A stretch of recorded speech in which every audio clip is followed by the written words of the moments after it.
Hello! Saturday's day is video games day. How's it going, people? Hopefully everyone is having a pretty good Saturday. I mean, for as much as the weekend even matters anymore. Shit's whack, y'all.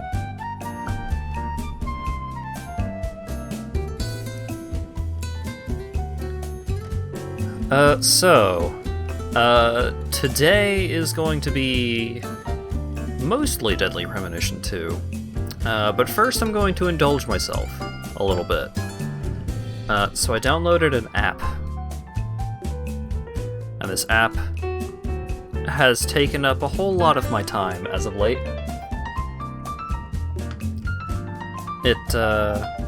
I'm gonna have to be really careful not to play too much of this before switching to Deadly Premonition 2. So this game is not the app, but the app that I downloaded is a Picross app. Konami made a pretty good Picross app for some reason. So I've been playing a frick load of Picross, and then I was getting my Switch set up, and I remember, oh yeah, there's that Japanese Super Nintendo Picross game they put onto the Nintendo Online Super Nintendo collection. I wonder if people would get mad if I just played some Picross before switching to Deadly Premonition 2. And then I decided I don't care if people get mad because I want to play more Picross. So that's what we're starting out with today.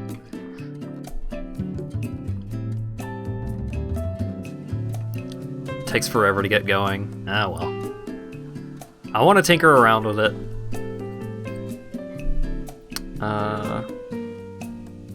Ho-ho!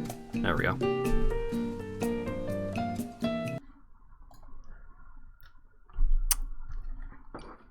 It's gonna take a bit to get the audio.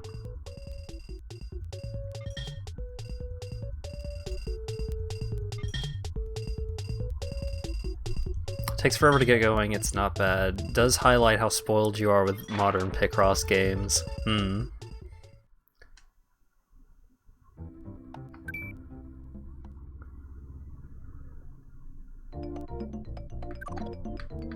What?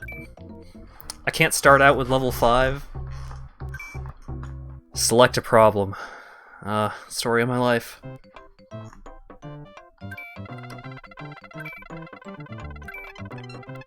Oh wait, I didn't want a hint.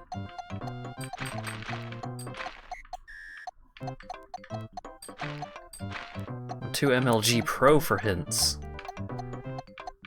Oh. Whoa, I solved it.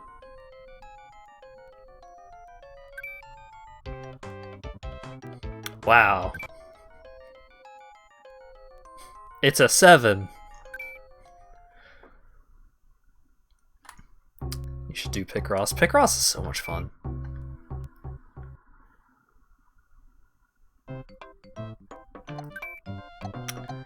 Alright. I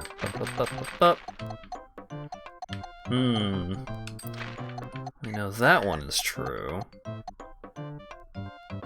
I know these two are true. Wait, no. I hit the wrong button. There we go.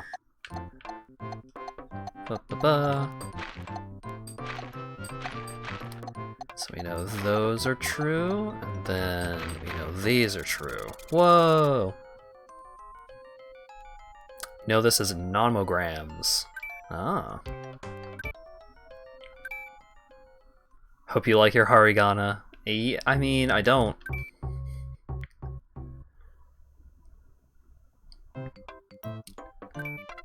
Damn it, I keep hitting the hint button.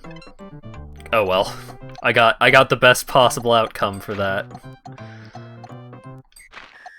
For not wanting a hint, that is. Okay. So we know these are clear.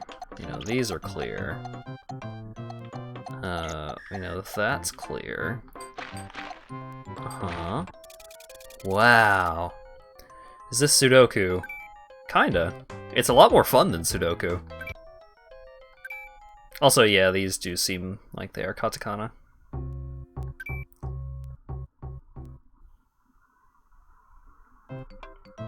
I don't want to hint.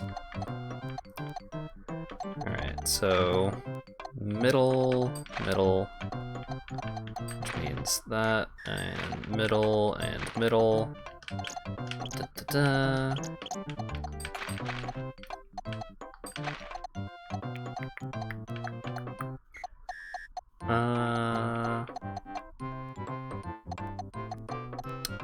Let's see.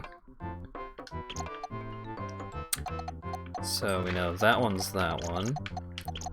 Clears out that row. Uh-huh.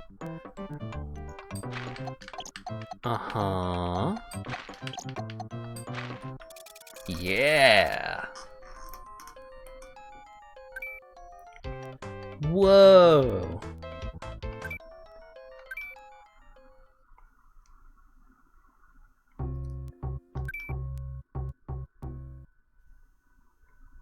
Alright, so let's use this next one. Oh yeah, perfect. Alright, let's use this one to teach you guys a little something. So, this is 5x5. This is 10x10. So, for example, this row, we know this row is completely filled out because there's only 10 blocks available. But, what do you do when you've got like a 7? Well, you count the number away from the edge. So it's like 7. Okay, so 1, 2, 3, 4, 5, 6, 7. Alright. But we'll just mark that one with an X for right now. And then you count 7 away from the other side, so 1, 2, 3, 4, 5, 6, 7. And then any blocks that are overlapped between counting those number of blocks in both directions are always going to be true, because there's only, there's a limit to how many blocks there are in each row and column, right?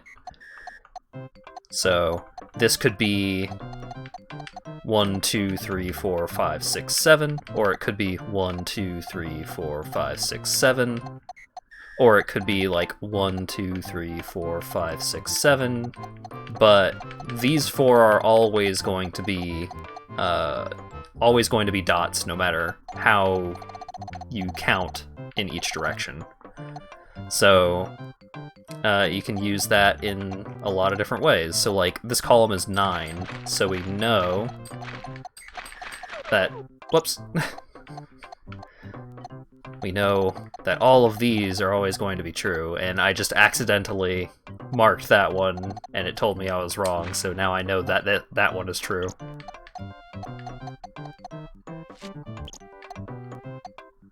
Because you know all the strats? I know some amount of strats. Oh yeah, so the counting method could also be used for situations like this, where if we know that this spot is true, so that means it can only be up to 2 other blocks in either direction. So 1, 2, 3, or 1, 2, 3, or 1, 2, 3. So anything that doesn't fall within that range, we know isn't accurate. And since we accidentally goofed that one into revealing itself, bam. Done.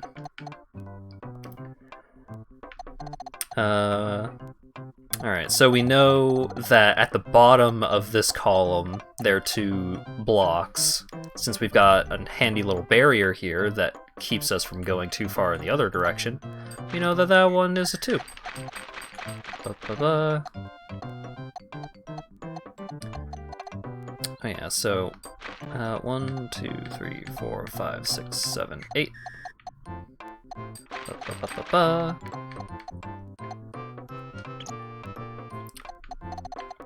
Da-da-da.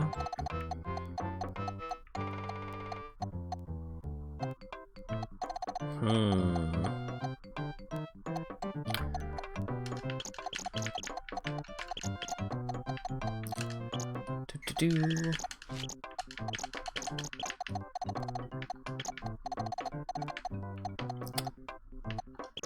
so we know that that 2 is finished. Well, a 2 doesn't fit in this gap right here. So we know that it can't be that block because this block is part of the 2. But that doesn't tell us anything that we currently don't already know. I only have 24 minutes to... Oh no! Because the 1 could be here, and then this could be here, or it could be here, and that could be there, and so on, so we need more information. Go ahead and mark off the ones that we already know.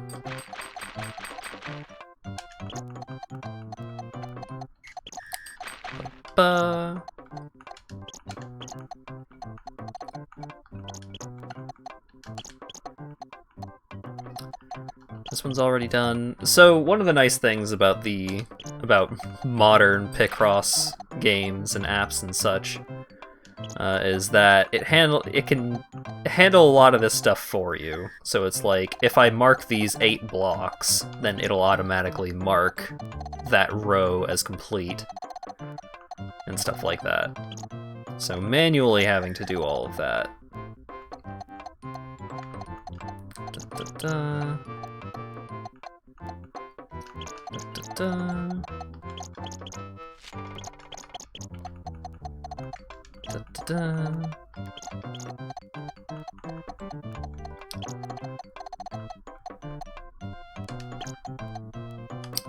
Alright, so we've got that one, because we know where the 2s are, so because this is blocked off by knowing where that 1 is, we automatically know where that 1 goes, so we can mark that 1 off, and over here we can see that that block is connected to a 2, and this one is blocked off, so bam!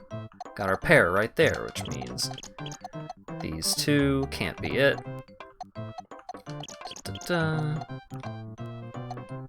We know that these are done.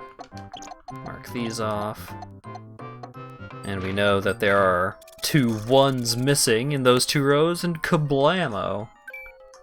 We got another Japanese character. Whoa!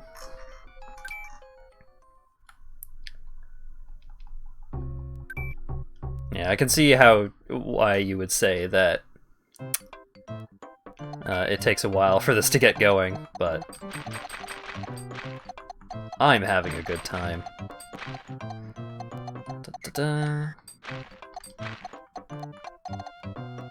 Alright, so we've got that there, that there.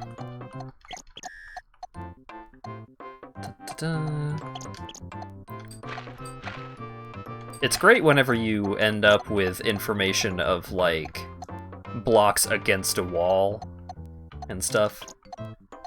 Because then you know... so, I knew that this block was confirmed, which means...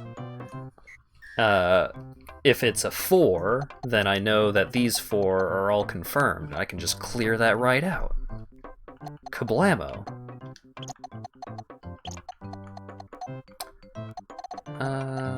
So that could be there or there.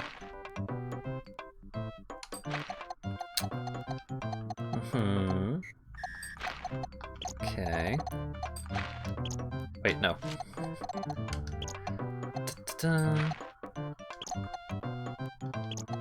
Oh wait, no. That needs to be a dot. Okay. Alright, so we've got that one confirmed, and that one confirmed, which means that one's confirmed, which means that one's confirmed. Ba-ba-ba. Da-da.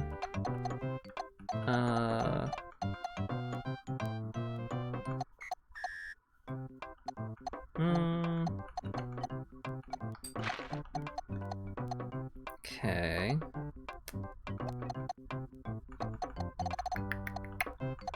Oh, these 3 are good.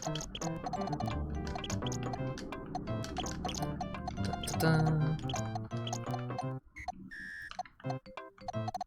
Da-da. Oh.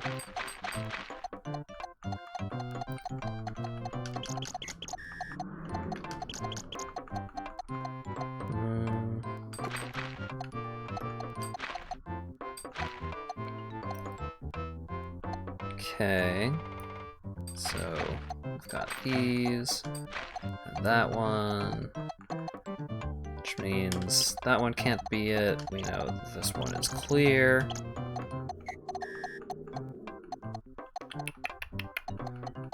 Which means, alright, so we've got that one taken care of.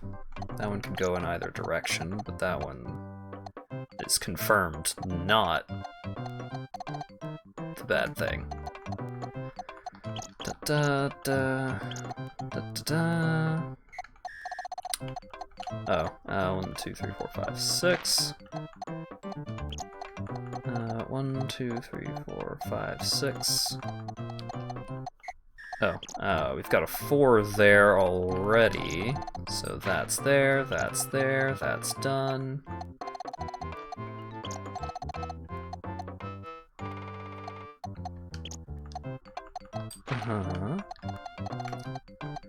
So that one's taken care of. So that 4 is taken care of.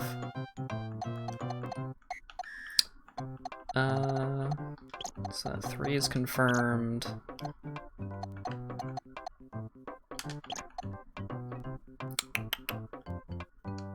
Alright, that can't be there, which means that's there, which means that one's done.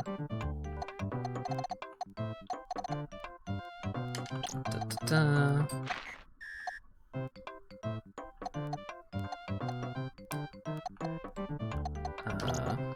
Okay. Hooray! Hat knows all the strats. You know. Oh man. Yeah, I've been playing a lot of Picross. Like, there are several hundred puzzles in the Konami Picross game that I've been playing, and I've completed over a third of them over the course of like 3 days.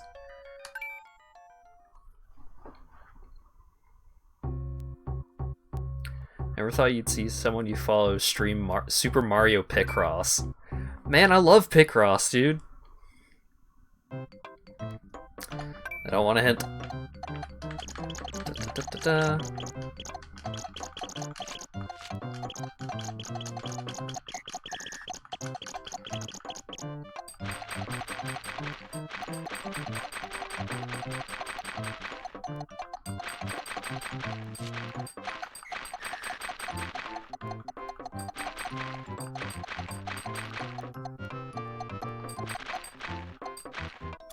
I did it!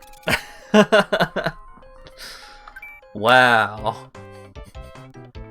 What an incredible Picross puzzle.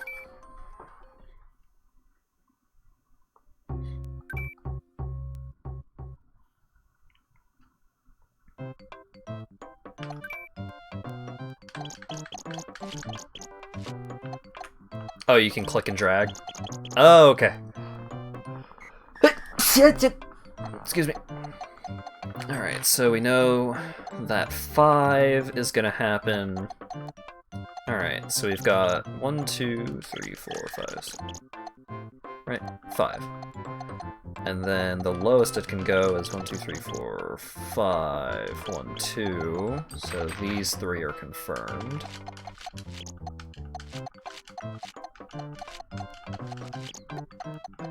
Too much flex on the 2s to say much more for sure.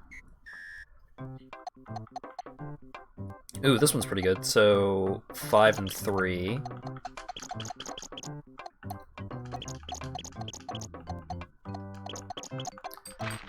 So all of those are clear.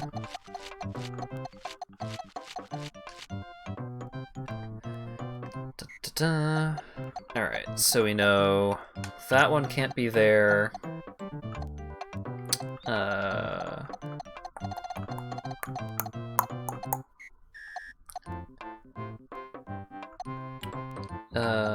We know that one can't be there. Oh, these are cleared out rows. Wait, no. I goofed it. They weren't confirmed. I'm a fool. Well, I mean, now because the game told me, I know that this is blocked off, which means this is blocked off because this column only has a 2, so... Ba-ba-ba. Got a 4. That's a 2.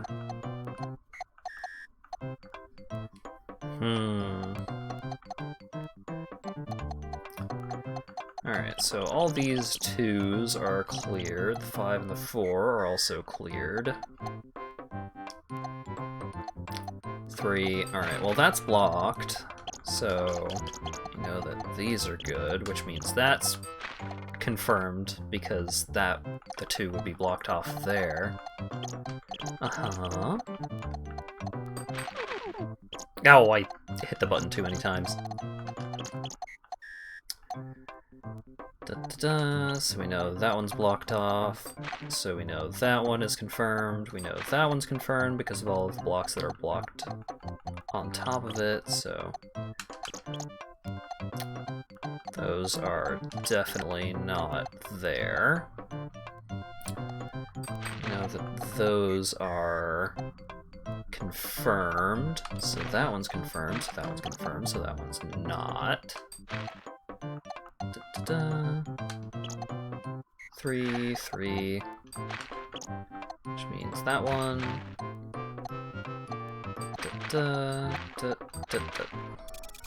Aha! Wow.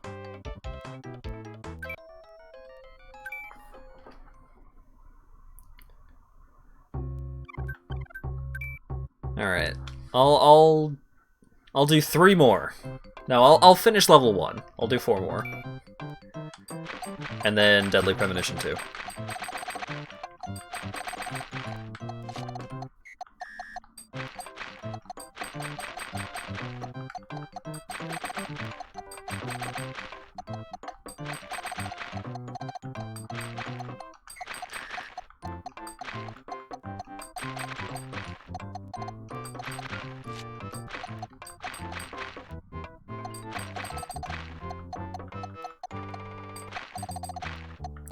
Oh yeah, these situations like this are also pretty good. Like 2 and 7, 3 and 6, in the context of a 10 by 10 puzzle, because there's only one way that you can situate those 2 pairs of numbers because of the gap. Like you gotta have a gap between them, right? So 1, 2, 3, 4, 5, 6, 7, 8, 9, 10. There's only one possible combination, permutation, so on. Da-da-da.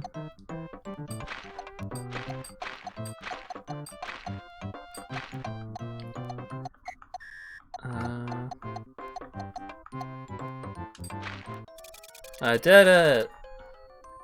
Whoa! Yeah, sometimes these puzzles like to do inverse puzzles. You think that, oh, the dots that you confirm are always going to be the thing that makes the picture. Not so. Sometimes the image is created through the negative space. Oh, dang it.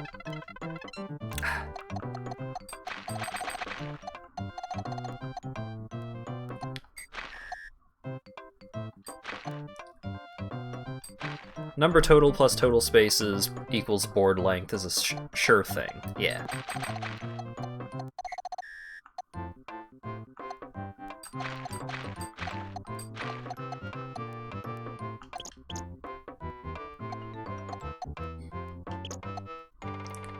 That wasn't a total grammatical nightmare. A little bit, but that's fine.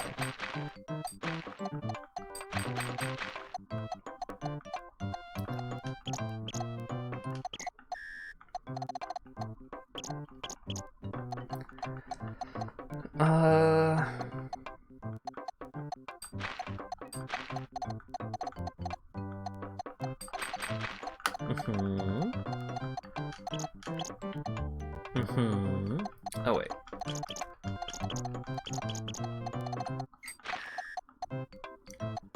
Uh-huh. Alright, so we know one of the ones has to be there, and that one has to be there, so...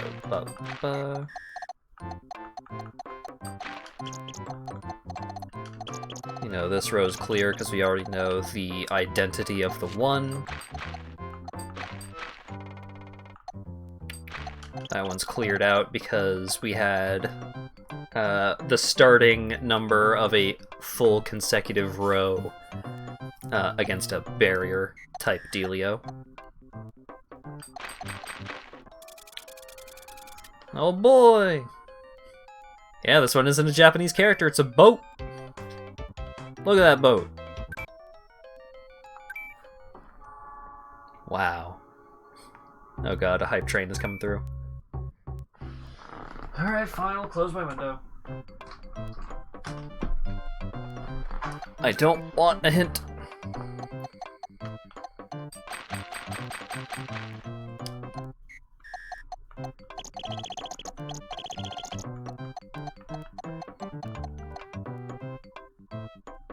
Okay, so we know that's neither of those, which means we know that one is confirmed. Oh, we know even more. So I didn't notice that 0 column there. So we've got that, which means those two are for sure. This 2. So we know those aren't it.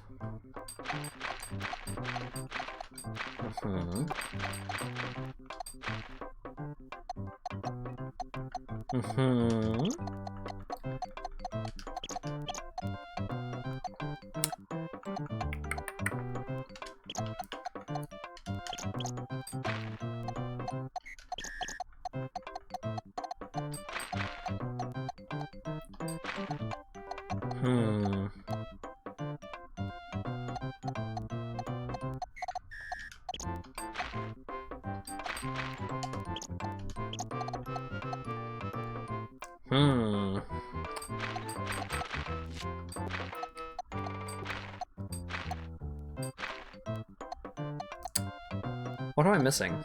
Oh, this one... no. I just didn't fill in a space. I don't know where it is.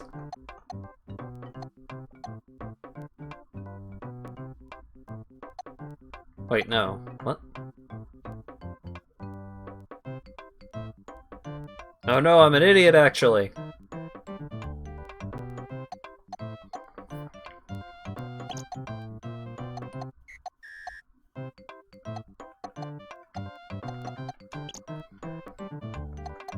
Ah, there it is. Found it. It's a penguin! Alright, last one.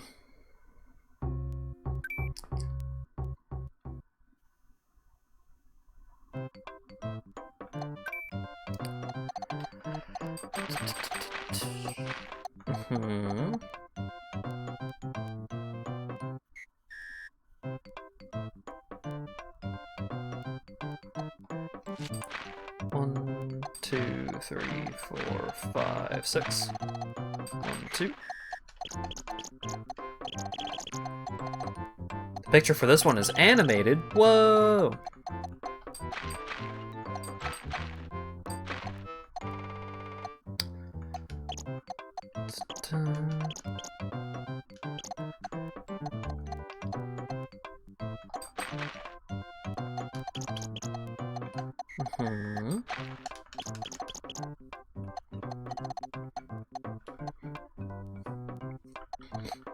Alright, so we know that one. 1, 2, 3, 4, 5, 6. Oh. Da-da.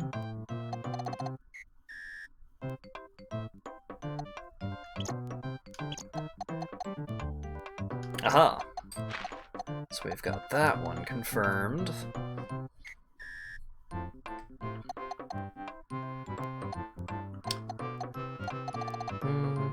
Ah, okay. So I know these are empty. So I know these are empty, which means the 2 has to be over there somewhere. So that one is confirmed. So that one is deconfirmed.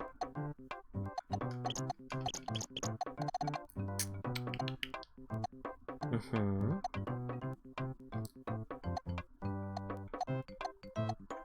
Oh. Da-da.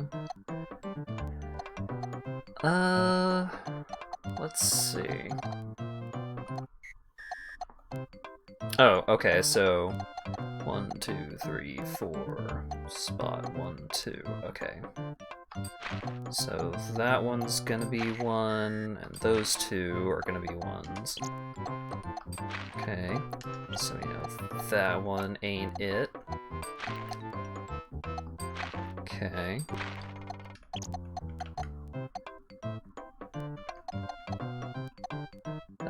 That one could still be either. Oh wait, no.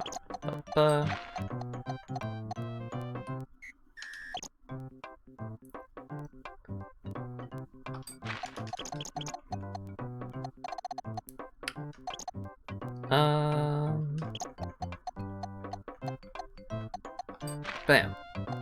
Oh wait.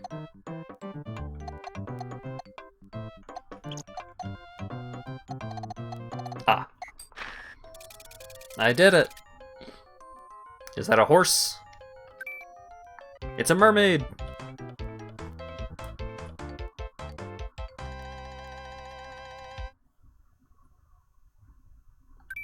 I was lied to. That mermaid wasn't animated. Oh wait, no it is. It's only animated after the fact. Whoa.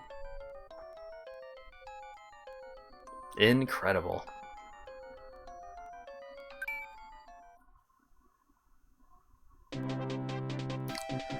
Congratulations! Level 1! Thanks, Mario.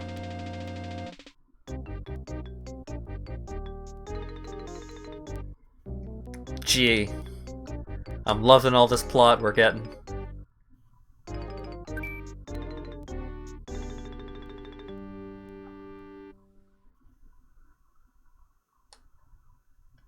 You have to do Wario's first puzzle.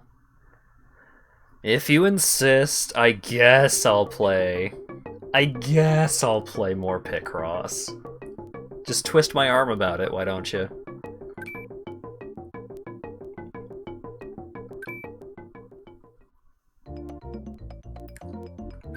Ooh, I could go all the way up to level 4.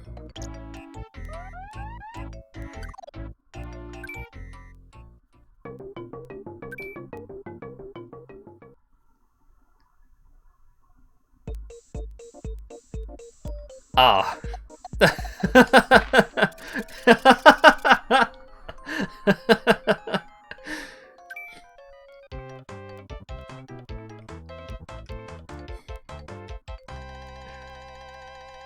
You were right. I did have to do that. Thanks, Wario. What was my time on that one? 2 seconds, baby. Okay. Let's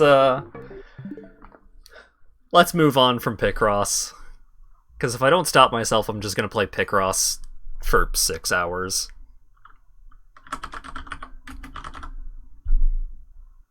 I mean, maybe someday, but not tonight.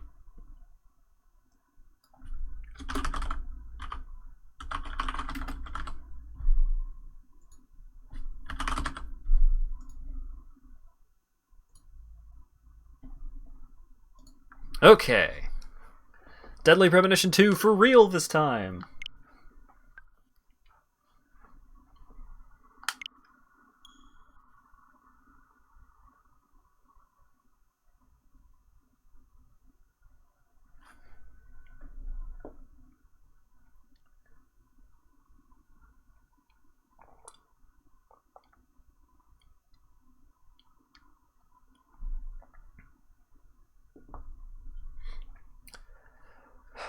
Deadly Premonition 2! Woohoo!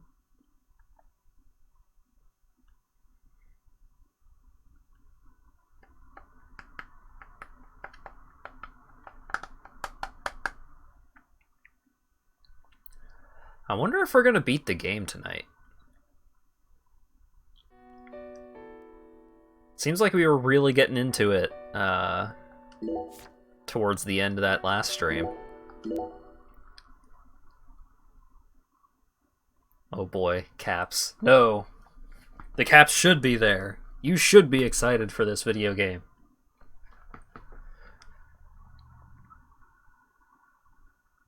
So, last we left off, the Clarksons exploded.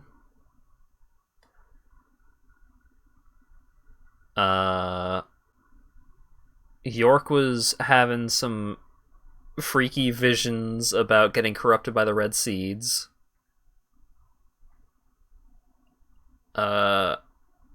We know that Melvin and his wife die, but we don't know how yet. And when we got a look at Melvin and his wife, they were both on a boat, and his wife was making baby noises, which was extremely unpleasant. And also, Zach was freaking out something fierce. Because Alia went into his room and found his shrine, which seemed to be in the form of a mannequin laid out like how Lise Clarkson was when she was found murdered. So we've got a lot going on. Did you notice anything strange before your daddy went missing? Did he seem different from usual, or say things that didn't make sense? Nope. He was the same as always. We talked a lot. I reckon he was in a better mood than usual. Almost even too talkative. Zach, she's putting on a strong face, but it's clear that she's very worried. Let's try and cheer her up a bit. What's the best thing to say in times like these? Oh no. You don't need to worry about me, Agent York. Let's just focus on the work we have left to do. Unfortunately, it looks like your parents disappearing is connected with this case somehow. Yeah, I know. Melvin seems to love you so much. It's hard for me to believe he would just disappear and leave you all alone. Something must be afoot here. I wish I could tell you I'm sure they're okay, even without any evidence. But I hate lies, Patty. I can't guarantee that they're safe. That's my honest opinion. I'm trying to prepare myself for it, but I want to hope that they're okay. Of course. Zach and I feel the same way, but if you happen to think of anything that might help, please let me know. Even the tiniest piece of information could end up coming in handy. Yeah, I understand. But I really don't know anything. I just feel like I know that Mama's okay somehow. Meaning? Even when we're apart, I can always tell how my mom is feeling. You know, like how twins can sense each other's feelings? But that's it. I can't tell where she is or what she's doing. Besides, I'm just a kid. Can't really trust what I'm saying, can you? Zach, it seems like she and her mother possess some kind of secret bond. But we shouldn't try to force it out of her. Yes, you're exactly right. Let's just keep our eyes on her for now. Alright. Man, I could go for some ramen right now. I'm probably just gonna have Hat's spicy rice for dinner tonight.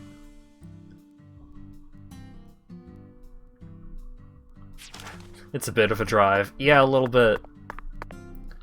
What are our quests right now? Alright, we gotta go to Memorial Oak Street, hang out with some trees, and we need to go to the water tower. And both of those are on this other side of town, so let's just go. Oh man. I forgot how fast you go with the skateboard. Oh, it's so good.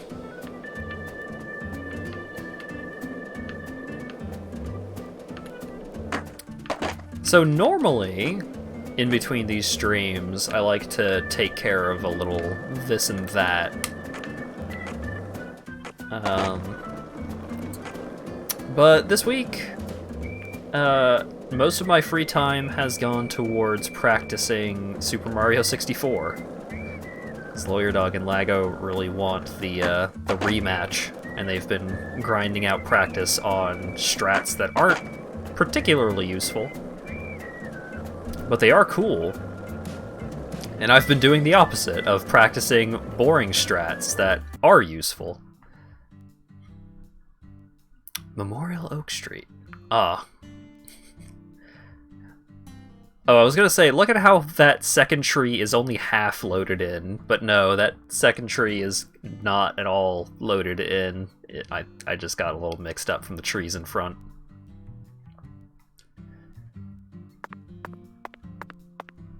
But yeah, so we're not gonna go hang out with Weird Voice Man this stream, unfortunately. But I am going to have to do a bit of time traveling to finish off one of the other side quests at some point anyways, so even if I do beat Deadly Premonition 2 tonight, we're still going to get a little more after that. Zach, do you sense that? These trees have watched over this land for the past 300 years. Long before the Clarksons built up their town, these trees were here. If they could speak, I wonder what they'd have to say about this case. Has there always been a different number of trees on each side? Yeah. I heard that by the time our town came along, there were only 17 left.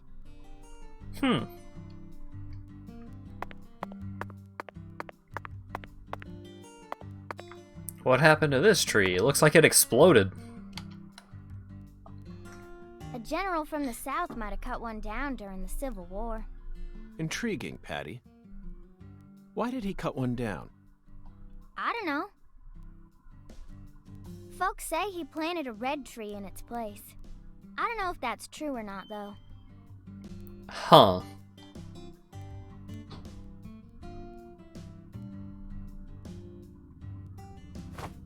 Zach, the shape of these seeds.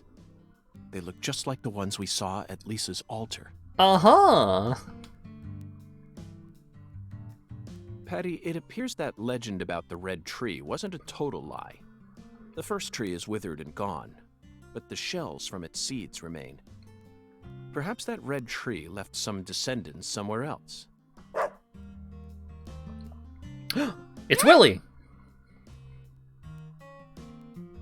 Wait, I think that is unironically actually Willy.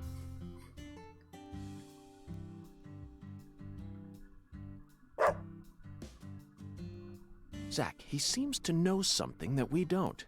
Doesn't it seem like he's trying to guide us somewhere? What? What's going on? Change of plans, Patty. Let's go on a little stroll with that Dalmatian. Yeah, it's young Willy.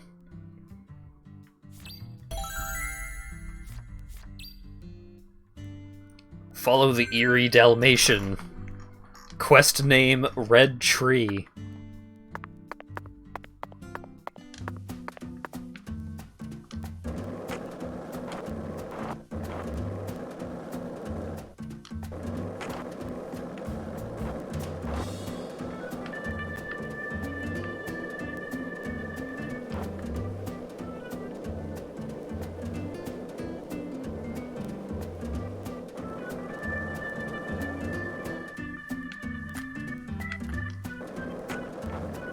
I'm not gonna kill the Dalmatian. How dare you insinuate that I kill Willy?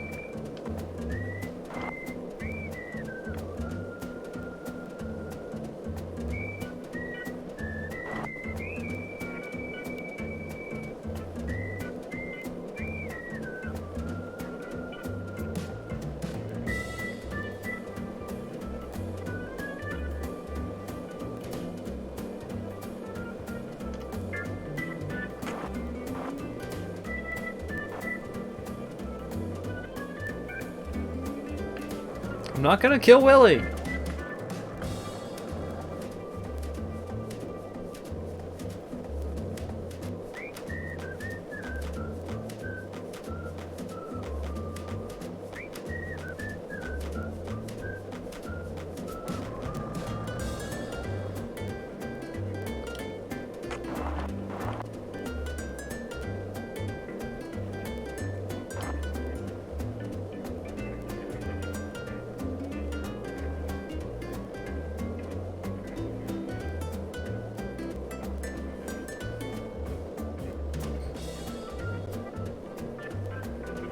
the suspense, the question of will he or will he not.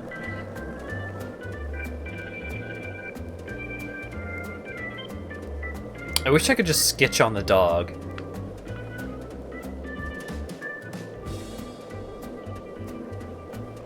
Look, I've only killed rabid, wild, stray dogs, like murder dogs. This is a very good dog that's helping me with the investigation.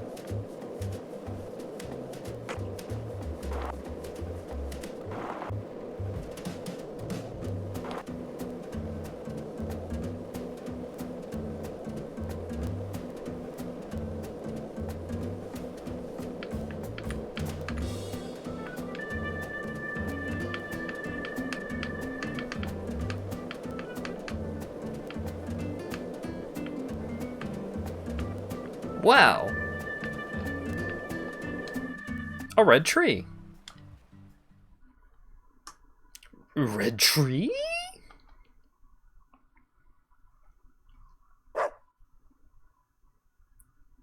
Is this the red tree that General planted?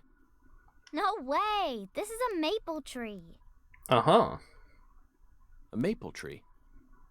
Then it shouldn't be red at this time of year. You're right. That's strange. A long time ago, my mama and daddy used to come here together a lot. They told me they used to go on dates here, back before I was born. Mama would make sandwiches, then they'd come here and eat them together. My mama was really pretty, you know. When I was a kid, I believed she was a real goddess. Uh-huh. Under the boughs of a legendary tree that stayed red all year long, a small miracle was born. One man managed to win the heart of the most beautiful girl in the world. And they call him Melvin Woods.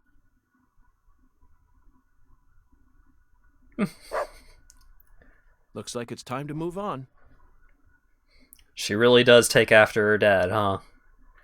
What a fantastic guide we managed to find. He actually waited for us to finish talking before taking us on to the next spot.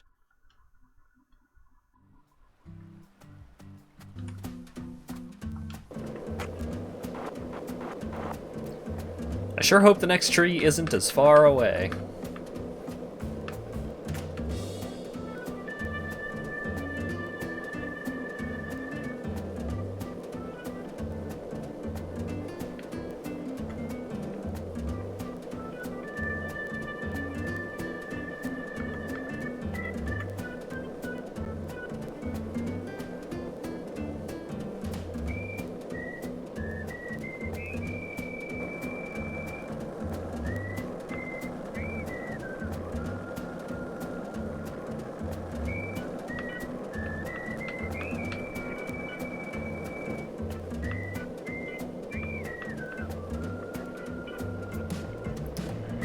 Gonna take you to the one out at the Clarksons? Oh god.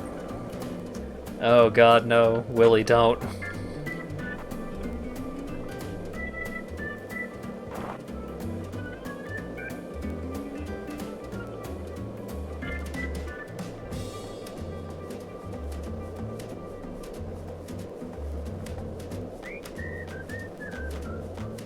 That would take so long.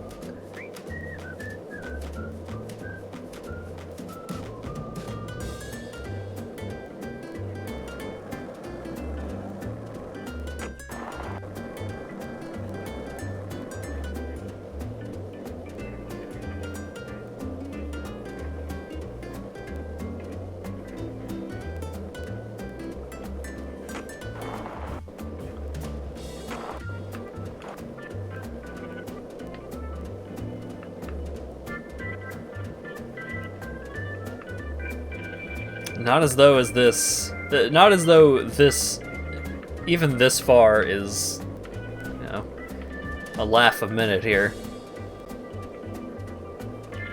It's a reverse escort quest.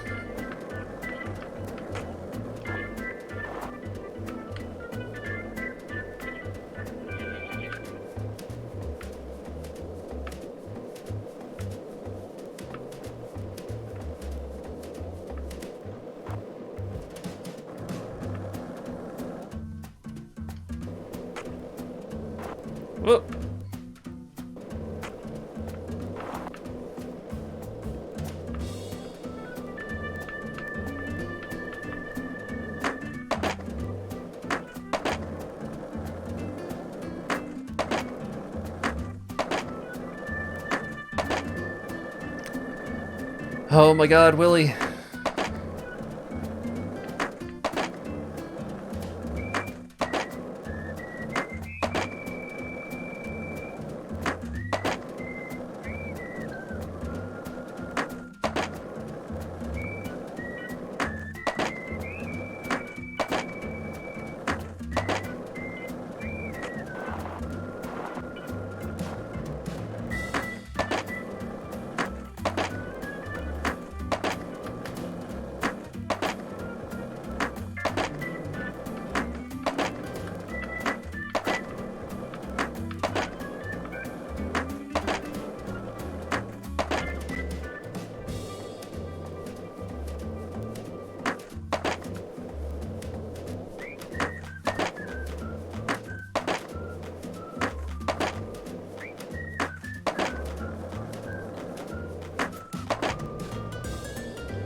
Is he literally taking you across town? A little bit. Oh shit, okay. There's a red tree. Oh god, I think you may be right. I think this dog may actually try and take me all the way to the fucking Clarksons. Oh god, no! Red tree? Question mark, question mark, question mark.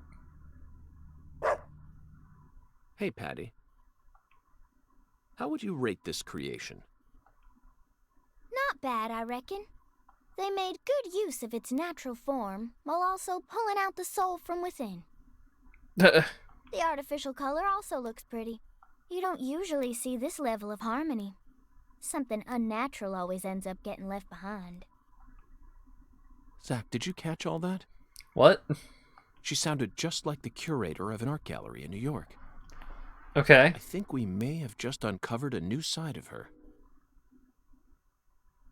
But unfortunately, I can't see anything artistic about it. Honestly, it looks insane to me. Mm-hmm. That's all I get from it. Oh, because this... It kind of looks like the sculpture from Deadly Premonition 1. And there's no way that this is a descendant of the tree that the General planted.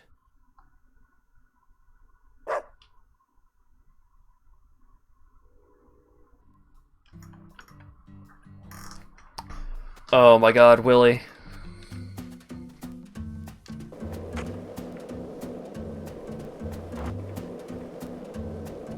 Sweary, why?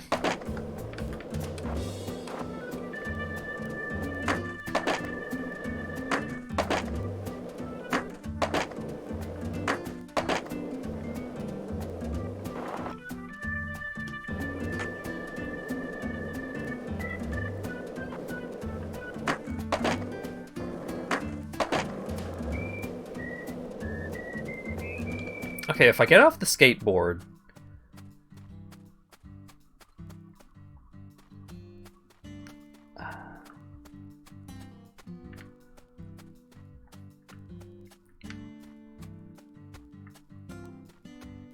Thanks, Willie. Good thing you started out with the heart-pumping action of Picross. Yeah, I gotta say, I love this game. I love this game a whole lot.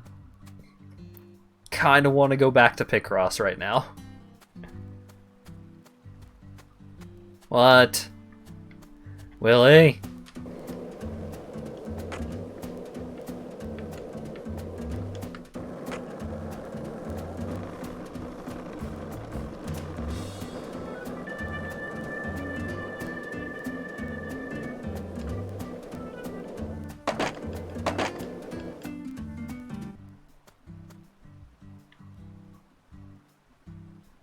It's a wet Willy. Ha ha ha ha ha ha.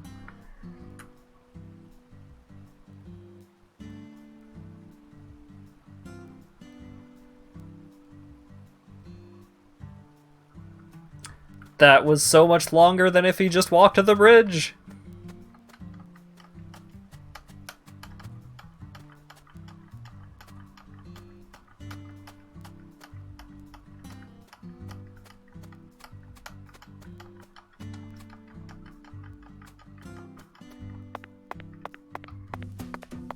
Wait, what? With the Ride Me mod for Risk of Rain 2, you can daisy chain players on top of each other. You could have one person carry 15 players. That sounds ridiculous. And also a lot of fun.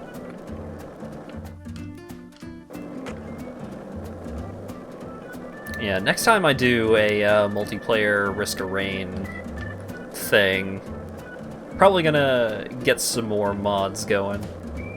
Hopefully I can get everyone on the same page without too much trouble.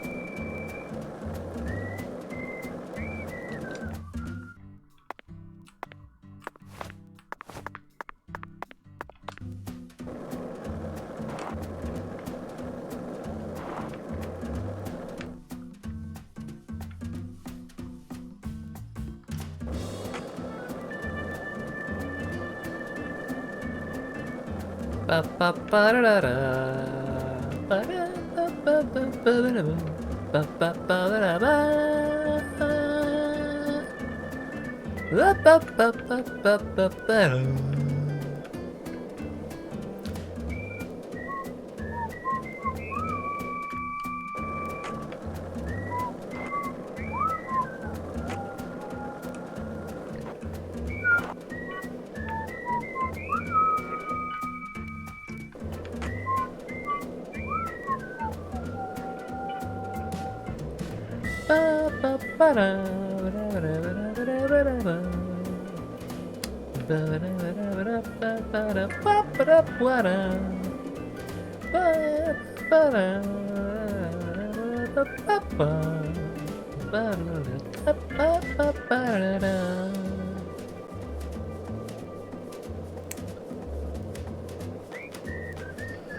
Alrighty. Even if someone is paired up to Huntress, blinking doesn't kick them off. That seems great.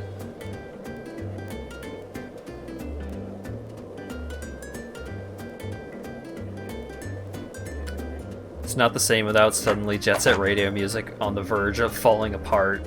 Yeah, Emily's theme was fucking weird.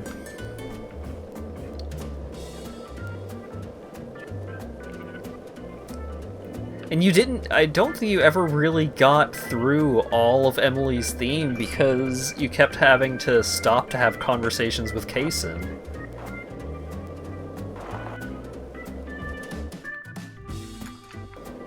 Willie?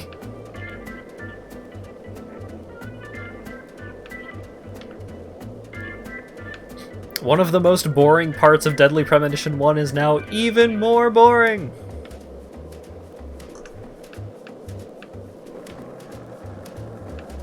Yeah, Willie is goofing on me, dude.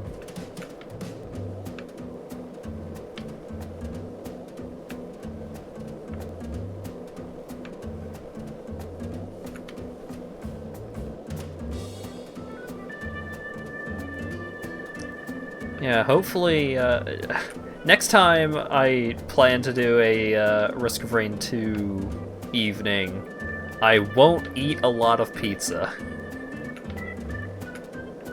Because, man, that was a bad time. I mean, playing the game with everyone was a really good time, but being very stomach sick from all the pizza was a bad time.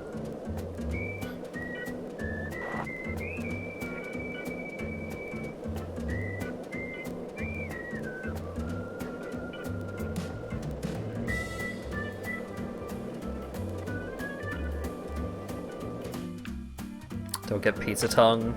I don't get pizza tongue, I get pizza stomach. Willie?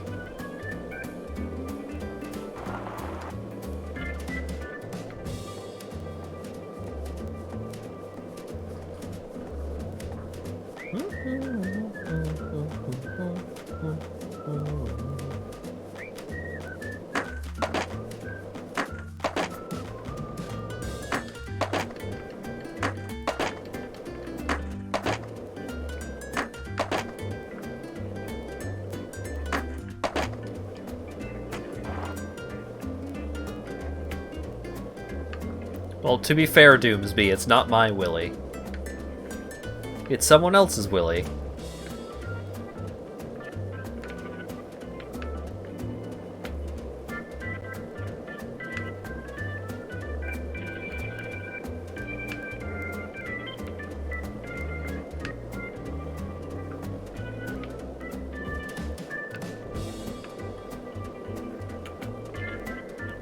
Okay.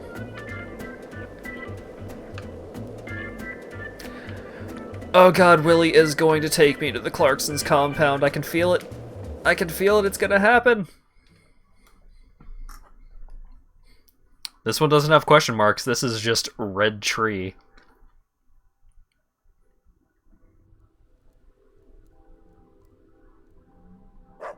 Oh no, we're getting full cutscene here. Okay, so I'm probably not gonna have to follow Willie to the Clarksons. Now this is interesting. It looks like a tree that you could find anywhere. Yet, it's also unlike any other. Completely alien. And look how it's weaved its way into the landscape.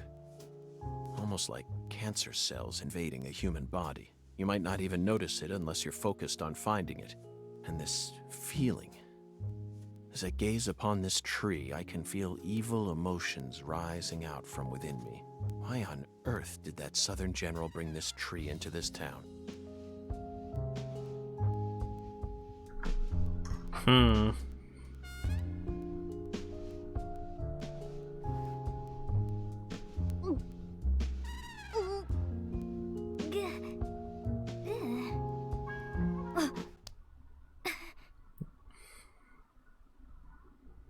I promise to protect you from all the evil in our world. Do not touch this tree. Got that, Patty? Got it, Agent York.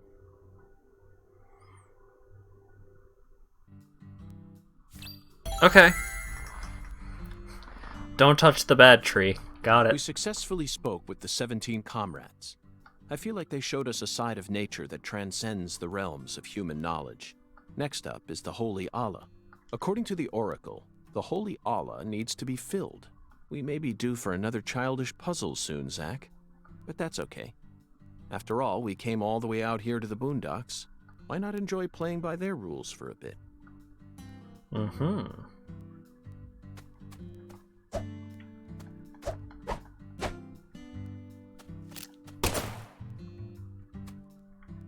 We may be due for some more Picross, Zach. Hell yeah! And now the dog is gone. So, what other movies have you seen on that sci-fi movie channel? What? That question again? What did I tell you? In this country, all dialogues... Okay, I'll answer it. I need to think of a movie that Schwarzenegger wasn't in. Oh, okay, I got one. It's a film about people who travel around the world in 80 days. I think it was a remake of an older one. The one with Jackie Chan and Owen Wilson? And there was tons of CG, so it was fun to watch. It starred some kung fu guy and Oh, yeah. a British man. Sorry, but they didn't ask your beloved Arnold S. to be in this one. Around the World in 80 Days, 2004.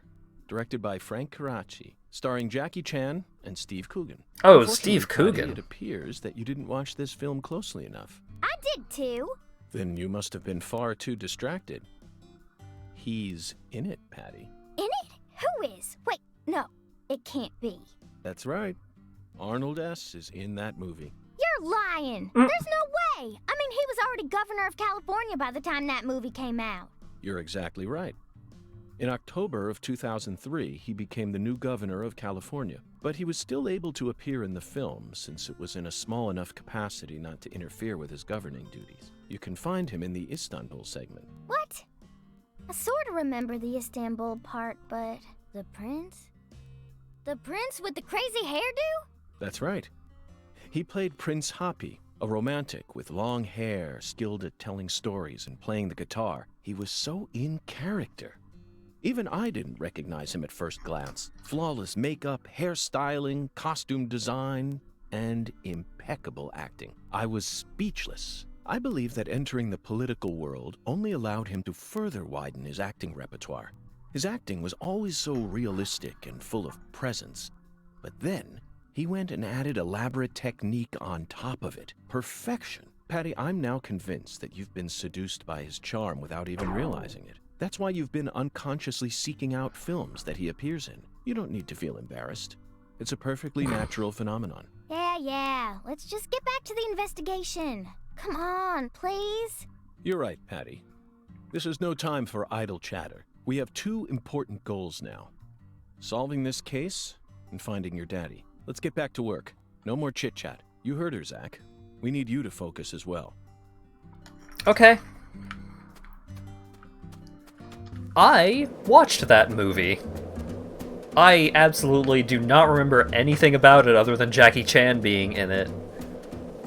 And I sure as hell didn't remember that Arnold Schwarzenegger was in it. Oh my god.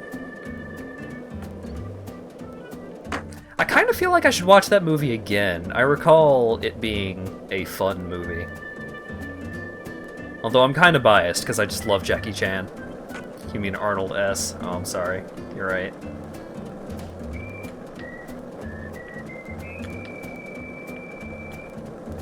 I was wrapped in Arnold S.'s warm embrace.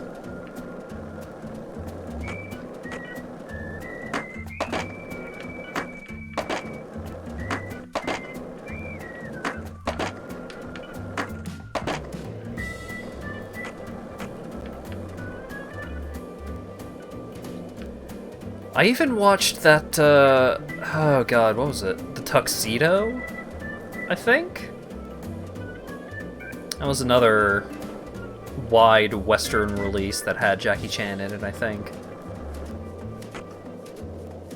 I also remember extremely little about that movie, other than, like, there was a bug that was the main, like, one of the main plot points for the movie.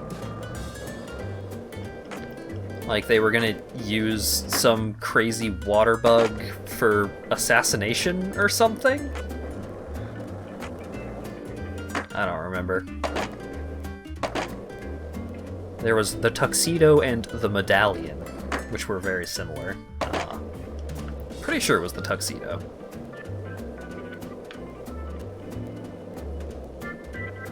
They were gonna use the bug to steal the world's water supply? What?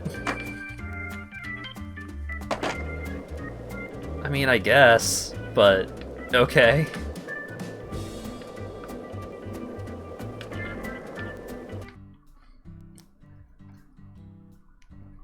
Water tower number 14.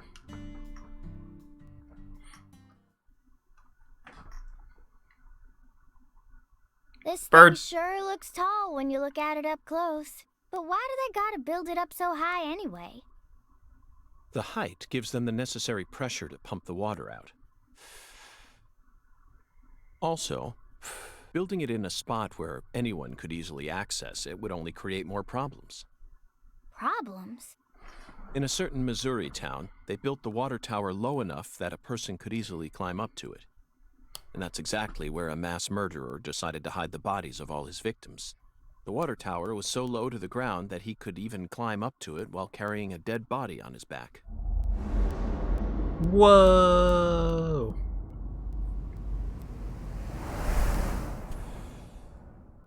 Incidentally, they ended up finding a total of 43 bodies in there. But the part that truly shocked Zach and I wasn't the number of bodies, Patty. What? It was the fact that over the 6 months from the first murder to when the case was solved, that whole time, the townspeople had been drinking the water. Agent York, look! I think we can climb up from there. Let's go. But Patty, I was just getting to the good part. York, please stop telling me, a child, about murders!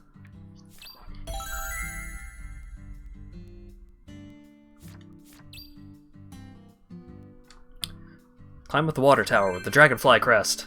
Oh god. Are we gonna have a snake eater moment here? Or is it just gonna teleport me up?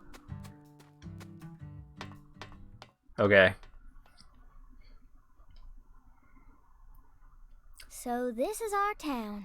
Looking down on it from here, it's hard to imagine any bad stuff ever happened at all. Listen carefully, Patricia. You just leave Melvin to me. I promise I'll take care of things. You're grown up. You're more of an adult than anyone else in this town, I guarantee it. But that doesn't mean you have to suffer through everything without ever saying a word about it. Just remember that, okay?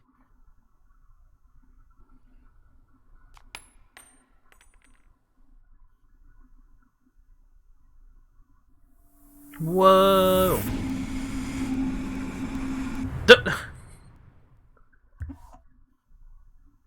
Zach, it looks like the holy Allah hasn't been sucking up water properly. No wonder the shower in our hotel room felt so weak. Patty, who manages this water tower? This is Lucare. You should know the answer to that by now. The Clarksons. Judging from their current situation, I don't think they'll be able to give us a timely response. Yeah. Do you know where the water comes from? Probably Isaac Lake? That settles it. Let's fill the holy Allah and solve this problem ourselves. I knew you were gonna say that, Agent York.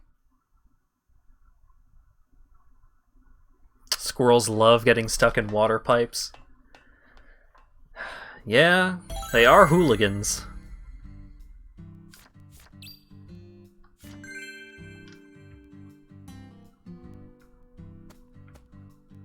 Patty, what's that? That tree? Or the water tower? That thing I'm pointing at. That. Like I said, what? That thing. Right there. Oh god. Just tell me what it is. How am I supposed to know which that you're referring to? Oh, you're goofing on me, ain't you? I can't believe there is a unique dialogue for York messing with Patty in that specific way.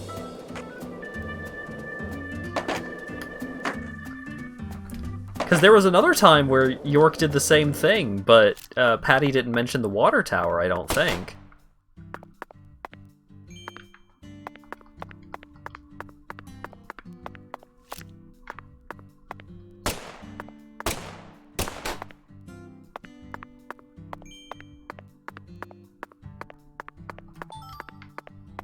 Deadly Premonition added again with its detail. Yeah.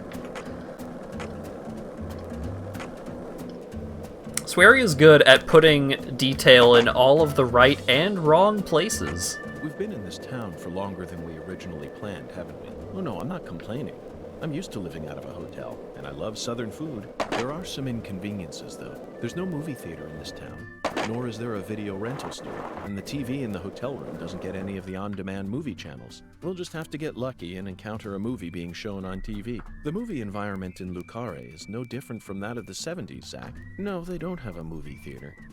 So I suppose it's even farther back than that. But it's true that these are the times in which one always encounters the best movies. It's always been that way, hasn't it? Think back with me. Remember that hotel in the rundown town near Monroeville, just outside of Pittsburgh? I took a shower, and by the time I got back into bed, it had already started. Time Walker. 1982, directed by Tom Kennedy. I started watching it without any idea as to what it was about, but it instantly got me hooked. The plot highly exceeded all my expectations, constantly revealing shocking truth after shocking truth. It was a hyper-realism masterpiece. Even after we checked out from the hotel, we couldn't get that film out of our heads. Not even when we stopped by the Monroeville Mall, the primary filming location for Dawn of the Dead. Instead of the living dead, both you and I were totally preoccupied with thoughts of that living mummy. And we were so excited to visit the Monroeville Mall, too. You kept insisting that you were going to track down those kumquats that Roger had eaten. In fact, I'm pretty sure the only reason I took on that case was because I knew it would let us travel out there. Instead, Time Walker blindsided us. And that's all we could think about. Even when we were inside the mall, we were both off in a different world. There you have it, Zach. A beautiful memory of an encounter with an 80s masterpiece in a very unexpected place. All right.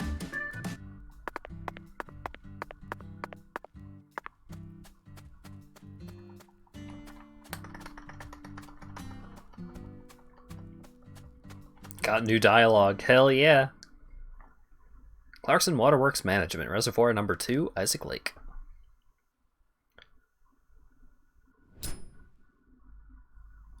I know I just smoked like 30 seconds ago. Lake. That's the name of the former head of the Clarkson family. When he retired, they built this lake to commemorate his career. Mm-hmm. That's why it's called Isaac Lake.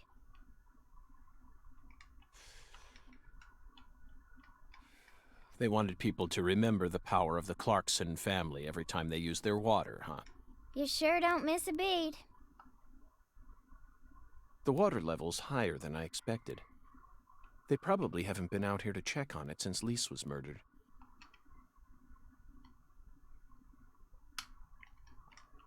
I bet that's where the water gets sucked up into the water tower.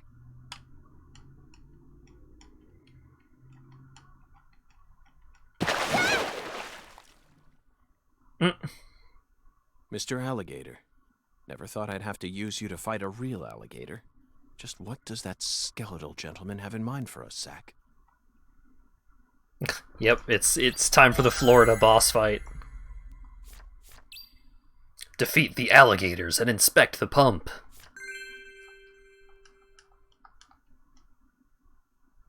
Man, I really like the way York's hair looks. Oh god. It's got, like, dramatic boss music going and everything.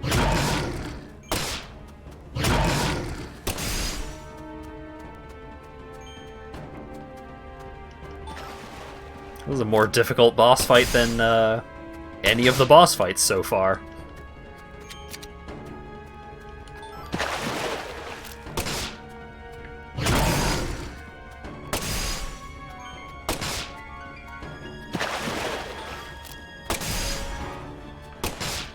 Scaly Saturday.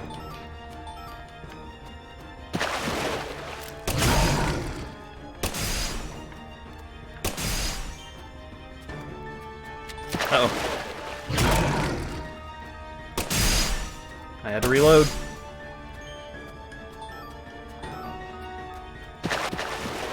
What if I just run past all the alligators?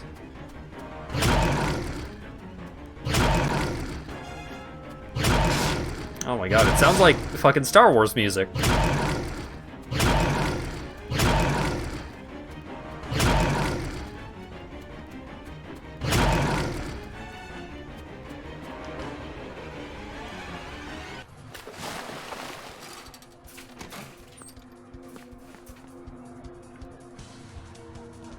Oh, and now they're just using the Deadly Premonition 1 panic music.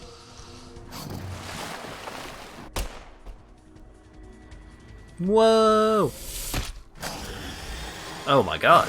Open the door, Patty!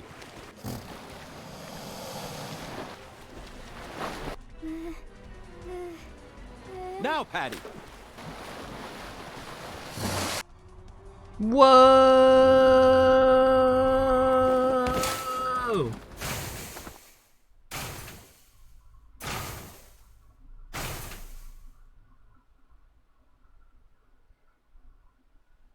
The camera angles were so bad!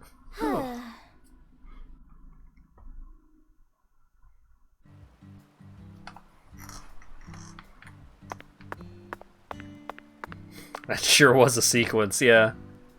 Hey Patty, what you think about that? Okay, Patty. I'm going to try asking you that question again. What do you do when you're at home?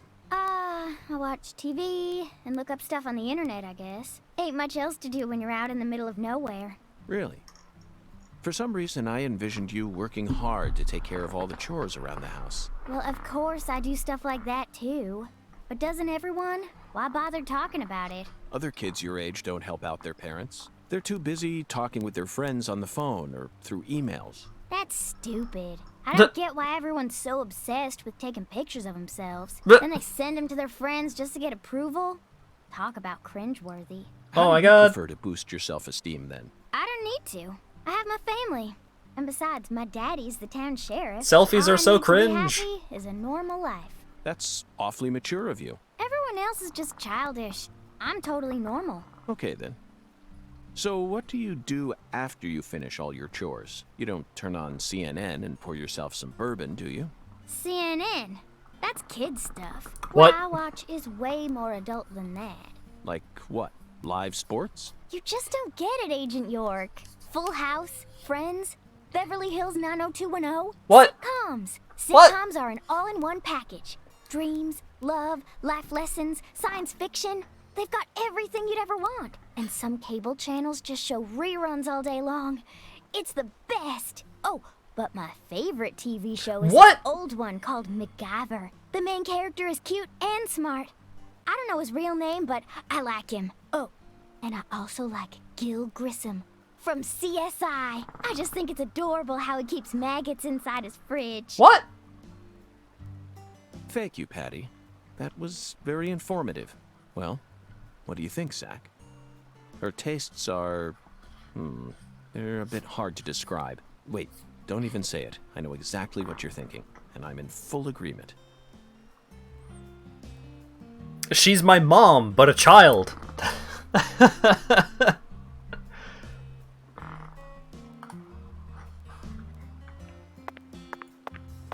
My mom fucking loves sitcoms. I grew up on Seinfeld.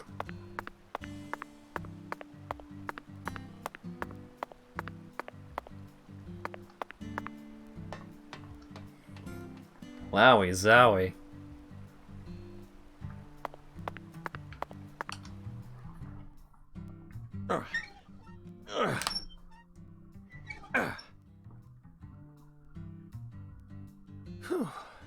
Okay, Zach, let's head back to the Holy Allah.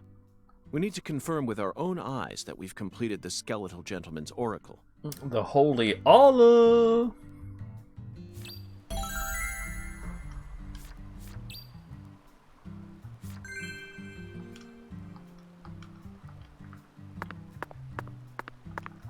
I wonder if the one-eyed alligator is gonna come back. Oh, that's how Melvin dies. I'm gonna show him the head of the one-eyed alligator and he's gonna fall out his window.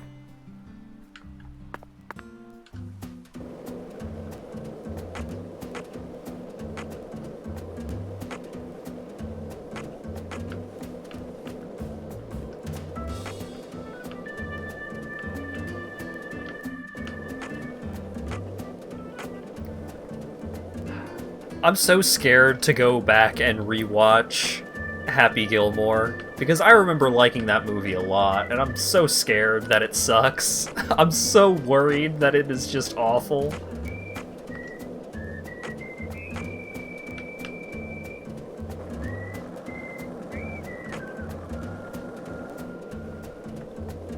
I want to believe that there was a good Adam Sandler movie.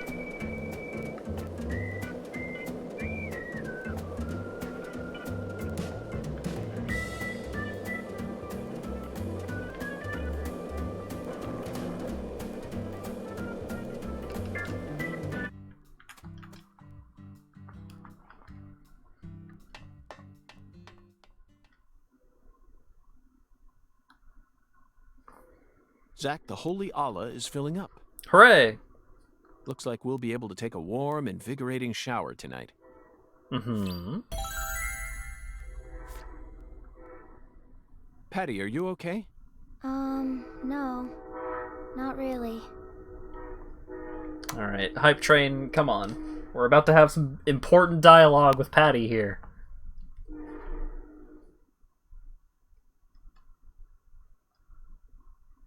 Worried about your parents? Well, of course I am. My mom is sick, you know. And she got even worse starting about a year ago. She used to be so beautiful. But now she looks like a completely different person. She can't even get up out of her own bed no more. Oh yeah, I mean that would line up with what we saw of Melvin and Candy there in the boat. I'm sorry to hear that. I already hurt you once in the past, and now it looks like I've gone and done it again. No, I know Mama's illness ain't your fault, Agent York. It's more about Daddy. He what? Nothing. Just forget it. Concerning. Hey! Y'all get down from there right now! Oh boy, Danny's back. I said get down here, goddammit! Oh god, Danny's drunk. The heir to the Clarkson legacy has come for us, Zach. And he doesn't sound very composed. That idle animation. Yeah, that's his I'm drunk standing animation. I'm drunk. You don't have an excuse. Listen to Danny's drunken ramblings.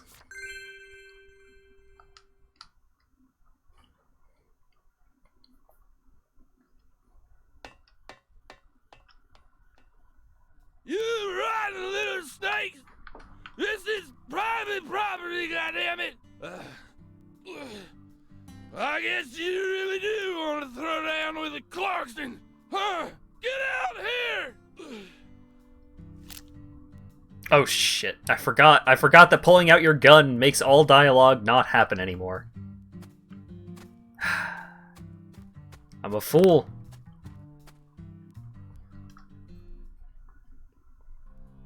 I could arrest you for drunk driving. Oh but god, I simply comedic haven't relief got is the playing. time. What? What did you say? Oh.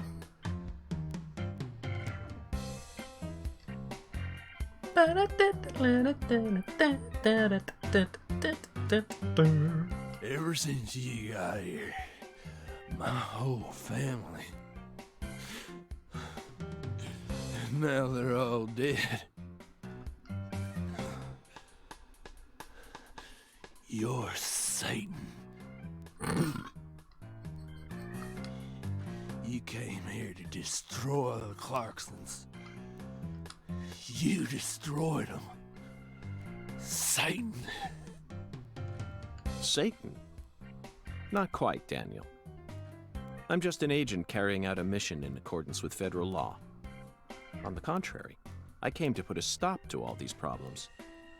You might even consider thanking me for it. I don't know, York. I don't think that would be the tactful way to put it.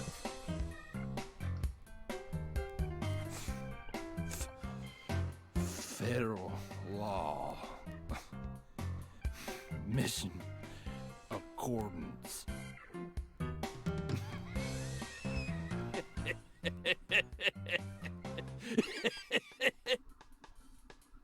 That's a real good laugh animation.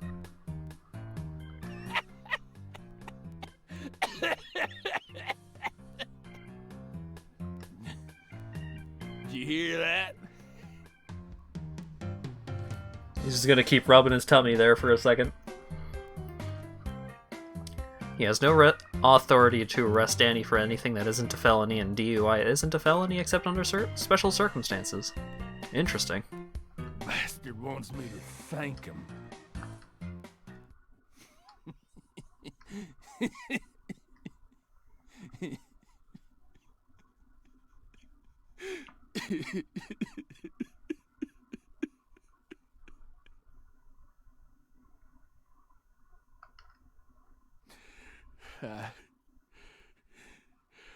I lost everything.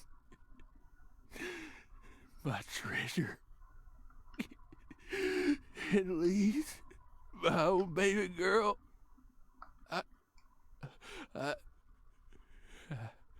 don't know. I don't know what I'm gonna do now. I mean, you also lost your arm, but that really wasn't York's fault, to be fair. But also, just another moment where the voice acting is just really good in comparison to how the rest of the game is. You reap what you sow. God damn it.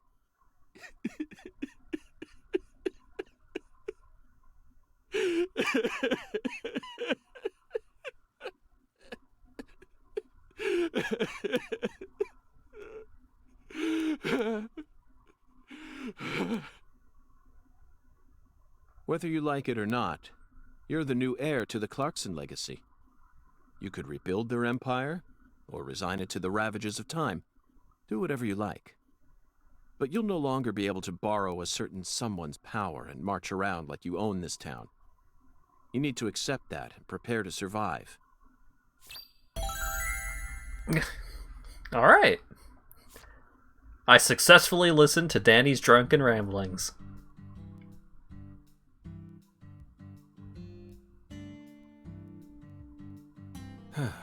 Zack, it's no use.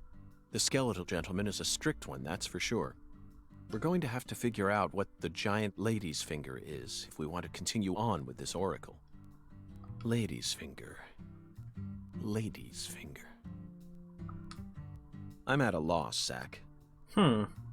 The only thing that comes to mind is a certain lady in glasses who displayed her middle finger to a truck driver. The student driver who was driving the car that Leslie Nielsen jumped into in order to chase down a criminal. 1988, directed by David Zucker, The Naked Gun. Yeah! What a good movie. That car chase was terrific. It felt like we were watching one of our own car chases from the real world. That director must have gotten some advice from actual police officers. I don't know about that. Otherwise, there's no way he would have been able to film such a realistic chase. Hey, Agent York, can I say something? Yes, Patty, please. If you're looking for ladies' fingers, you know that's another name for okra, right? Oh! Another name for okra? Yeah, okra's pretty common here in Louisiana, so most people know about its other name. Huh. Okra. My talented assistant strikes again. You solved the oracle instead of me. Let's hurry over to the okra farm at once, then, and find the biggest piece of okra while we're at it. Hey, Agent York. The key word is giant, so it must be rather large. I'll bet it looks positively grotesque, Zach. And just imagine the stickiness. Ooh, I think I'll refrain from taking a bite. Hey, Agent York! Our town doesn't have an okra farm. Uh-huh. No? Okra farm? York was so excited about finding big gross okra. Relax. Just follow me. I reckon I know where we're supposed to go. He's just so disappointed.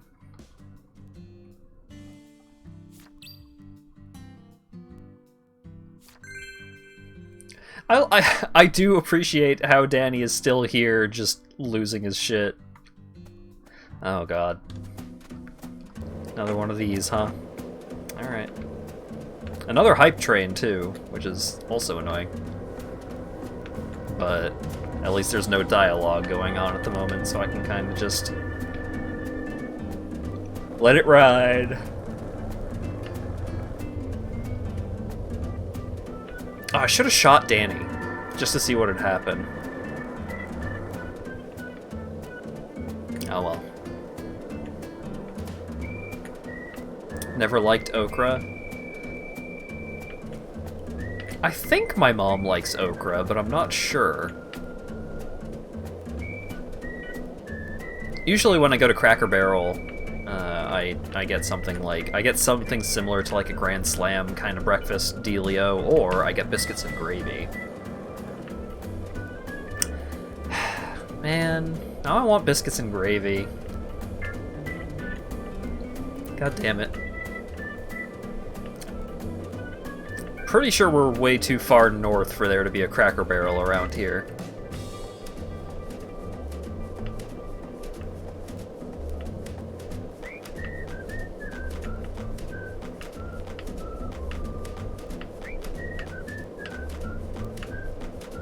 And even if they did, or even if there was, sweet tea wouldn't be the same.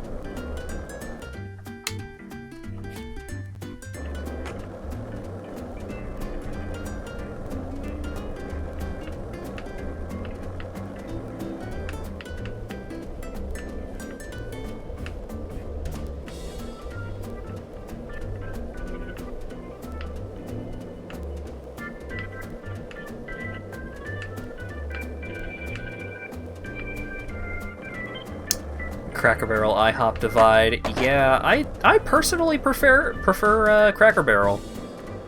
IHOP is fine, but Hey, what? Agent, you stay close to. Don't take me off my skateboard when I fall too far behind. The skateboard is how I catch up.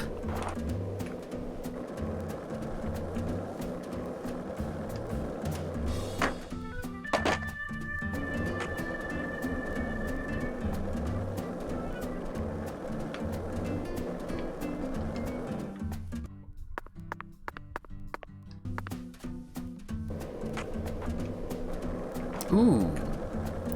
I haven't tried making grits in the rice cooker yet. I should try that at some point.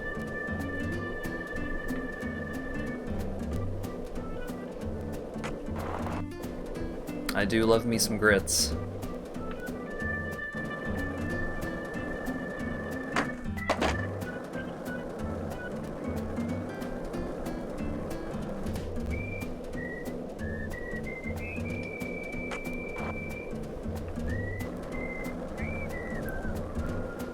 Oh god. Okay. I was worried too far out. Worried I was gonna fall too far behind. Oh my god.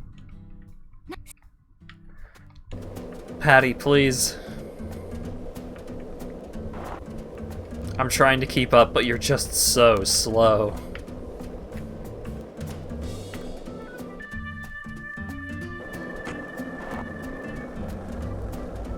Sounds like some amazing rice cooker strats. Well, I don't know what would be a good way to do it, but I do want to figure out how, now that I think about it.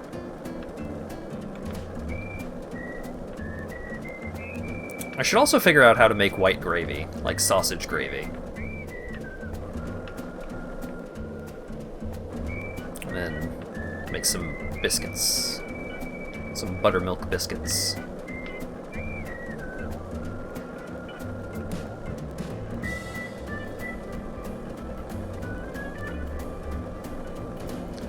I'm not... Oh! I should have got run over.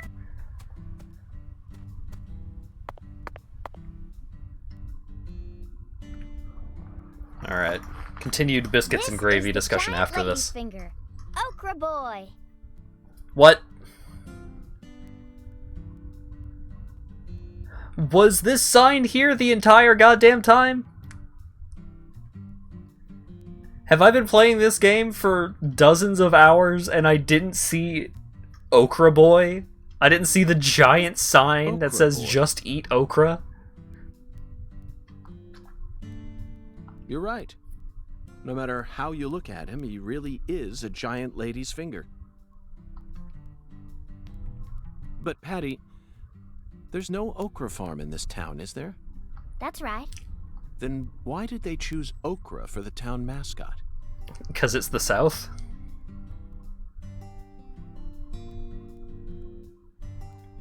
Cilantro lime spicy ramen. Ooh. That sounds really good. Good question. He's been here for as long as I can remember. Daddy said he remembers Okra Boy being around when he was a kid, too. The plot thickens.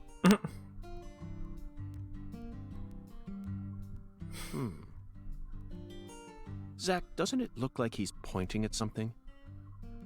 Let's follow that white glove. Wow.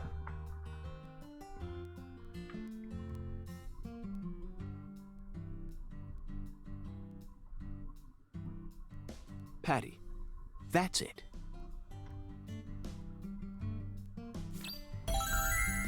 A hole. Head to where Okra Boy's pointing, the drawbridge control room. Okra Boy is a cryptid.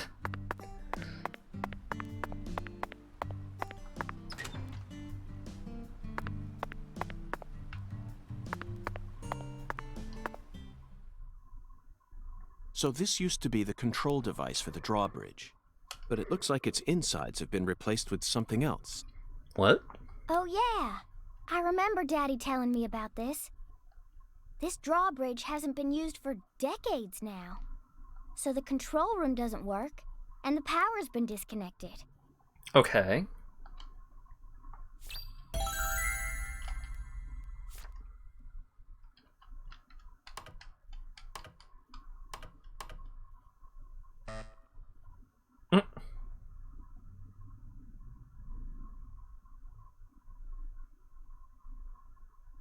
A password that requires 3 letters?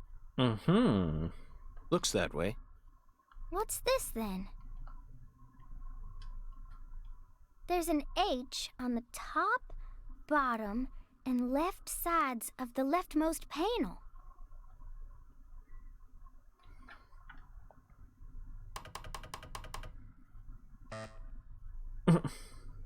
Patty, trial and error won't get us anywhere. There are 26 letters in the alphabet, which makes for 17,576 different combinations if we use 3 of them. Want the gate to unlock to have the same noise as Deadly Premonition 1? Oh, yeah. And I do know, I hear the exact sound in my head. Let's try something more efficient. I know that. I was just fiddling with it. So, what do you want to try, Agent York? Just leave this to Zach and I.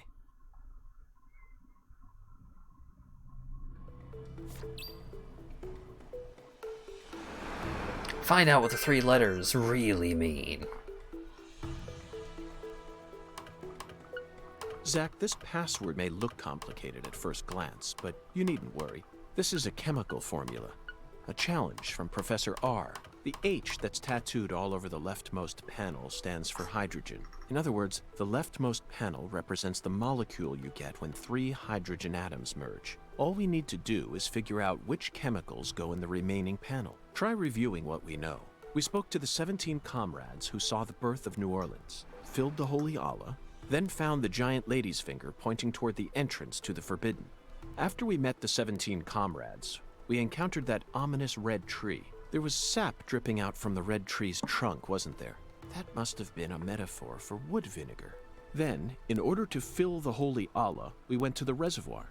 The water tower represents a distillator, and the water represents coolant. Wood vinegar, distillator, and water, Zach. Figured it out yet? The chemical formula is CH3OH, methanol.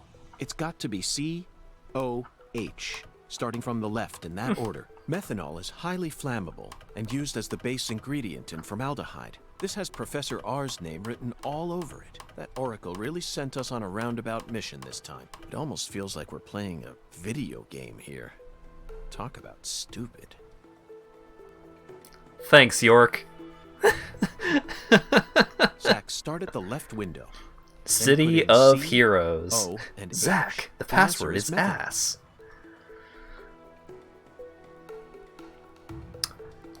Boy, Zach, howdy. start at the left window. Yeah, I know. Then put I in want to C, talk. O, It's just and like H. The answer is York. methanol. I'm really glad that York just gave us the solution of the puzzle because it seems like that would have been really, really difficult to Zach, figure start out at the on our left own. window. But Then also, put in C, just we O, finally and get a H. puzzle The in answer the is game, methanol. and York is just like, "Oh, here's the answer."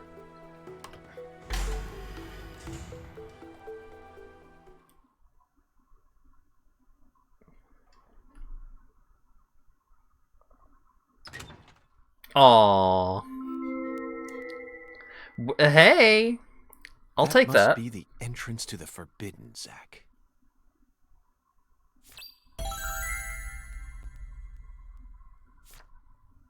The entrance to the Forbidden. Touch that. Oh shit, Avery. Smarty pants scientist said no. Avery Smith. Drawbridge don't work no more. The machine's junk. Yup. You're right, Avery, but don't worry. I got permission to touch it. Deadly Premonition 1, they set up puzzles and investigation and phoned in the combat at the last minute. And then Deadly Premonition 2, they set up the combat investigation and phoned in the puzzles last minute. Yeah, a little bit. Yeah, Avery is fucking massive. Permission? Agent York, you got permission? That's right. Permission from the President of the United States. The president?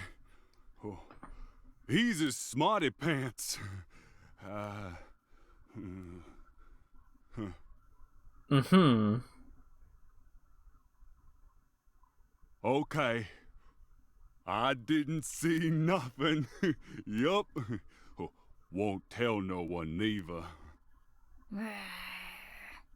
What? Patty, why are you growling at Avery?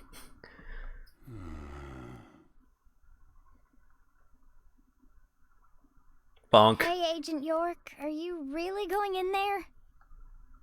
Yes, I have to, for the sake of the investigation. I'm getting kinda scared. That's a rare word to hear coming from your mouth, Patty. I don't see much in there aside from some overgrown weeds, do you? No, that's not it. I'm not scared of the weeds. I'm scared of what you'll find, Agent York. You don't need to worry, Patty. You're my precious assistant, remember? I promise I'll protect you, no matter what happens. Now that the door's been unlocked, it's time to step inside.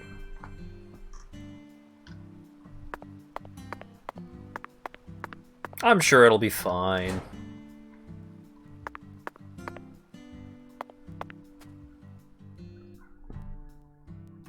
Patty, the truth is, when I first saw Okra Boy, I remembered something horrific. What? The most evil monster I've ever seen, in fact. A monster? Oh yes, a demon incarnate who plunged New York City into mortal fear. The Stay Puft Marshmallow Man? The Stay Puffed Marshmallow Man.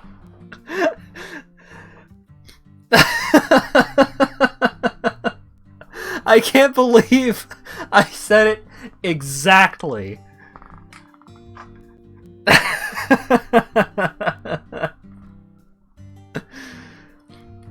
Oh man. I mean, the easiest called shot in my life, but still. Marshmallow? Ghostbusters, 1984, directed by Ivan Reitman. Now that's a film that was filled to the brim with bona fide horror. A true masterpiece that boasted an honest depiction of just how frightening a real ghost would be. And how awesome it would be to get a blowjob from one. Even if you watched it now, I'm sure it would still chill you to the bone. Captioner. First night I watched it, I was too afraid to go to the bathroom alone. So I made Zach come with me. Doesn't he go with you anyway? York thinks Ghostbusters was a documentary.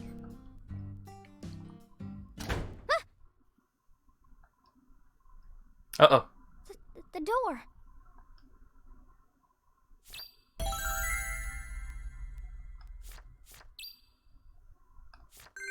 Secret passage. Thank you for the clip.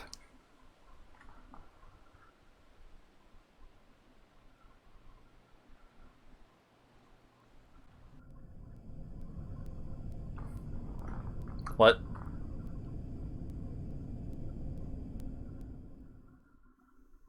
Zach, they're here.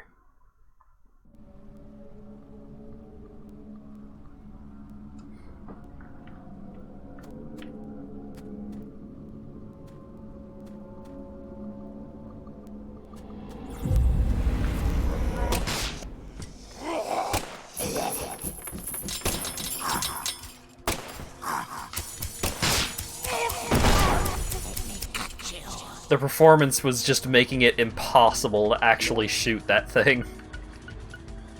Can Patty see the blood zone? I don't know.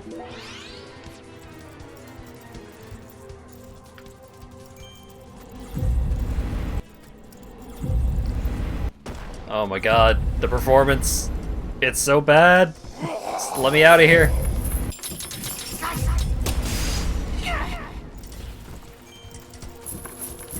Free me.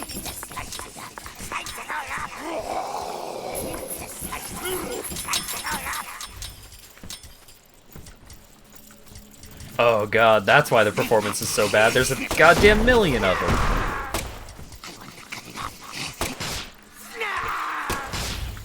The buttons are very much not buttoning.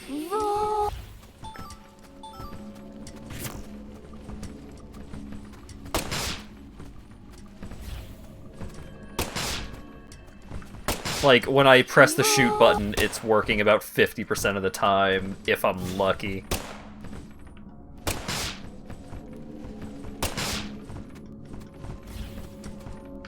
Oh, this is the worst yet. This is by far the worst it's been.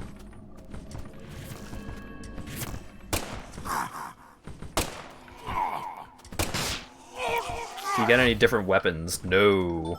But you get, like...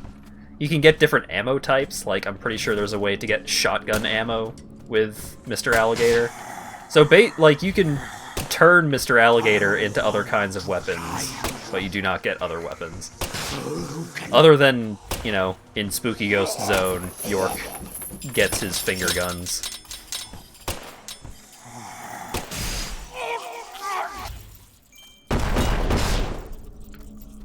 Breach of contract. Oh, Patty got exploded. And it cost me $100.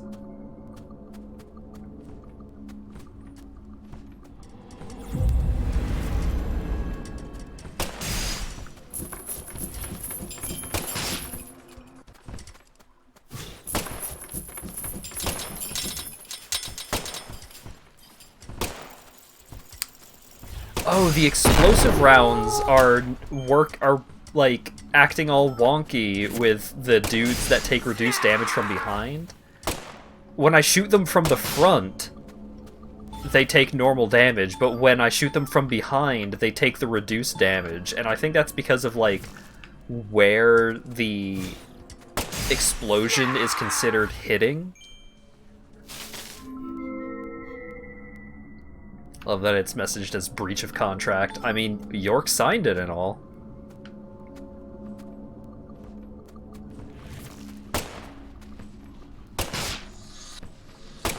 Curse you. Ah, curse you. Although that ghost was speaking in Patty's voice, which was a little spooky.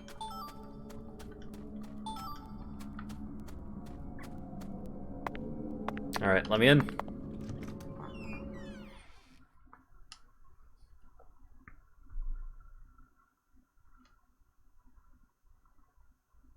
Performance go up.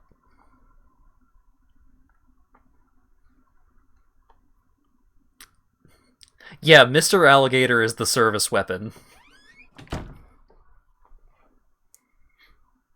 That's exactly right. What? Zach, I think we found a laboratory.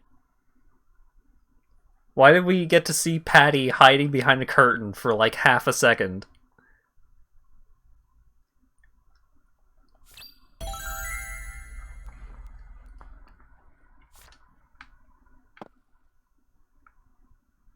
Wait, what? But she's not actually... Why was what the fuck was that? Why was Patty hiding behind a curtain in that cutscene, but in the game there's no curtains? What the fuck was that? I'm so confused.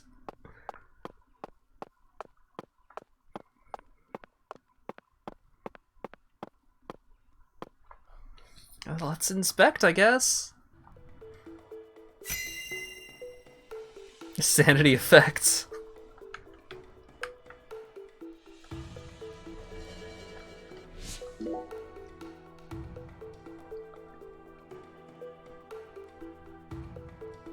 Mm-hmm.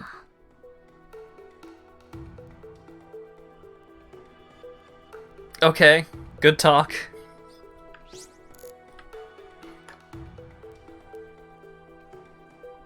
Got eyes, tongue, brain, stomach, maybe, or heart, and what seemed to be a lung. A research log? No, it looks more like a journal. Look, Zach, this belonged to Lena Doman. Mm-hmm. I'm leaving behind this research journal for the one who will carry on my plan. A professor to the very end. This book is filled with all sorts of detailed notes.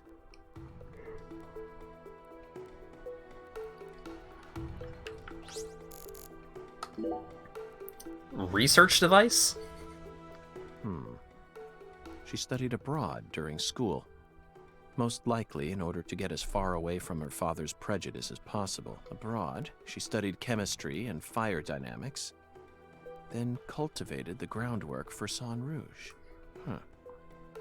If what's written in this journal is to be believed, Sang Rouge is a naturally derived substance. That must mean it's something akin to ayahuasca, the hallucinogen found in the Amazon region. But Sang Rouge wasn't actually produced here. It appears that a special environment is necessary to summon the Red Demon. Uh-huh. Oh, like inside a person?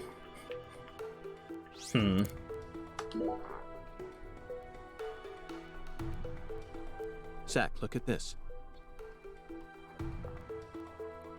It says that when Lena was still known as Lenny, she once fell in love with a woman. She fell in love with her older sister. That matches up with what PJ mentioned just before he died. Oh, And right. apparently, they had a daughter. The Clarksons' family tree is far more complicated than I could have imagined. My guess was correct. You can say that again. And here it says that the Clarksons' older daughter later fell in love with someone in town and got married. Then she must still be somewhere in this town. Hey, Patty, did you know about all this? I don't know.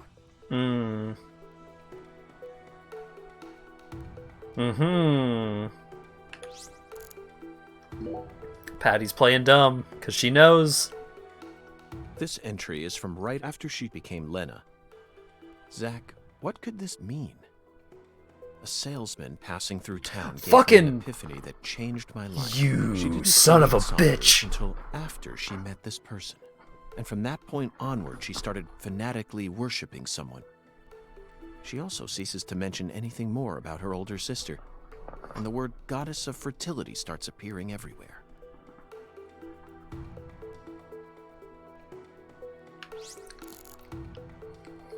FK stands for fucking casin'. But not like fucking as in, you know. Okay, walkie-talkie, hey!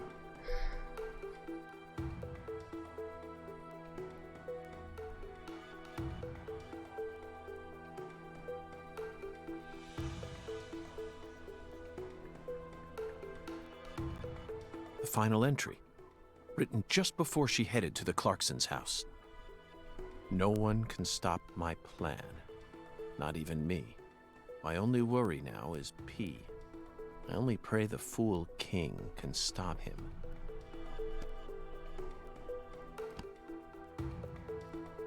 Zach, it looks like we've uncovered yet another new character. Who's the Fool King? This is starting to read like a badly written tragedy.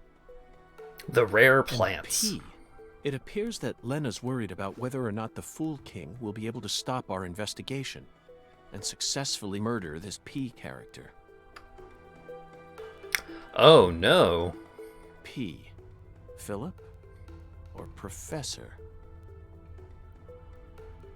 Oh no. No. It can't be. Oh. Whew. No! Don't kill him!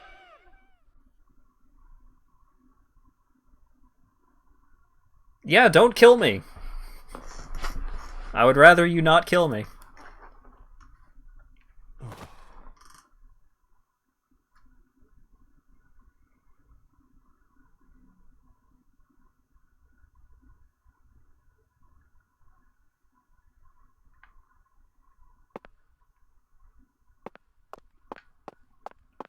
The Fool King is Melvin.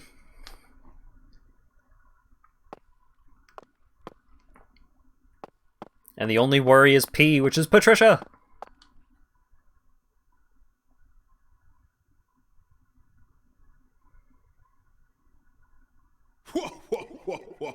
Oh, hey, Hoongan, how you doing?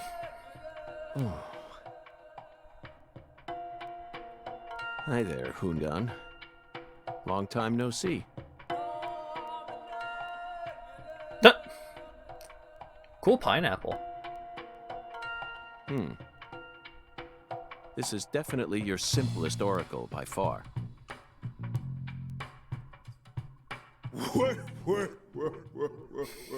And what's this? Is this a yo-yo? Patty. Now it all makes sense. Zach, we need to hurry back to the hotel and put all this in order.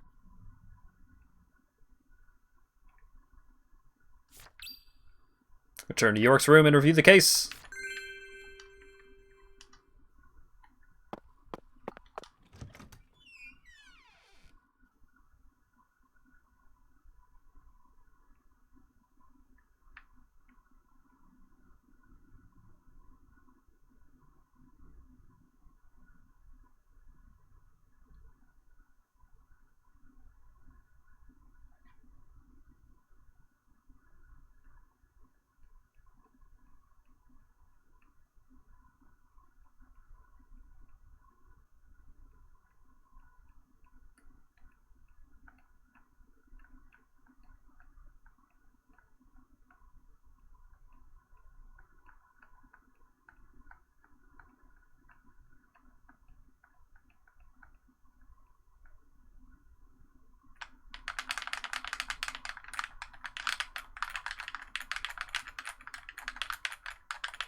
Oh boy.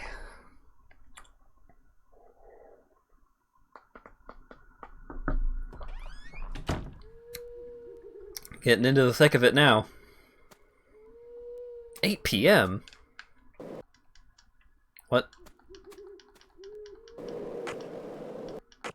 What? Okay, fine. I won't ride my skateboard then. Be that way.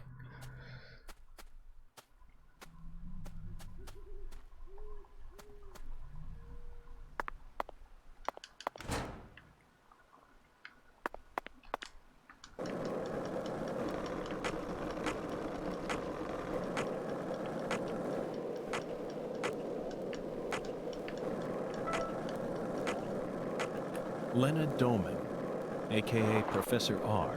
How could such an intelligent person like her suffer such a tragic downfall? Does the South really corrupt people like Patty said? This sunlight certainly seems capable of breaking someone down.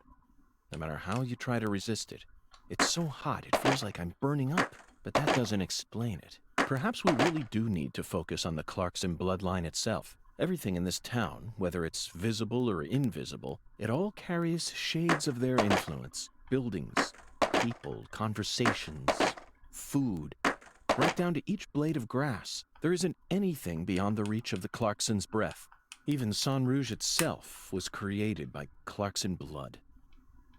Zach, just looking at the people involved in this case tells us all we need to know, don't you think? What stands before us now aren't your usual serial killers, and not even your usual drug case. It's the history of sin that's weighing down the shoulders of the massive entity known as the Clarkson family. And we're simply lost souls wandering through its colossal womb. We need to be like Pinocchio and Jiminy Cricket, put our heads together and find the way out, no matter what we go up against, no matter what situation we find ourselves in.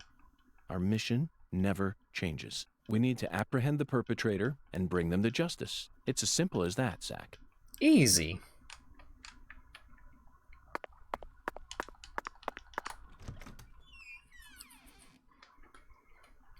Also, like, the massive entity known as the Clarkson family. There was PJ, Danny, Lise, Galena, Lena, and secretly Candy and Patricia. That's 7 people. That's not that big for a family. Especially what is supposed to be like this super evil organized crime family thing. What's up, David? Hey there, boss. What you need? You name it, I got it. How's the investigation going, boss? I've been so busy with work, I ain't even got time to go outside. So I can't help you get any intel, but if you need a ride, I'm your man. If you're gonna use Wyvern, please call it from our hotel. That's right, boss. It's all about that back margin. Alright, well. Let's go make sure our favorite bathroom is still doing okay. Yep.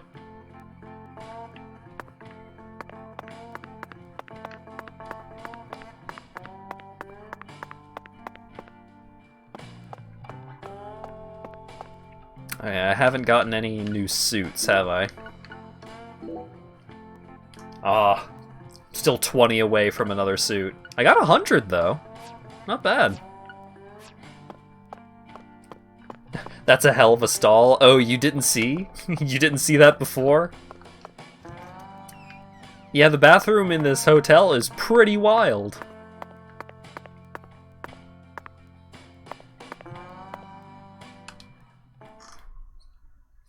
We found many new truths hidden in Lena Doman's journal. Some of them went far beyond our wildest dreams. It had a tiger rug and everything. Hell yeah. Hell yeah, it did. Oh yeah, and they put a rug under the toilet. Yeah. It's a magical place in that bathroom.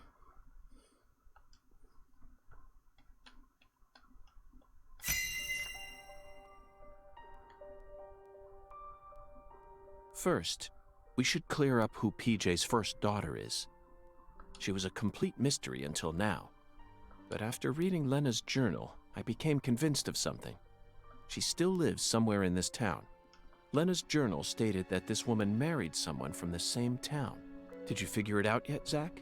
Who is P.J. Clarkson's first daughter? Well, I can tell you who it isn't twice. It's Alexis Joara. The Clarksons are of Irish descent. PJ's first wife was also a town elite who came from Irish ancestry. In other words, Alexis couldn't possibly be his daughter. His actual daughter should also be a little younger. Zach, once more. Who is PJ Clarkson's first daughter? Lise Clarkson, the first victim in this case. She was still just a teenager. And she wasn't PJ's daughter, but his granddaughter. She was the daughter of PJ's second daughter, Galena, and his son-in-law, Daniel, remember? PJ's first daughter should be blonde, white, and much older. You must know the answer by now, Zach. Who's PJ Clarkson's first daughter? Okay, fine. Yes, Melvin's beloved wife and the most beautiful woman in town, Candy. She's PJ Clarkson's first daughter. Which means that just like Galena, Candy also carries his blood. Now we know why Melvin said that Galena was a beauty who could attract a lot of attention. Candy had no interest in the inheritance and was also sexually liberated. That must be why PJ ended up coddling Lena so much. Candy is supposedly sick, but she's now become a key person in our case. She must be why Melvin's gone missing. Melvin's beloved wife, Candy, committed a transgression in her past. Zach, what was it?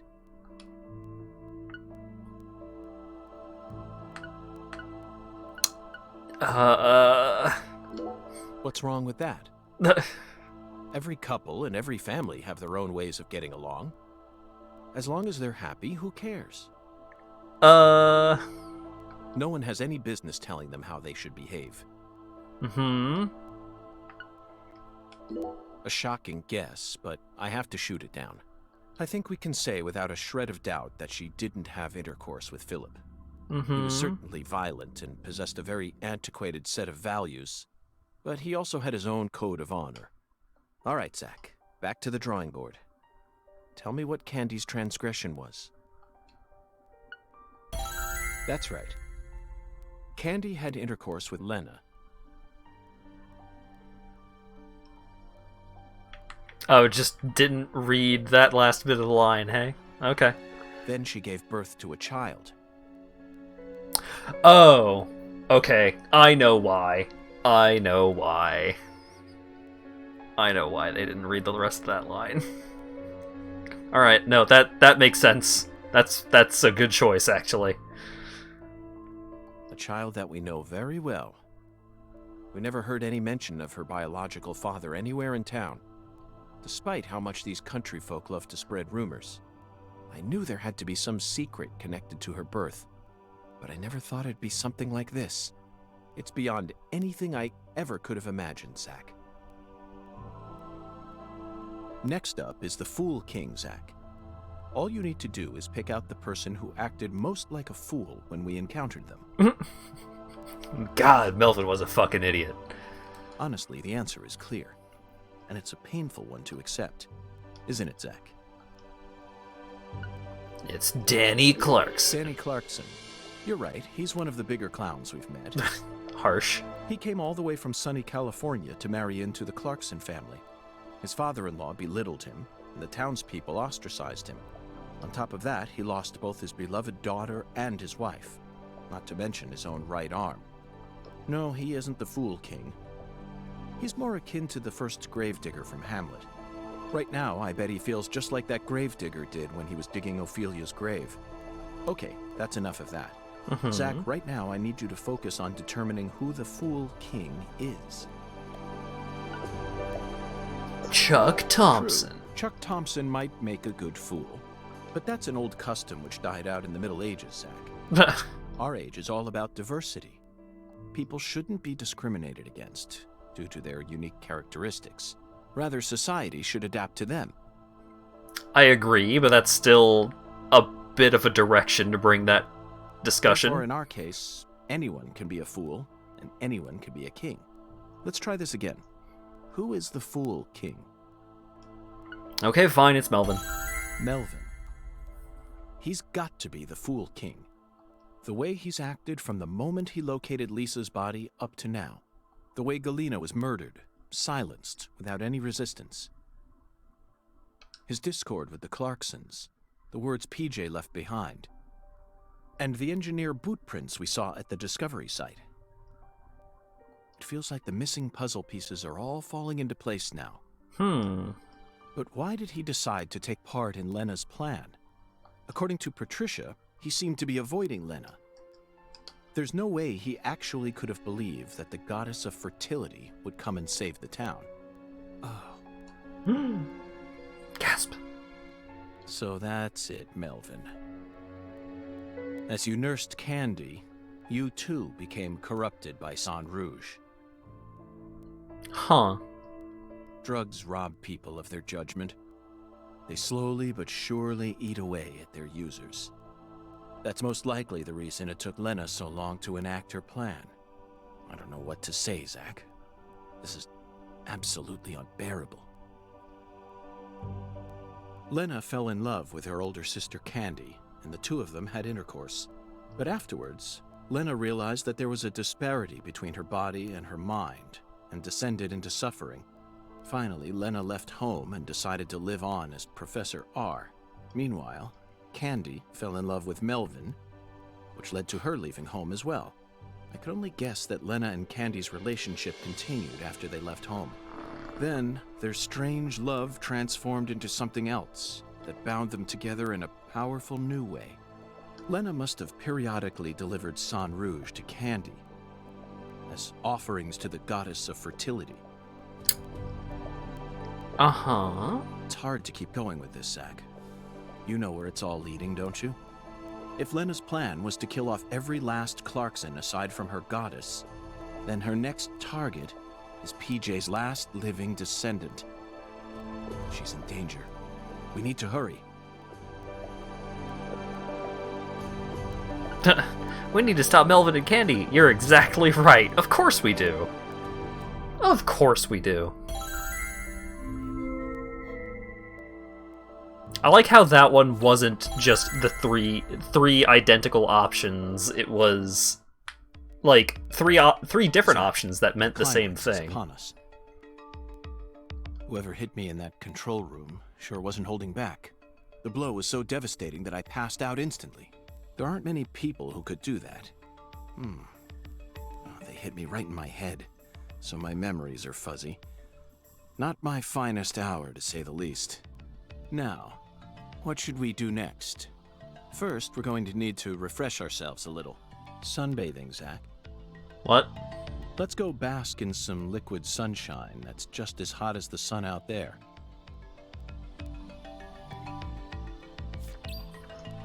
There's only one drink that can refresh you right now. Ah.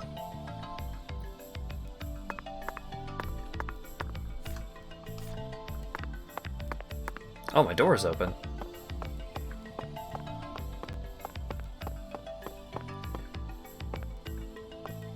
Let's get some coffee!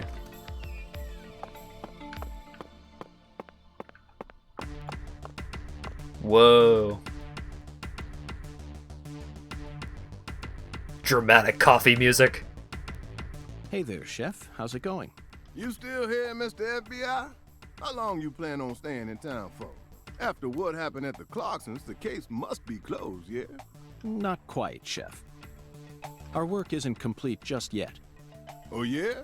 Well, what can I get you? May I trouble you for a cup of coffee? As hot as this blistering midsummer sun. Passionate and ferociously fragrant.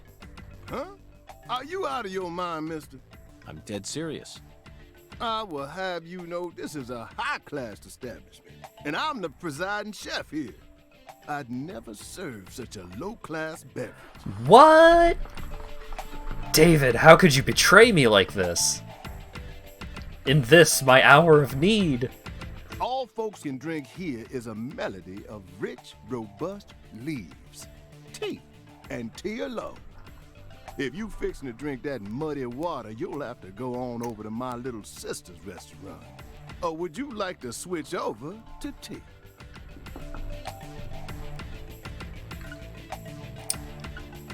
No thank you, I can't drink that slop. I said I want coffee and I meant it. Or I won't force you to betray your principles. Yeah, no. Let's here. We can go to Alexis's. That's okay. Thank you for your offer, but I'll have to decline, Chef. I said I want coffee, and I meant it. Oh, well, he said it anyways. That hot, bitter, dark, maddeningly odoriferous muddy water. Well, then you free to do as you like. But you ain't gonna be drinking it here. That's for sure.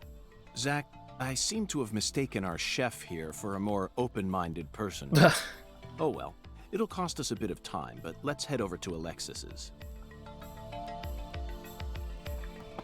I mean, it's currently 8 p.m., so Alexis's is not open.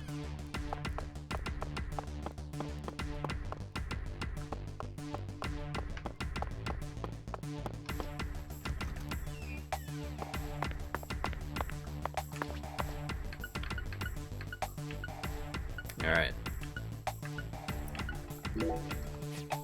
Switch back to the traditional suit now that we're getting close to the end here. We'll get the cannon suit.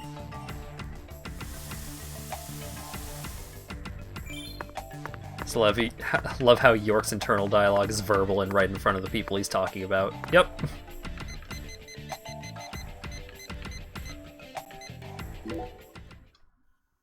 Yeah, the conversations with Patty are so good in this game. Just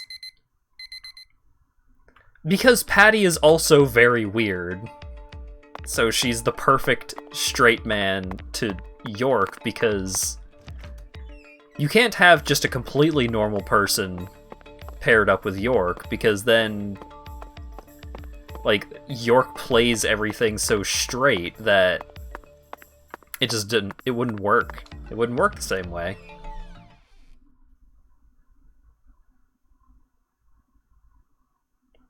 You need two people who are crazy in their own ways to pair up, because then each of them thinks the other is the crazy person.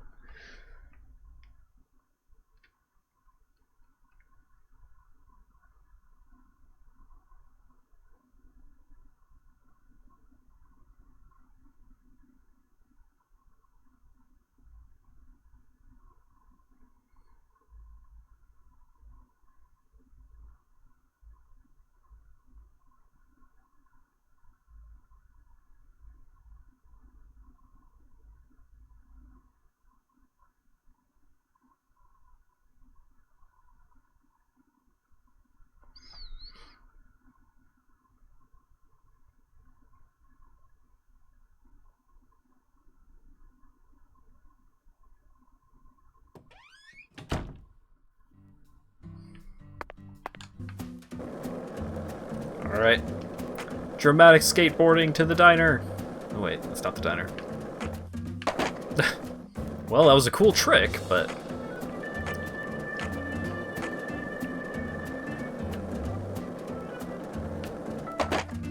Ah, dang it. Yeah! Whoa!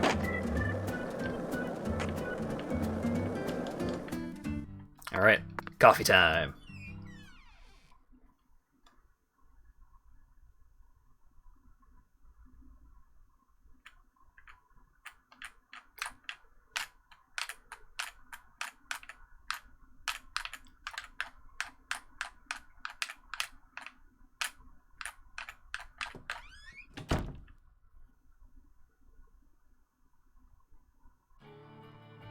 Hey!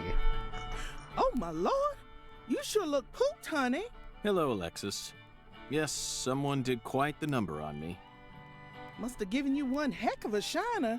Well, let me get you some coffee so you can relax, honey. Yes, that's it, Alexis. Just what I was waiting for.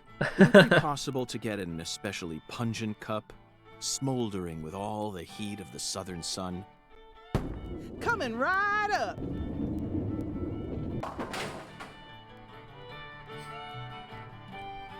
That was a really good scene right there. There was so much going on. It was action-packed.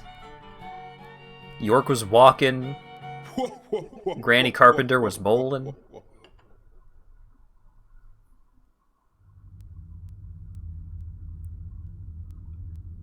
Oh shit. Whoa!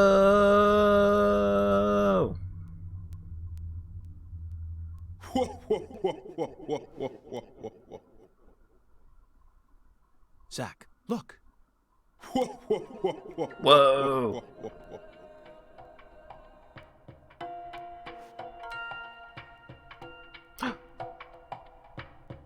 Hattie.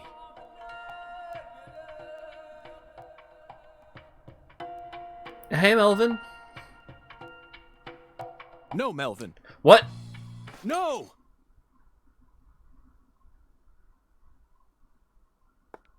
Oh my lord, what are you trying to do? Wake the dead? What's wrong, honey? You spilled your coffee. Oh my god.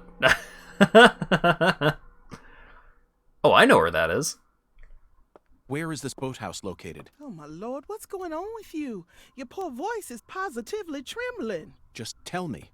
Where is this boathouse located? There's lots of boathouses around these parts. Oh wait, honey. no. Your guess is as good as mine. That's not where then I thought can it you was. at least tell me when this photo was taken?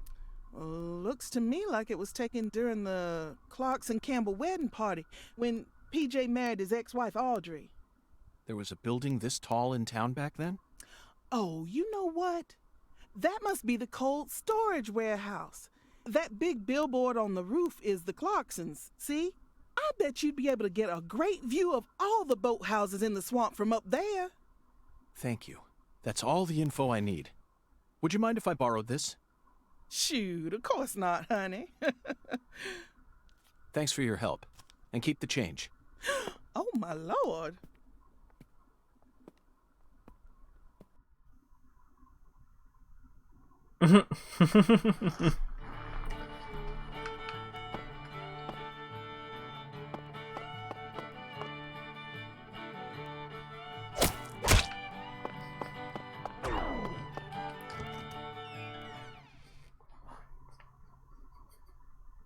I just wanted to punch Granny, but...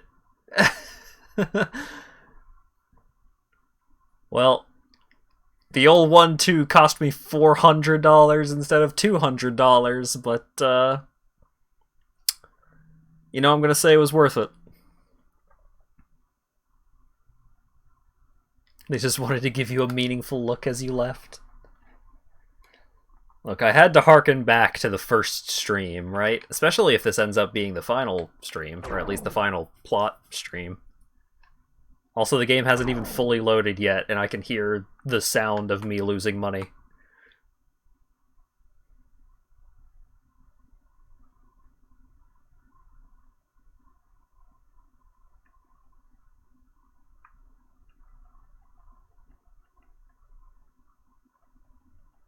I can basically hear that... Okay.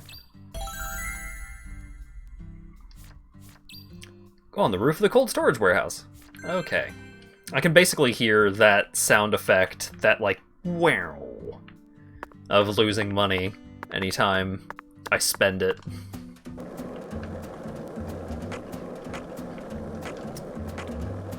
Just like, sure, I'll spend $35 on this stuff from Amazon. Wow. Oh, okay.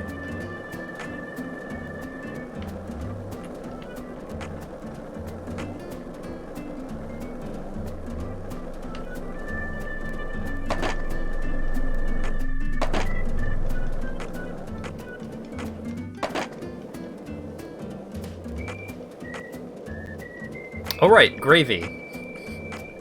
So I was talking about biscuits and gravy earlier. I don't really like gravy on most foods. Some gravy's okay, but generally I just prefer food without. Like, even just mashed potatoes. I'd rather have the mashed potatoes with just, like, salt, pepper, and butter, rather than with gravy. But biscuits and gravy, oh man, now that's something else. So good.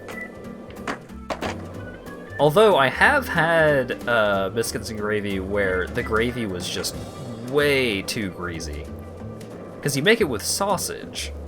Or you make biscuits and gravy with sausage, and it can get pretty greasy.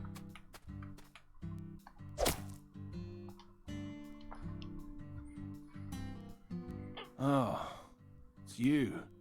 Sobered up now, Danny? I reckon I owe you an apology for how I was acting before. Oh, he is. I think I get what you meant now. You'll no longer be able to borrow a certain someone's power. Well, those words woke me up. I need to get myself together or I'll sink. Personal growth? I know, right? You saved me. So, thanks. Now this is a surprise, Zach. It sure is. Can a human being really turn themselves around this quickly? Hey, come on, don't say that. I was drunk, you know. I lost my baby girl, my wife, then my father-in-law. I didn't know what to do. Blaming it all on someone else was the only way I knew how to cope. All right? What are you here for, anyway? Thought you already investigated this place. What? I'd like to get your permission to climb up to the roof. Right up to that hideous sign there. That's a hell of a sign, alright. Someone send this to Sir. Oh, is that all? Well, go on ahead. I know you're a genius agent. If you need to go up there, then by all means. Danny, I'm not a genius. I'm a complete failure. I never even gave a single thought to P.J. Clarkson's first daughter. I was practically oblivious the entire time. I never considered the possibility that Lena had a child either. And that misstep cost us many sacrifices. But you know all about it now, right? Then just move on. You figured out that it was Galena who murdered Lise. And that Galena was being manipulated by Lena. You proved that my treasure wasn't evil after all. It may have cost us a lot of sacrifices, but that still makes you a genius agent. And that's how I know I can trust you. Hey. Now, I don't care if you're FBI. I'm still gonna come clean and say it. Whoever killed my treasure is gonna pay. I want to track him down and kill him with my own hands. But I'm a Clarkson too. So I made up my mind. Oh, we got the Clarkson family theme. All Clarkson's got a job to do.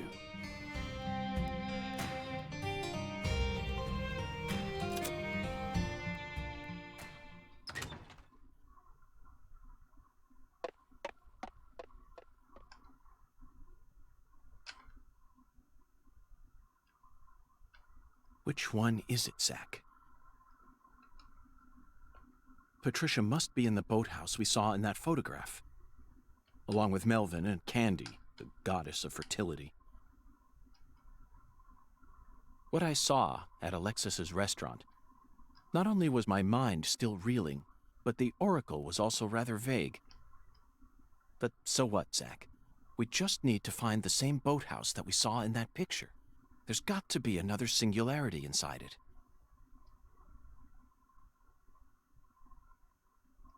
Zach, that's the boathouse. It's right where the photograph was taken.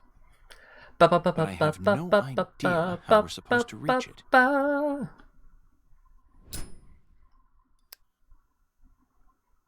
Zach, it looks like we have no choice but to head back to the starting line. Let's go and see the one who fired the pistol at Heaven. He should be able to transport us straight to that boathouse. Remember, his love for justice is so strong that he chased a poacher's boat all the way up the bayou. I'm sure he'll be happy to help us. Zach, stop and just imagine it for a moment. Chuck's face, once he hears that poacher's boat is actually a shrine housing the goddess of fertility.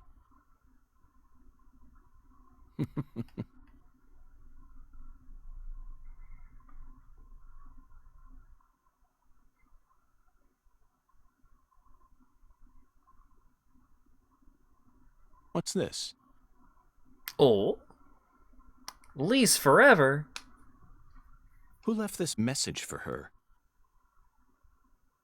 Zach, you know what? I forgot all about our 10-foot giant. We still have a lot of work left to do in this town. Oh, right.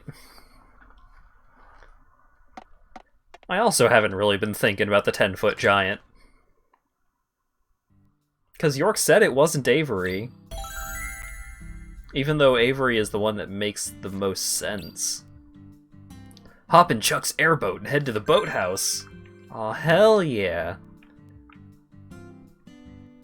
The billboard was the killer. Zach, there's the biggest man we've seen in town thus far. The claw woman is the 10-foot giant? Aw, shit. Let's talk to him just in case.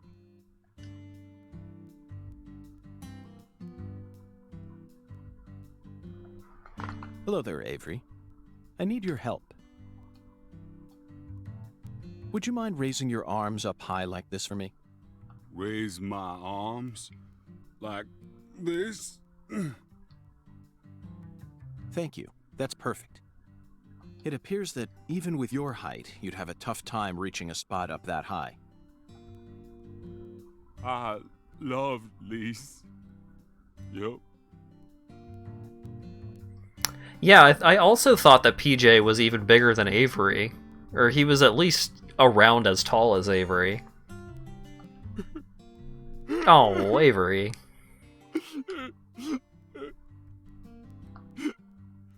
But Lise got cold.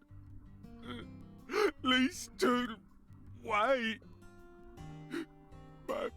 My poor sunlight wouldn't move no more. Avery, I understand how you feel. I'm sure that Lise does too.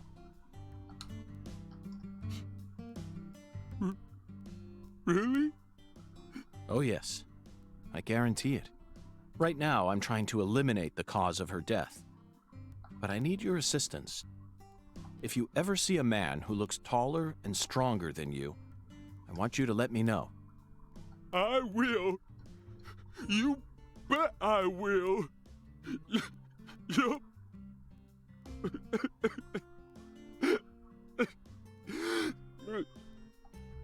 Thanks, Avery.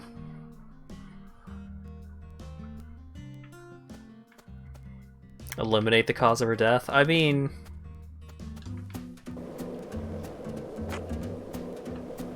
yeah, kinda. Eliminate Sang Rouge, which is, like, kind of the core cause of her death? Kinda? Woo! Aw, yeah, I think that was the best one yet.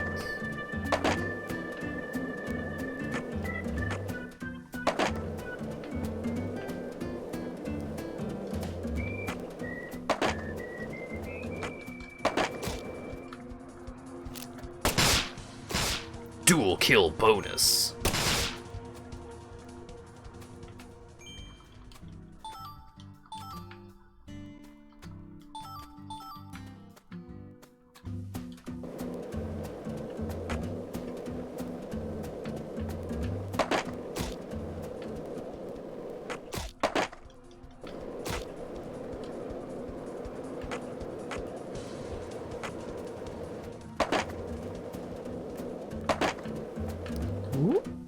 Alright.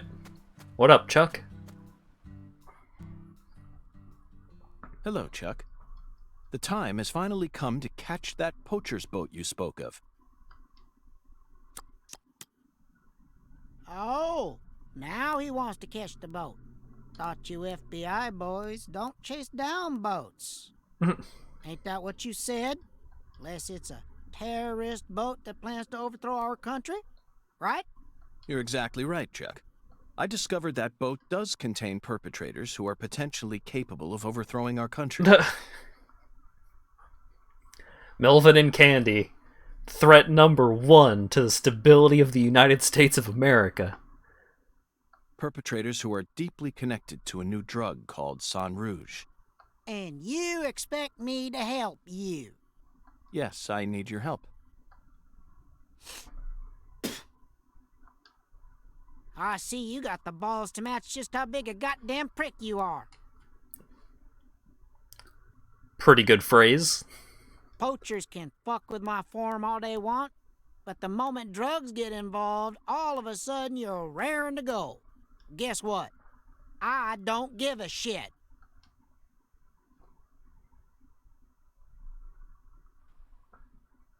I can't solve this case without your help, Chuck. If you're angry about how I acted earlier, then please allow me to apologize. I don't want no apology. Then how can I get you to trust me? You really don't know when to shut up, do ya? Yeet! As you can see, I'm busy here. So if you're done harassing me, then, Chuck, that was amazing. Absolutely incredible. Fantastic. How did you do that? Thanks? I don't know. The answer lies in his physical advantage. Oh. That's it, Zach. Your stance when you toss makes all the difference. I can't get over how beautiful his stance was. Just what am I missing? You like skipping stones? You know, I always trust a man who knows how to skip good. See, the key to skipping is how close your arm is to the water when you throw. You also need accurate speed, an accurate wrist snap, and accurate timing when you let go. That's why short folk who stay low to the ground and keep a low profile like me can skip better. And that's how I reckon I can trust a man who knows what skipping's all about. Got it? If you want my help, you gotta impress me with your skipping. I can do that. Then I'll lend you my boat. I can do that. I'm a skip master. Get a score of over 5 points in stone skipping? Come on. You could at least offer a challenge here.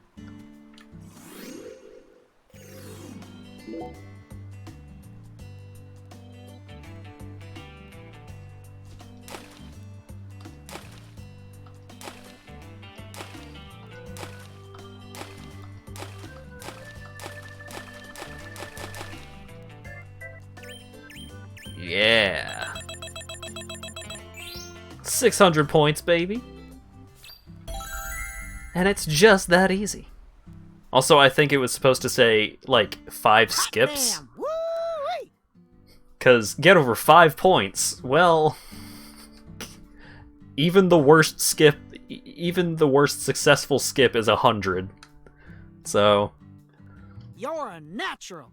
That was flawless skipping, all right. Really? Oh, yeah. You got talent, boy. And you're humble, too. Imagine they iterated on the system after they iterated on the quest. Yeah, probably. Well, I did have a great teacher. That's what helped me to stay low. Yep, that's the key. Gotta keep low profile. Folks can learn a lot about life from stone skipping. Feller's gotta stay humble. Keep himself from getting all arrogant. Know what I mean? Okay, maestro, I trust you now. I'll take you into the swamp or wherever the hell else you want to go. Want to shove off now? Let's leave at once. Gotta make hay while the sun shines. Let's head over to my boat. Follow me, maestro. Maestro.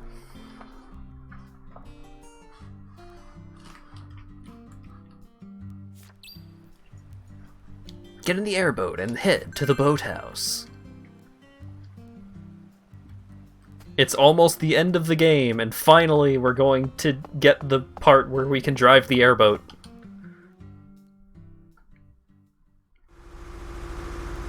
We gotta go round a bit to get to your boathouse.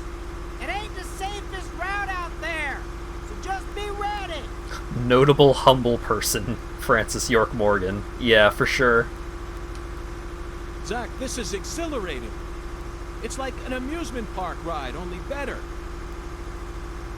Hold on tight now, maestro!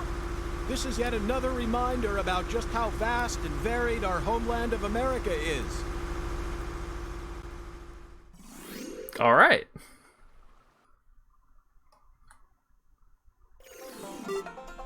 Aw, it's shooting gallery. I guess they changed driving the boat to the shooting gallery in between when they first showed this game off and now. Because I do remember seeing footage of driving the boat.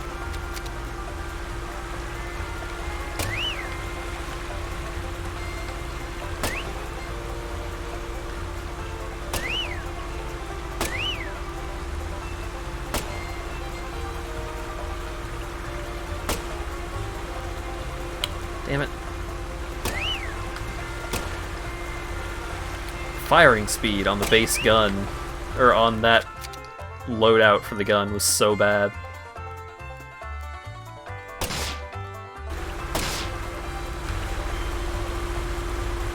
Pokemon Black. Yeah.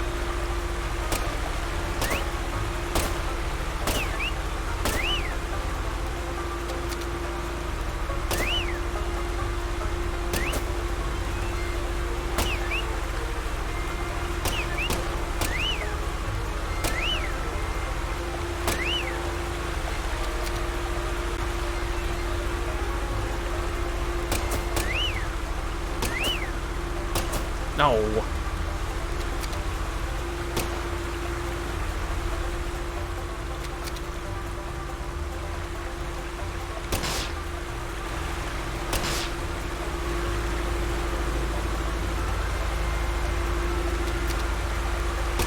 Oh god, we're cooking.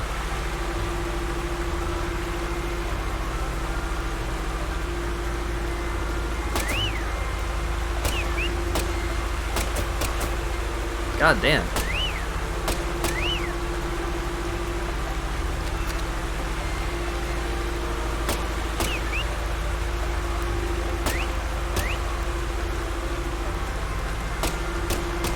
God damn. Score not high enough, didn't make it to the boathouse. No hidden animal signs. Yeah, it's messed up. I got the giant doll.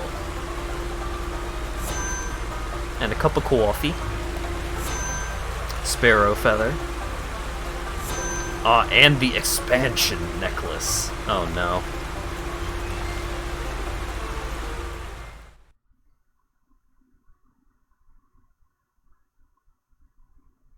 This is as far as I can take you.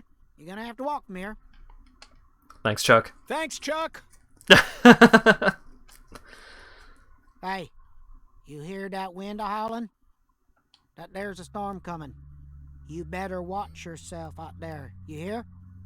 Oh yeah, and folks don't usually come round this end too much, so be careful. You got a weapon? I just did a shooting gallery, Chuck. Just give me a holler if you need me to come get you. I do always trust a good skipper from the bottom of my heart. I appreciate all your help.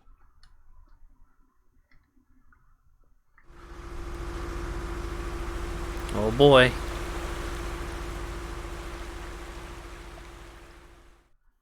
Man, look at that ground texture. Wow.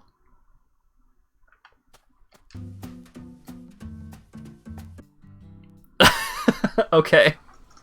Fine.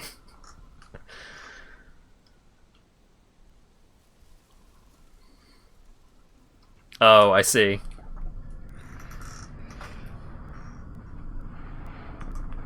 Zach, a deadly premonition. What? How do you feel about this one? Honestly, I'm torn. I know the truth that awaits us here isn't one we want to accept. But we have to keep marching ahead. We're FBI special agents, remember? He said the thing. United It's States less exciting Department when of he says the Justice thing has twice. authorized us to deliver justice in their name. You know, sometimes I get to thinking, why did I ever decide to work in the justice sector? The justice sector, huh? Also, yeah, Deadly Premonition. Young York's lips are just kissable soft.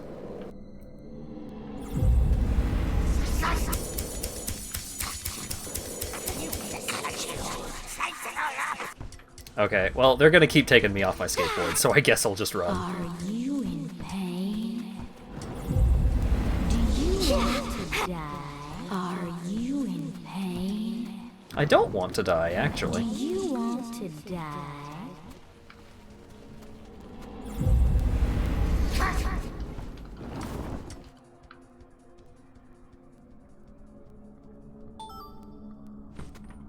Wow.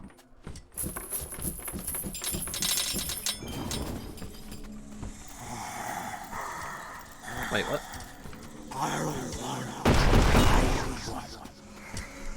You can never run away.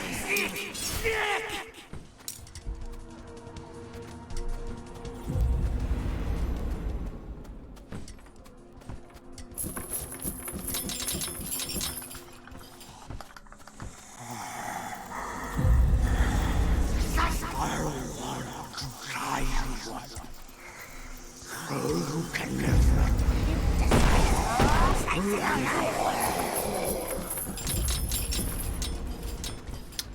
Miss the Deadly Premonition 1 Shadow Moans. Yeah, so do I. Don't want to die. Kill me. Hurts, Oh, don't no. it? There's nothing here. A lot of snarf. Yeah, there is a lot of snarf happening around here. Zach, we've reached the final stage. Are you prepared for the truth? I am. I'm ready. I'm ready. I want that truth. Save Patricia and Melvin. Oh, shit.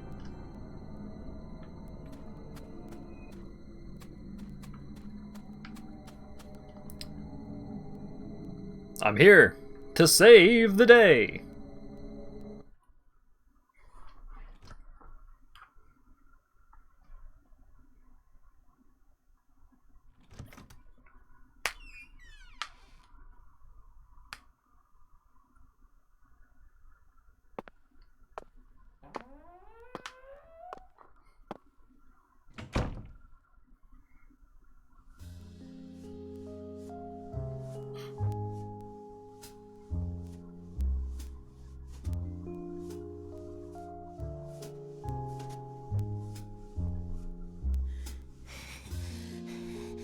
I love you. I'll do anything for you. What? I'll make your wish come true. What?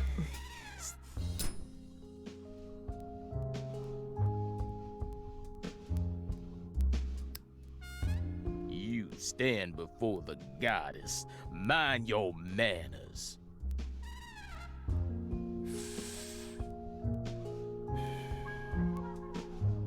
Sorry, but I don't worship that deity. You always were a rude one. Oh god, he's got a knife. Patty, everything's all right now. Just come over to me.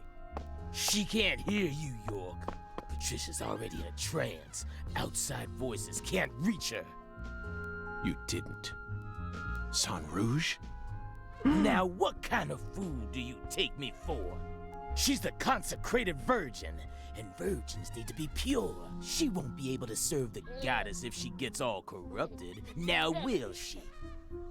And besides, she's got a resistance to the stuff. Might be due to the blood she inherited from her parents. Or might be San Rouge was designed that way on purpose. Not that it matters now, 'cause she's about to die. What?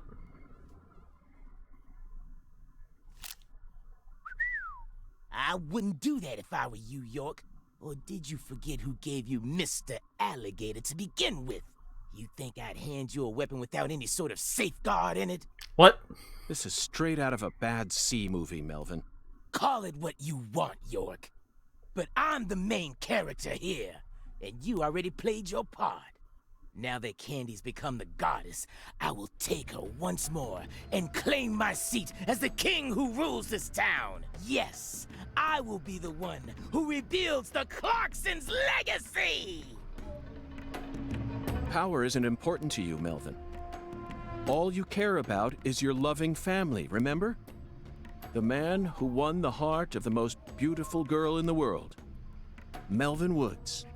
We can still stop this from happening. You just need to wake up, Melvin. York, you really are a second-rate man. You're incapable of understanding how other folks feel.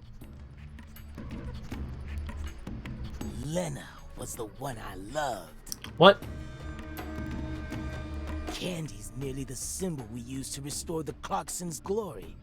The goddess of fertility is just an idol designed to guide our people down the proper path. I devoted everything I had to Lena. Hey, Patricia!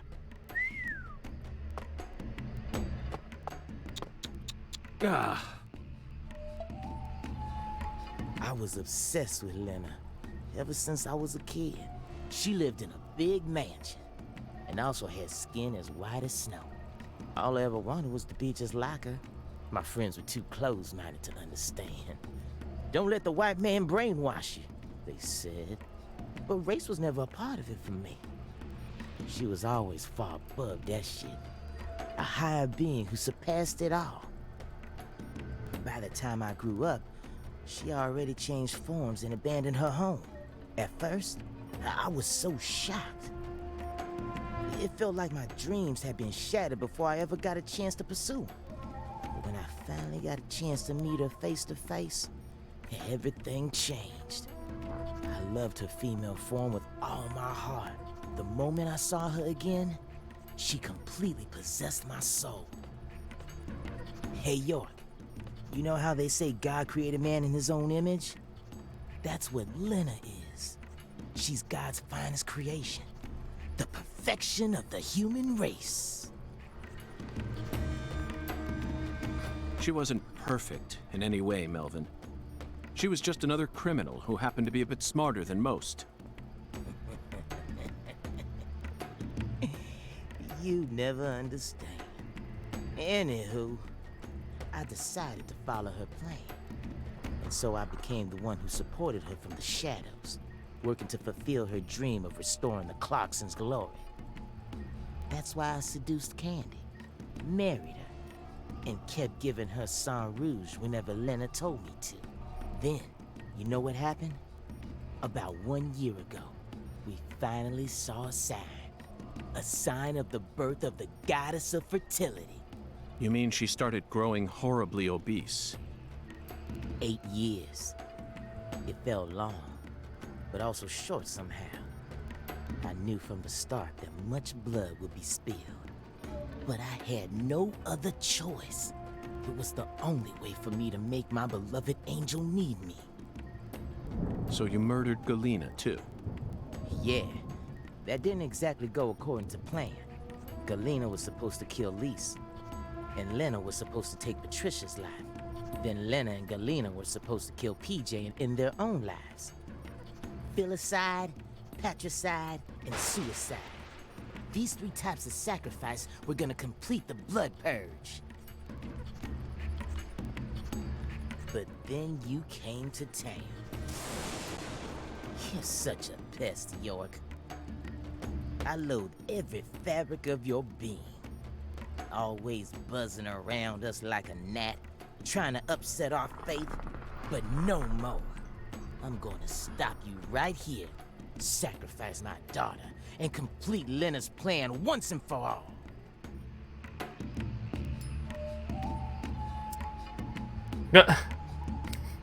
Starting another cigarette. There may have been some hiccups in the plan, but the result won't change. After all, I'm her daddy, in the end. The goddess of fertility and her king will be the only ones left.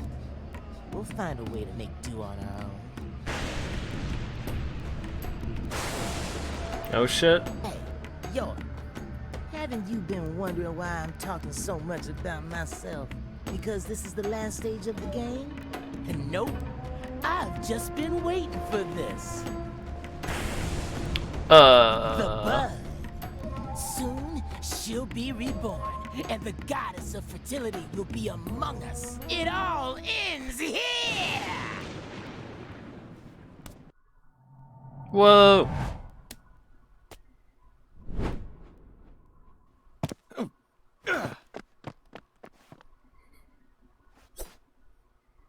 Patty, are you all right?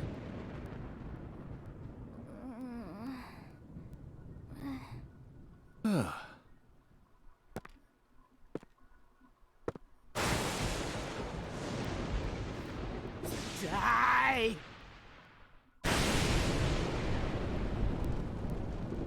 Yeah, York tried the cigarette flick against George again several years later, except it didn't work against George. George parried it.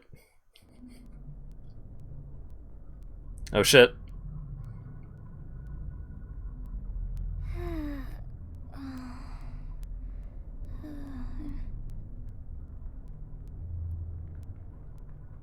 This is where he learned it was a good idea. Yeah.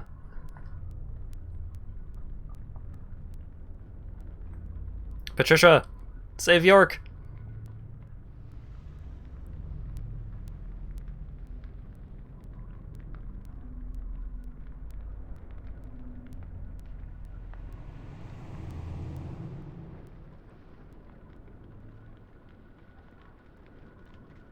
Shit! No! Stop, goddammit! Get away from her! Daddy! Mama!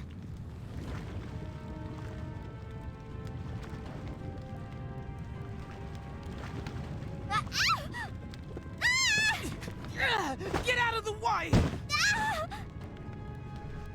Patty, save York. But the goddess let us plans! Daddy! No! Damn it! I was supposed to be the king! I need to stop the fire! Shit! Damn it!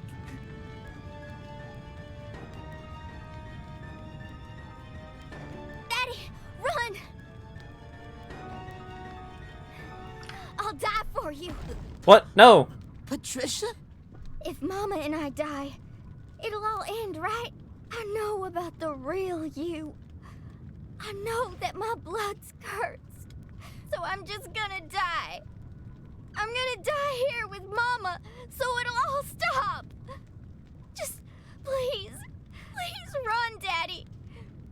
You're a good man, aren't you?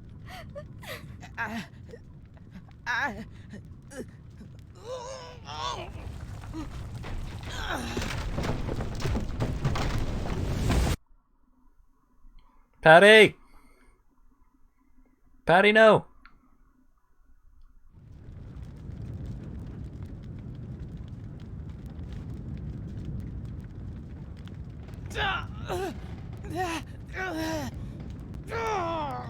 Daddy, you saved me?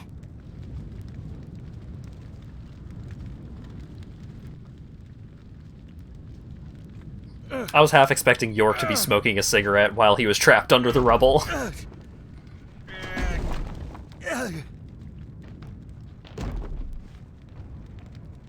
Patty.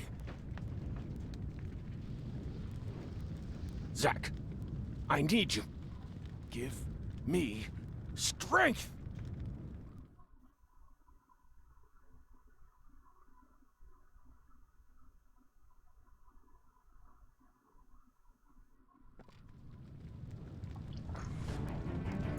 Daddy? Debris. You saved me? But why?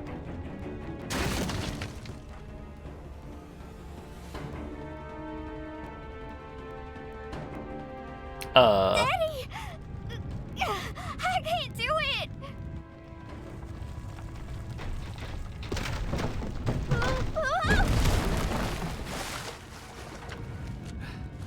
Oh, I got out. All right.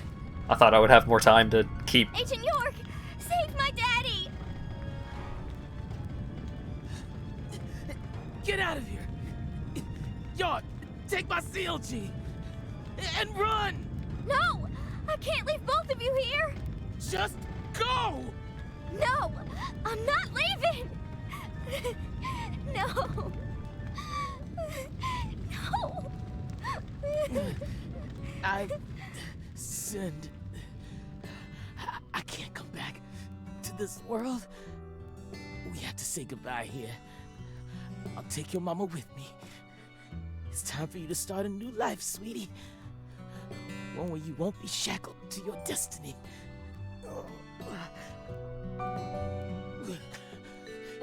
York, I've confessed my sins. I'm gonna die here.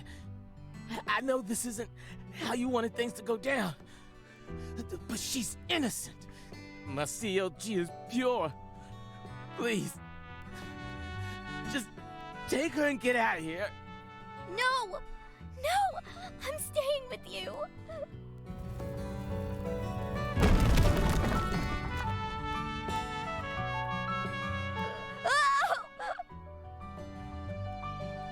Ah!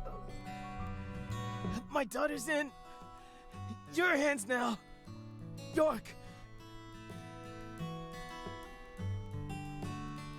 Let's go, Patty. No! Let me go! Daddy! Mama! No!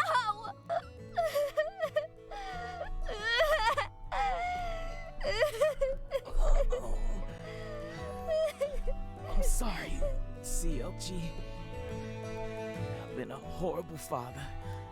Even before we ever met, I was always heading down the wrong path. But I finally understand it now. I love my family from the bottom of my heart. Both you and your mama.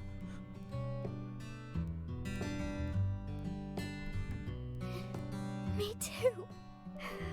I love you with all my heart, Daddy.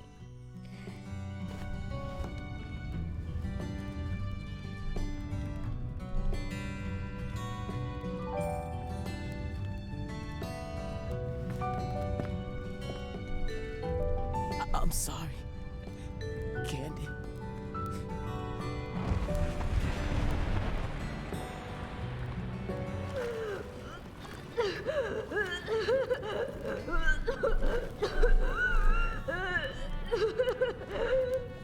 Red tree.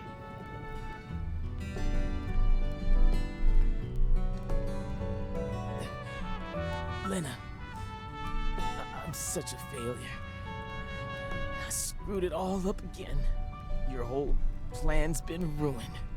I'm sorry. Right up to the end, I could never do anything right. Oh, really? So, it's all okay? Oh, good. Well, just hold on then. Candy and I will be right there. The worst father, graced with the sweetest daughter. Life can be a bitch sometimes. But it wasn't all bad. You got one last one in there. Thanks, Melvin.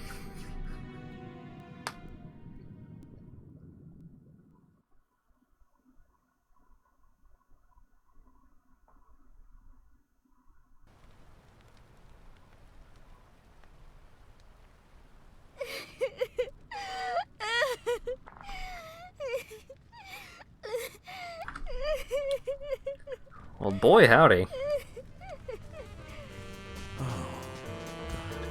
Whoa!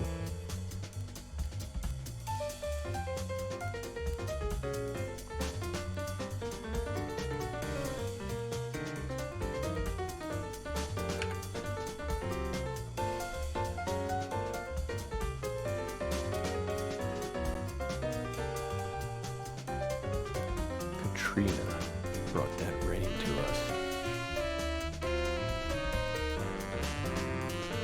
And now, I realize that at the very end, I saw him. What? But she washed all that away. Every last trace.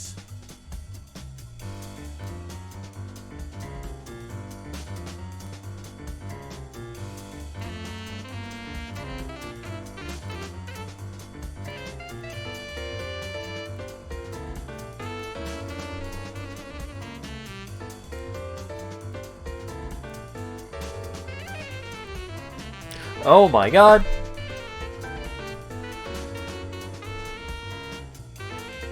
Well, wasn't part of the problem with, like, what happened with Katrina that they weren't expecting it to hit the way that it did?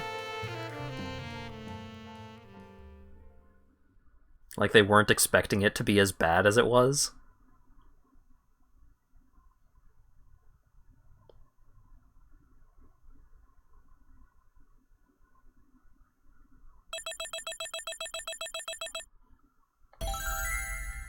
A bee? What?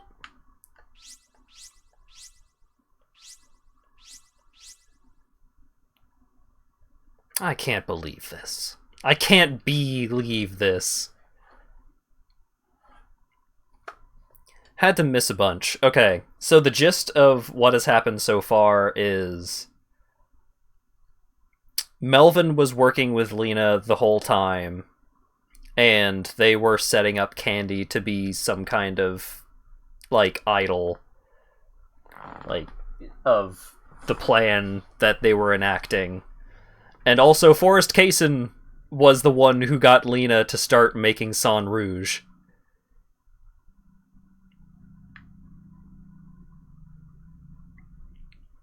It was a small storm when it crossed over Florida and blew up extremely fast to a Cat 5, but there was still like 2-3 days before it hit.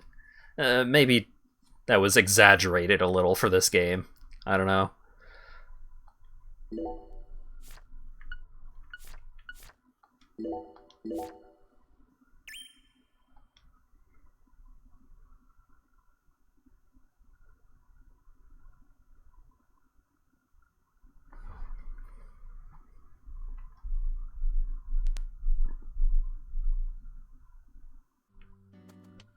Oh. What? I just love the look of glistening green grass. You know the green I'm talking about. Moist with sprinkler water, reflecting the radiance of the sun. In that regard, Louisiana's grass is in a class of its own. Just picture it. On a clear summer day, a cold beer in one hand, gazing out from your porch onto the garden you're so proud of. This is the life. Doesn't get much better than this. That's Is this Kaysen or is this PJ? and a cold beer, the ultimate combination. They go hand in hand, just like hot dogs and sporting events. But that grass, it's got a bit of a nerve to it. It doesn't matter how many times you cut it down. It'll always keep coming back and turn your eyes away for a bit. And that's when it'll really sprout up. Up until last week, your garden was perfectly pruned and balanced, symmetrical and pristine. But you wake up the next morning, and you can't even stand to look at what it's become. That's why people work so hard to cut their grass. Like it's some ordeal they've been tasked with by the big man in the sky. Oh. And it never ends. Understand me, Zach? If you want to stop cutting your grass, you need to either submit to its growth or force it to wither. That's all humans can really do. Hard work never really gets you anywhere in the big picture. Nothing but wasted efforts. You following me here? Now just be honest with yourself. Be honest Francis Zach Morgan.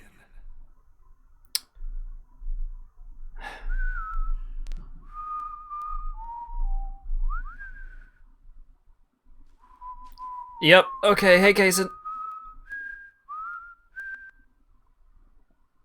Oh, howdy, Zach. So we meet again. Such a touching reunion. Like a little boy who was given up for adoption, finally reuniting with his true parents. Zach's fucking pissed. Look, even little Willie here is beside himself with joy. Kaysen!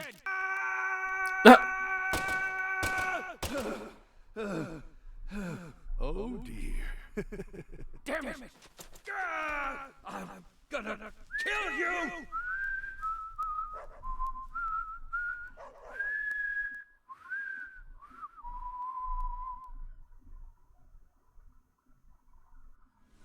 What the fuck is happening?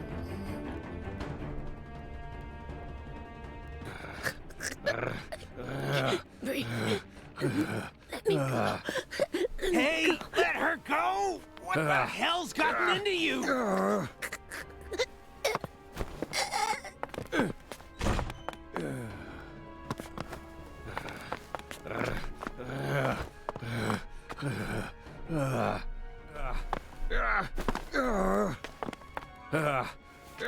Zach, stop choking her. Jeez, are you okay? Thanks, Simon.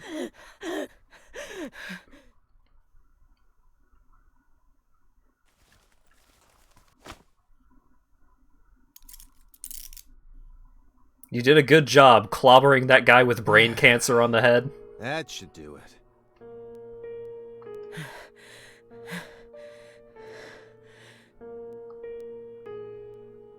Well, no turning back now.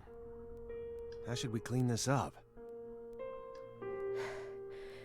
I'm searching the room. Knocking people out? It reminds me of pizza.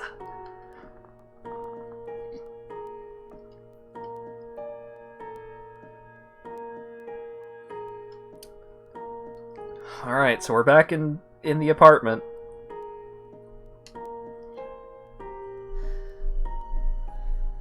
This room is pure insanity.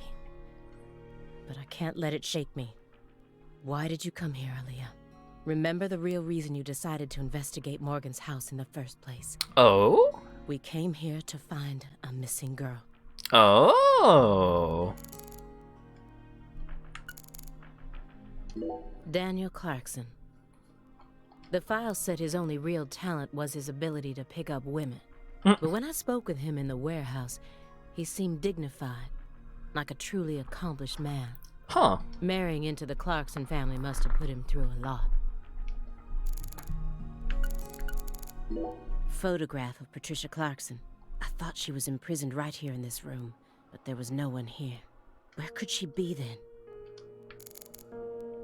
Patricia Clarkson isn't here, and he's done nothing except narrowly skirt the thin line of legality in all the right ways. He's so abnormal. How can there not be a single shred of evidence against him? Well, I mean, he did just assault a federal officer. That's probably enough. Come on, Agent Jones. I know you're hiding something. What are you talking about? You've been watching him for 4.5 years, haven't you? Can you really stand here and tell me that you never saw a single one of the strange signs I'm picking up on Agent now? Jones is hiding the pizza. Oh shit, you're right.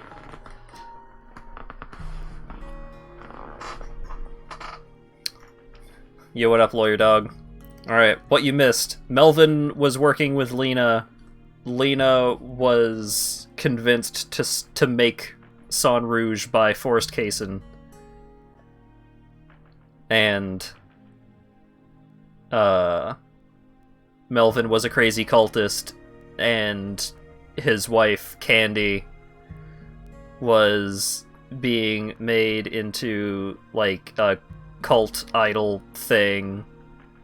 And also, Patricia is Lena and Candy's daughter. We've been waiting 4.5 years for that restaurant to serve red beans and rice. What signs? And also Simon is extremely suspicious. Deadly premonitions. What? Preparations for kidnapping or terrorist activities, sexual depravity, violent tendencies, self-mutilation, or even just contacting a specific person periodically. Nope, nada. He doesn't fit any of that. You think I'd really ignore something that obvious?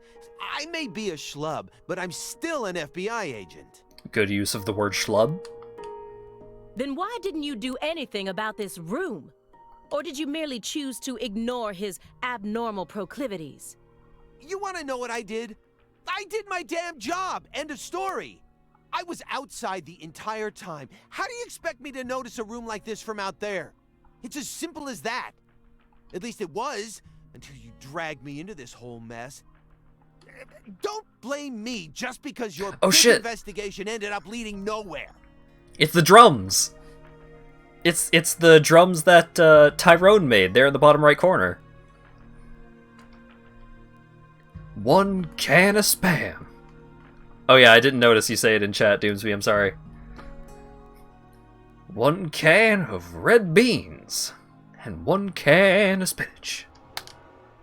Then tell me the truth. After seeing this room, can you really say that man is in his right mind? I mean, he has brain cancer, lady. He's got some problems. He kept this room a total secret from you for over 4.5 years. No normal human is capable of such a feat. Only a true genius. Or a true monster. Or a man who bought curtains.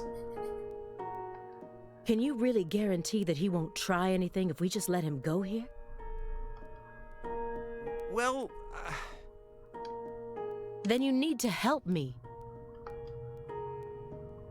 Find some sort of evidence that we can use to make him reveal what he's plotting. Okay.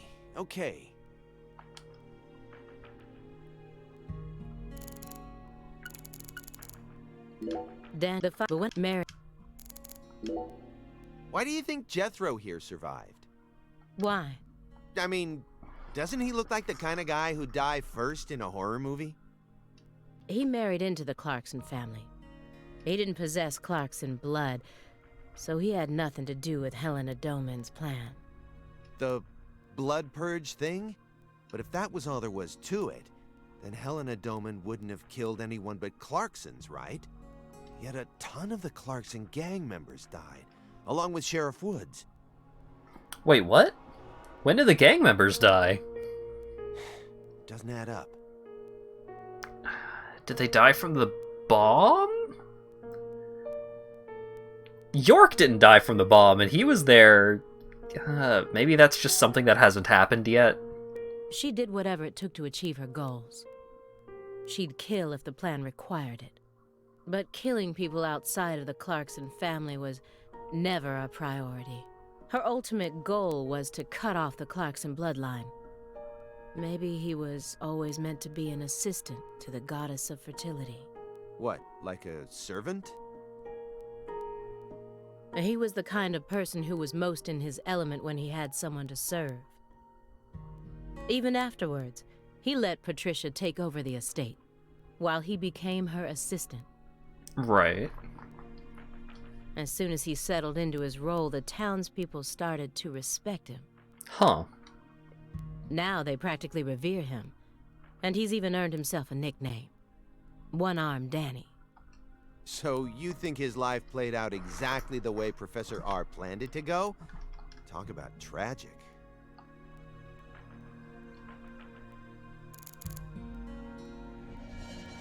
Oh wait, right. Patricia was the goddess of fertility, not Candy. Melvin was just being duped. I was so positive, but she isn't here. There is something about this room, though. Agent Jones, what do you think? Me? I'm not as smart as you. Why are you even asking me? Are you hiding something? Of course not. Knock it off. Could anyone that is Could someone suspicious be as confident as me? I didn't think so. Me? Hiding something? Ha! That's a good one. Come on. I got nothing to hide. I thought I would find answers in this room. I thought that Patricia would be here, but I was wrong. This room is only filled with photos of people related to the case and the handiwork of a madman. Feels like I'm wandering through a heavy mist. Why is Morgan showcasing those women's photos? And that bed.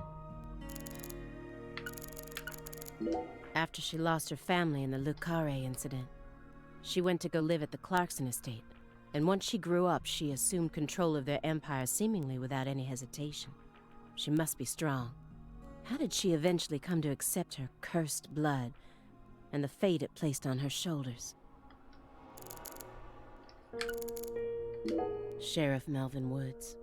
I never met him myself, but his face makes him look like a very nice guy. His background and childhood didn't have any red flags either. Yet we're supposed to believe that he was one of the masterminds behind that entire incident? If you loved someone from the bottom of your heart, would you ever be able to marry someone else? Or kill for them? Whoa, what are we talking about? I never heard of any kind of motive like that in any other murder case. I just keep feeling like we're being fed a story that he made up in his mind. True. Honestly, without having experienced what that's like, I can't really say what I'd do. But I'd never try and force love to happen, if it didn't seem like it was meant to be. There are 3.5 billion women on this planet. There's always another fish in the sea. There's got to be more than one specific person who anyone can fall deeply in love with, right? But what if we were talking about pizza? You just discovered the perfect ultimate pizza. Would you kill for that pizza? Could you murder a man for pizza, Simon? But you aren't allowed to take even a single bite. Unless you kill someone for the cook. Have you ever loved someone with all your heart? What kind of person do you take me for? 3.5 billion women out there, and I got a good shot with all of them. Simon Jones. That's my line.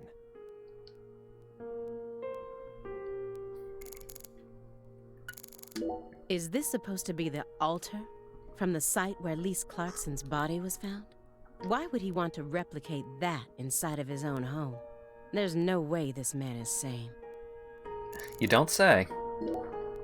The one who took her in after the incident was Daniel Clarkson, the next in line to succeed the Clarkson family. He's the one that ended up raising her from that point onwards. Isn't fate strange? In the end, two people who were completely unrelated by blood ended up inheriting that house. Yeah, you're right. But sometimes I wonder, what is family anyway? Go back far enough, we're all strangers to one another. We're talking countless generations, marriages and birth, you know. Humans love to deify the rules they create.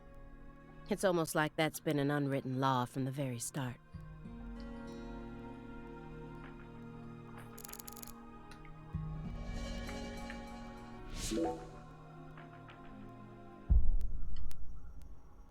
Alright, cutscene mode.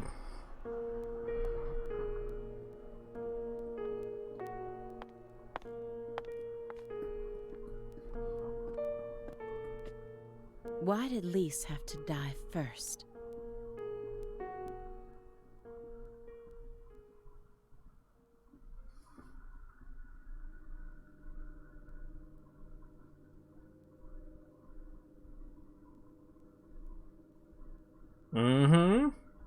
I knew it was important.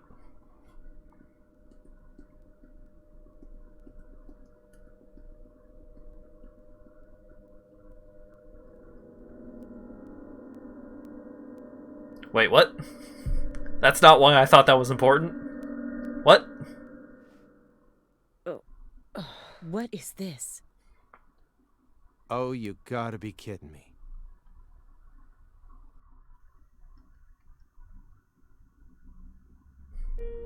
A rat. It's all coming together. Paints such a bizarre picture. But upon closer look, I can see some strange sort of pattern to it all. Was Morgan trying to recreate something with all this? If so, there must be a reason for all of these weird and hideous things. Was Zach trying to recreate the process used to grow a red tree? So, but for what purpose would he do that? Just to know? It's gotta be more than that. I've seen the bedrooms of countless violent criminals, but this one is on a completely different level. Just to have some cool drugs? It's beyond insane. I've seen the bedrooms of It's beyond...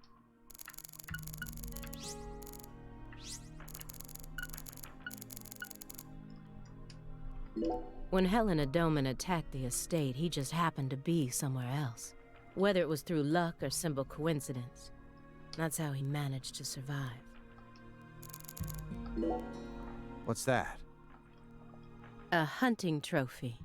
A brown bear. With a dragonfly eye patch. Why is it smoking a cigar? It's probably supposed to represent Philip J. Clarkson's body. And the elk is? Helena Doman. So that's why it's got such good taste in fashion. And this one is Galena Clarkson? Why did he want to line up corpses that were killed in different places, all together in a single room?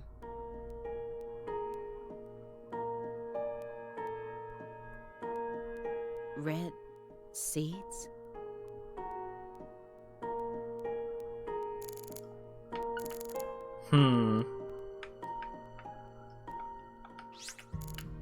What? Let me look at Danny. When Helena Doman returned home, someone must have let her inside. Huh. You think that was her brother-in-law, Daniel? I don't know. Well, alligators did chomp his arm off. He probably had it in for old man PJ too. But, you know, I don't think he had anything to do with this. Why not? You're making it out to be more complicated than it really is. That's always the problem with people like you. Too smart for your own good. Just get to the point. Professor R marched straight through the front door to the mansion. She arrived right at her destination using the quickest route possible without having to undergo a single security check. I know. My question is, how was she able to do that? Because she's family. It doesn't matter if PJ disowned her. He never stopped loving his son.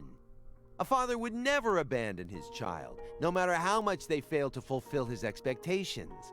That's what being a parent is all about. Don't look at me like that. I know, I don't have a son myself, but I have a father. He's still back in my hometown, managing the printing plant my grandfather started. He'll be turning 80 soon. He wanted me to take over the place, but as you can see, I'm out here. But I know how this whole thing works. Even though I haven't seen him in forever, the minute I go home, he'll welcome me with warm, open arms. Yeah, I called. Yeah. Rope tied around a lighting fixture. Oh! Well, boy howdy, that makes it a little more blatant, huh? What could it mean?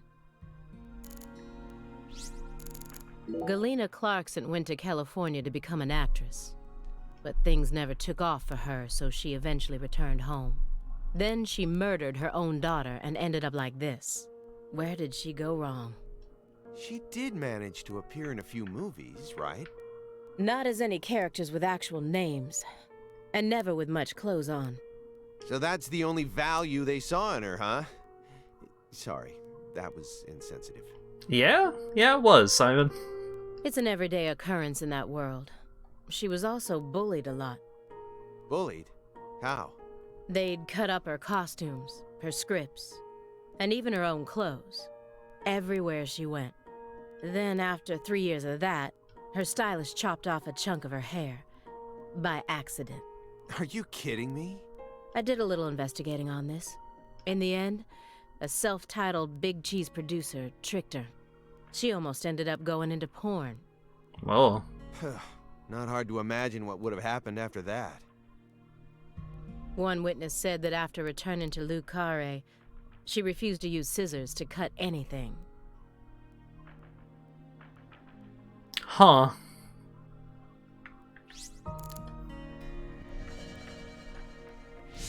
Alright, well. You sure it's okay to press that? Won't know until we try.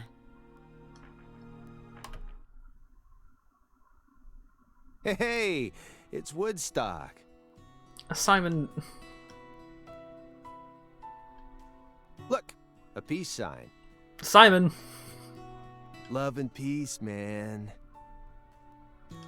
Even I can figure out what this is from. It's Jimi Hendrix, Janis Joplin, Grateful Dead, and Led Zeppelin. But I shouldn't have to explain it to a music nut like you, right? Simon, why are you still here? Yeah, that's a good question. Kind of feels like he's currently here to be an idiot, but I know he's got something more going on. That isn't a peace mark. Yeah, Simon was the one that had the Greenvale case file. He should know. It's upside down. You don't need to be a music nut to see that. Who says that's the top part? If you're looking from Lisa's head, this is the top part, making it a big, fat peace mark. No, this is the ground. Where's your proof? The red seeds. Mm-hmm. Seeds go in the ground, right? That makes this wall the bottom. Lisa's head is clearly at the top. Period. Also, Agent Jones. Led Zeppelin never played at Woodstock. Oh! Oh! Called out! Fuck you, Simon.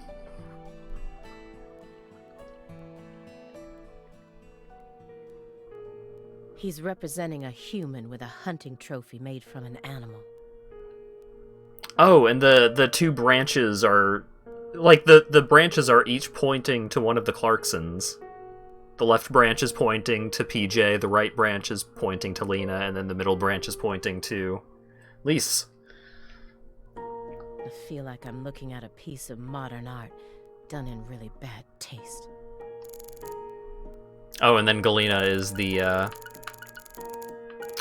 branching point. According to Morgan's story, she was the mastermind behind everything. The whole purpose of her plan was to protect her declining clan from their imminent downfall. She had to kill all her family members in order to purify the bloodline, so that in the end only the goddess of fertility would be left behind. I don't buy it. This plan has so many holes in it, I don't know where to begin. Yes, Katrina may have carried all of the evidence away. But I still can't believe he was actually able to turn in this fairy tale as an official report. Philip J. Clarkson, the central figure behind the Clarksons' rise to power.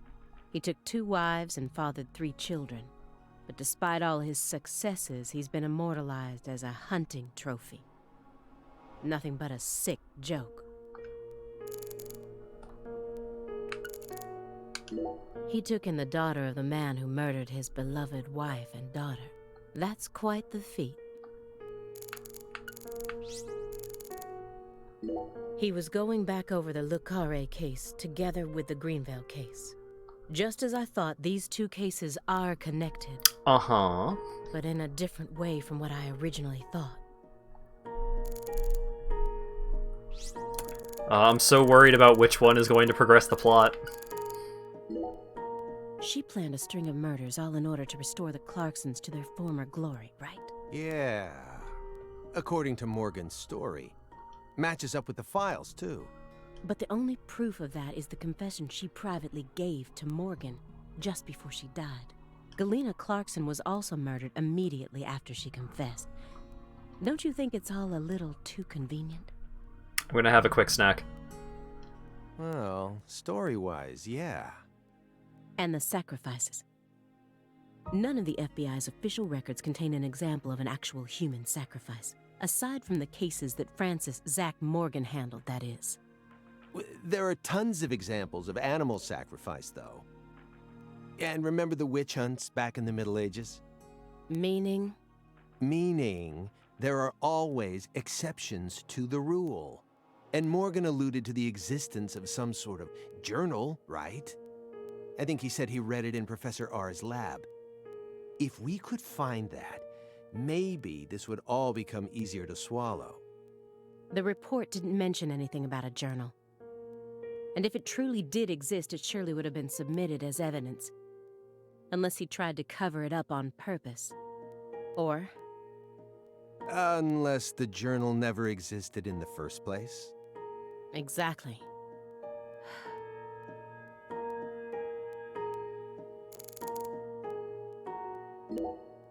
He was taught how to rule as a child, never confided in anyone, and married for purely political reasons. Then he prospered so much that he became powerful enough to rule an entire town on his own. But in the end, his own child betrayed him and ended his entire clan in a series of violent deaths. If that was your life, how would you look back on it?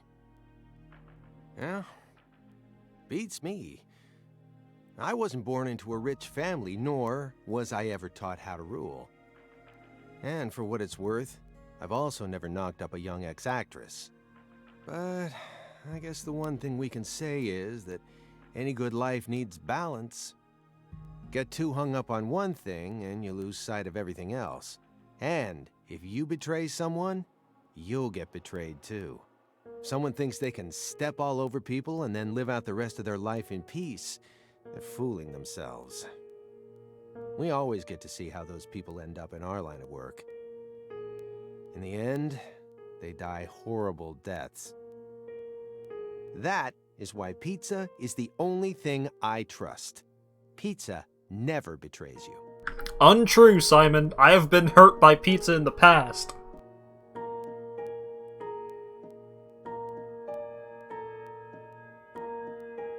This case took place in Lucare and centered around the Clarksons. Oppressive authority, cross purposes, madness, and love. But Katrina took the truth along with many innocent lives and buried it all at the bottom of the swamp. But there's one truth that can never be washed away. This all started with the death of a young girl.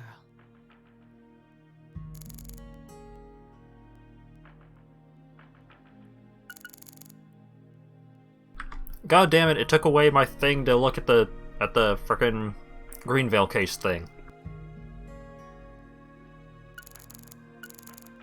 I think she's the biggest mystery out of all the people involved with the Lucare case.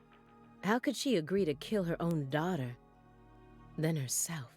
It's hard to imagine ever being okay with that, no matter how depressed I became.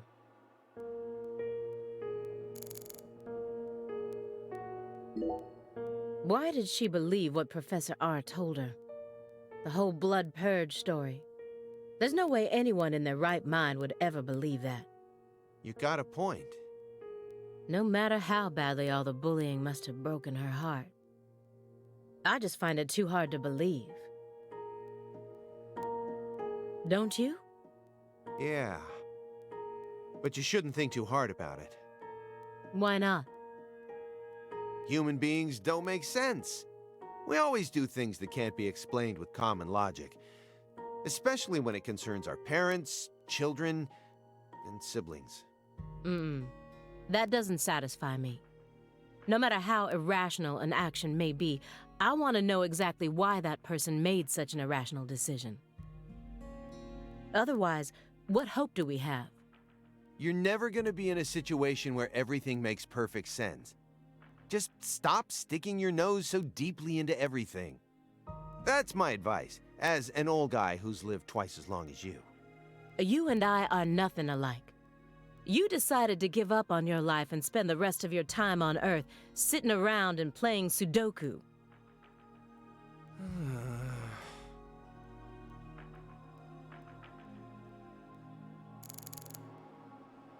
Can't argue with that, Simon. The 16-year-old girl who was murdered in Lucare in 2005. After that, she remained frozen for 14 years, waiting for someone to discover her. I was the one who found her, which means I have a duty to lay her soul to rest. Everyone thinks that the principal thing to the tree is the fruit, but in point of fact, the principal thing to it is the seed. Now I know why Lise Clarkson was murdered first. Lisa's death was Professor R having second thoughts.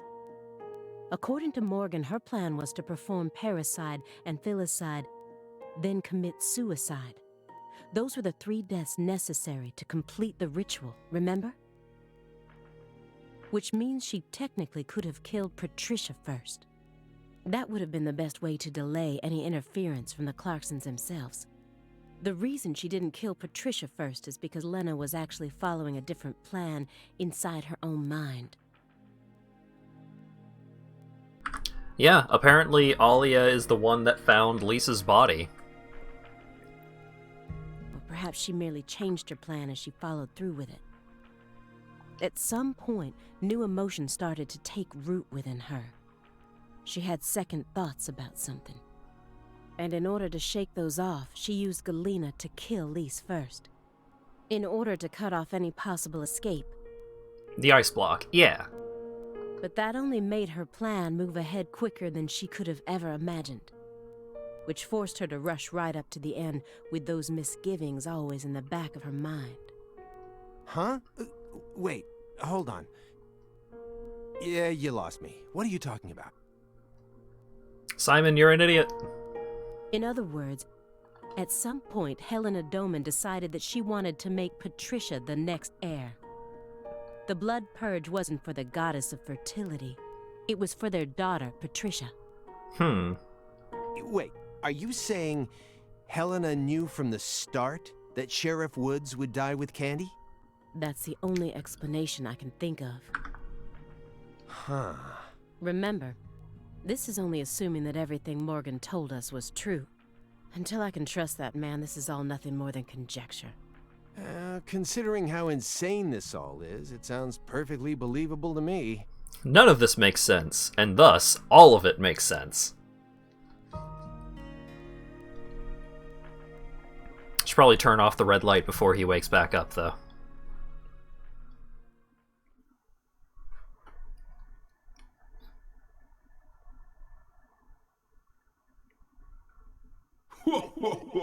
What?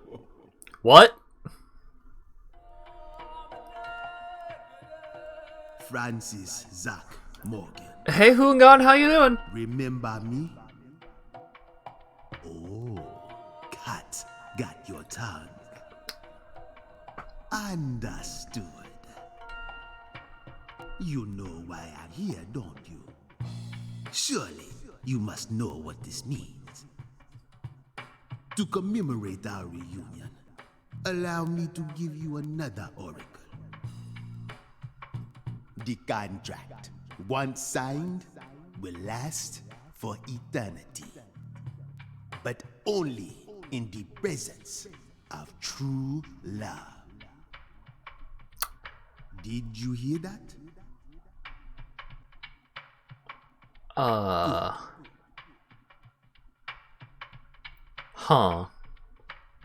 It's been a while since I felt this. You know, there's hardly anyone in this era who can see me like you can. And they've been dropping like flies since you first came to see me. Breaks my heart.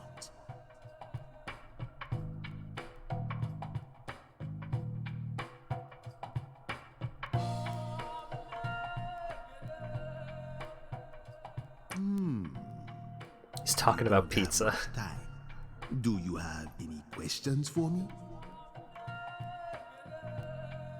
Is Patricia safe? Excellent. You pass. You haven't changed, Francis Zach Morgan. But that question isn't for me to answer. Huh. Go and see it with your own eyes. Oh, time's up. We'll have to finish this during our next reunion. Wait. Is Kaysen murdering people who can have deadly premonitions? Huh.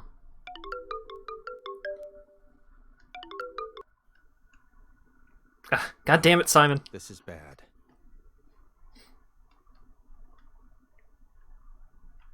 Failed to apprehend target. Target escaped with hostage. Whereabouts unknown. Agent Jones. What is this referring to? Avery Smith kidnapped Patricia Clarkson and escaped. Oh, shit. Avery Smith? The vault manager? Vault manager? Why would he kidnap Patricia? Tell me what's going on right now. Well... Simon's had his own shit going on in the background and he's not telling Alia. Answer me, Jones.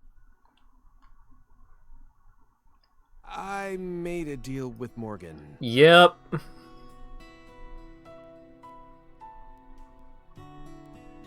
Oh, also, the fairy is here.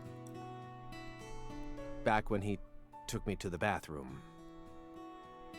What? What? Morgan said something to me. If we want to find Patricia, we need to look at Avery Smith. Have you lost your mind? What he said made sense. Hey, listen. Ever since 2005, Avery's been working deep inside that cold storage warehouse. He was also arrested in the past for getting too friendly with Lise Clarkson. Oh. And after Katrina, he apparently worked on renovating the warehouse for free. What if that allowed him to freely modify the warehouse as he pleased? Oh. Because he's gonna work hard in order to make Lise happy. That would explain why her body remained missing for 14 whole years. Then, I did a little check and found out that he never went back to work after Christmas vacation ended. So what? Why would you trust him? I don't. I just decided it was worth investigating, that's all. So, I sent 2 agents to Avery's house without telling anyone. I just called in a favor from an old friend in the New Orleans branch. No one gave you clearance for that. You think you can just... But what if Morgan's telling the truth? Just a fairy hanging out. If he is, we're both gonna look like total clowns. Clowns who went barging into a former agent's house on completely unfounded suspicions. HQ will have a field day with us. They'll string us up as the 2 dumbest agents to have ever graced the field. I just wanted to take some precautions. And besides, if he is lying, it's still no skin off our backs, right? If things work out, we'll end up solving a difficult case that's been driving everyone crazy. Imagine that, you and me, just the 2 of us, solving a case like this. I'll be able to jump ship on this crappy job, and you'll be able to freely investigate all things Saint Rouge, just like you've always wanted. Besides, you know that Morgan is Director Abraham's favorite. Even if we get into some sort of trouble, if Morgan testifies to Abrahams for us, we'll totally be in the clear. I don't care. This isn't the way things are supposed to be done.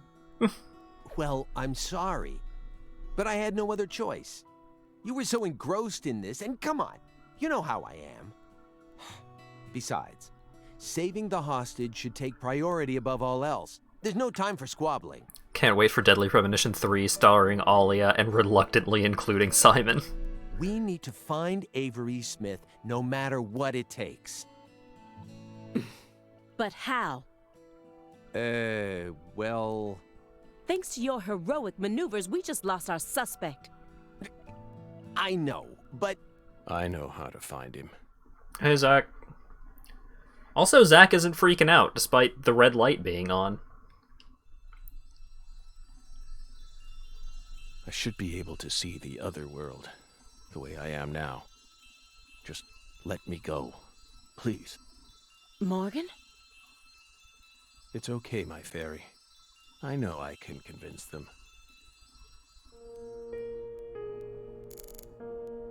Thought that noise was a shine sprite. Definitely not the best thing for them to see right now.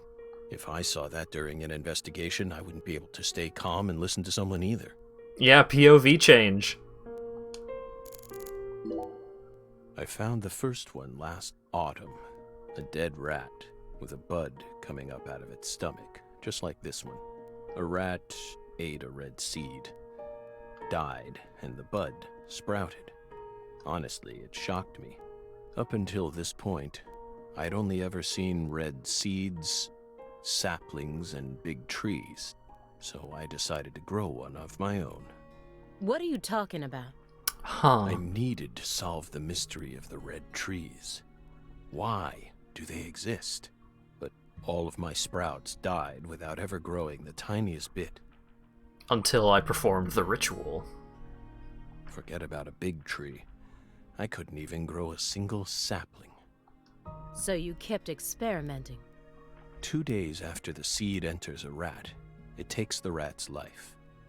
On the 3rd day, a bud sprouts up, then grows to that size after 5 more. I tested this on 137 corpses. Oh boy.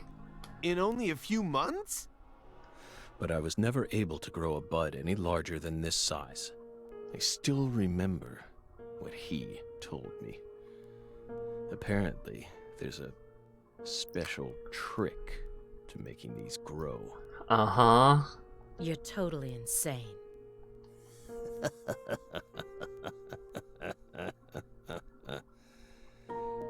Maybe.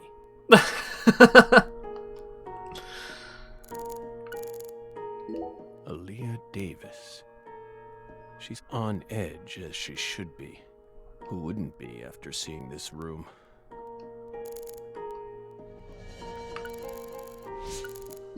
Simon's lost in thought. What will his next move be? Will he follow the plan? Or... Please, Aaliyah Davis, let me go. This is our case to finish. No, you aren't an agent anymore. But you don't know how to find him. Neither of you ever could. Oh, I'll find him. I swear on my pride as an active agent that I won't give up until I do. That won't get you anywhere. It's beyond you. Shut up! You think we can't find him, but you can. Just how stupid do you think we are? If you want us to believe you, then it's about time you showed us some proof. I don't have much time left. I'm pretty sure that's why I can see the other world now. I'd lost that sense ever since the Greenvale incident, but it's back now.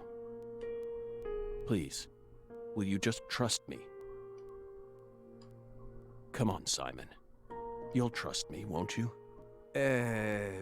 What? No, Agent Jones. Remember the warning I gave you at the very beginning? You can't let him take control of the conversation. Yeah, I know. I know.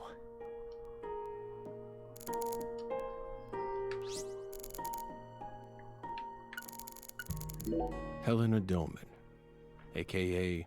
Professor R. Her complicated life only added more complications to the Lucare case. She's the one who gave the red tree a chance to take root inside her. A strange man was stalking Lise, and Patricia resembled Lise so much that I once confused them for a moment. Meaning it would be no surprise if the same man went after Patricia. Why didn't I think of that until now? You said that she was the mastermind behind the tragedies in Lucare. The elk was behind it all along. That her convictions about the Clarkson bloodline are what started it all. Yes, that's right. She instigated her younger sister into killing her own niece. Then she committed suicide immediately after killing her father, hoping that Sheriff Woods would be able to complete her plan. How could one call such an unpredictable series of events a plan? And as we saw, Sheriff Woods chose a fate that was completely different from what she envisioned. No, he didn't. In the end, things went exactly as she planned. What do you mean? At a certain point, she realized that her plan was wrong. So she tried to adjust things, using me as a pawn. But then, the unexpected happened. She and I both underestimated what Avery was capable of. Uh-huh. That's why I'm here right now trying to convince you. In order to save Patricia's life. A strange and meaning. Why didn't I? A lot of times passed since I last saw Patricia. If I hadn't gone back to Lucare, she probably would have never been kidnapped. I dragged her back into her cursed destiny. Hey, Belle. Your hypothesis was pretty much on the mark. Last week, I went back to Lucare. Then I bought a used car and got on a train in Trenton. But not for the reason you think. I wasn't stalking Patricia. And I'd never try to kidnap her. Yeah, he is fessing up, finally. Then why would you go there? Why would you risk so much, especially since you knew that you were under surveillance? Because, once again, I'm chasing Sang Rouge. Sang Rouge? Even after I quit the FBI, I continued to study the red trees on my own. And now, I've come to the conclusion that those red seeds and Sang Rouge both come from the same roots. No, you don't say. I also found proof that someone's inherited the original recipe. That's why I flew to Lucare, to confirm my suspicions. But I was more powerless than I ever could have imagined. I couldn't move like I used to. No badge, no gun. So, after wandering aimlessly around town, I swallowed down my torment and my weakness and left. You expect me to believe that? I know you've got it in you. What's that supposed to mean? You found Lise Clarkson's body. The one thing I never did. And only a few days after discovering the body, you came to visit me. You should be fully capable of discerning that what I'm telling you is the truth. Talking much about oneself can also be a means to conceal oneself. You can't trick me.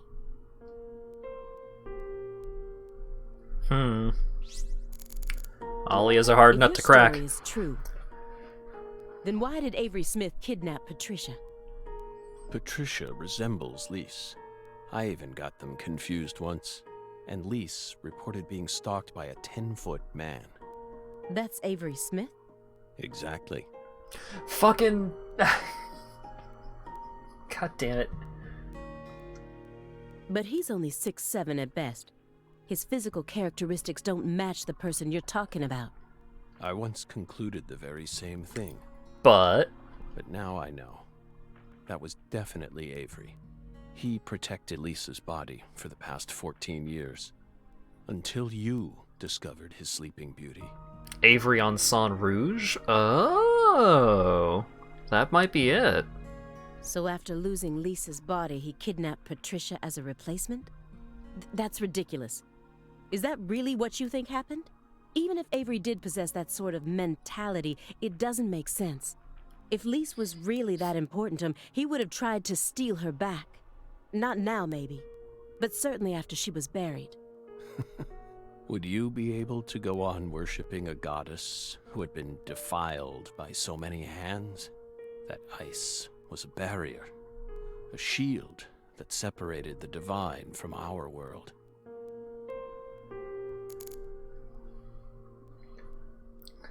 He puts on stilts, really tall platform shoes. Avery showered me with key words.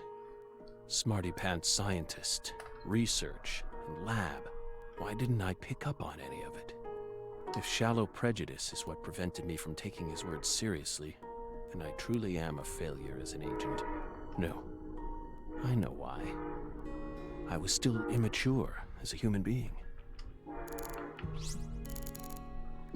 The man who built up the Clarkson Empire, he must have been able to withstand unfathomable pressure and accusations while constantly spilling human blood.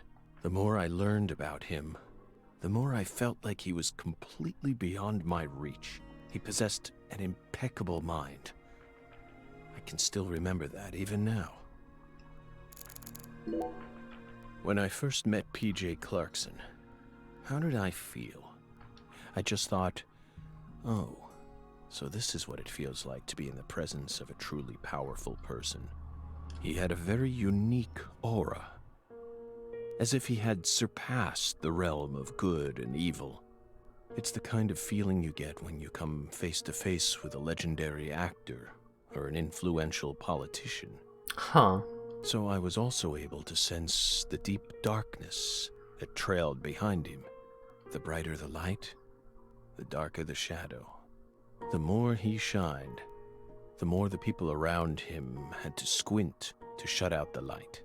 The heat was just so intense that it forced people to shut up their hearts in order to keep from burning up. But Patricia was different. She greeted travelers with a warm embrace, like the real sun. I'm going to save her, even if I need to walk through a bullet to get there. That's the eerie drum that Pastor Tyrone gave to me. The pressed flower I took from the hotel bathroom is still right on top, and it hasn't even wilted. Maybe it really was blessed with some sort of holy power. Nah. Didn't you hear the echo, Zach? What is this drum? Please don't tell me it was a tool they planned to use for the blood purge. Sharp eyes as usual, Belle. No. It was part of an even darker ritual. I can't even bring myself to say its name. The Lord hungers. It was far more important to our case, and far more horrible, if you can believe it.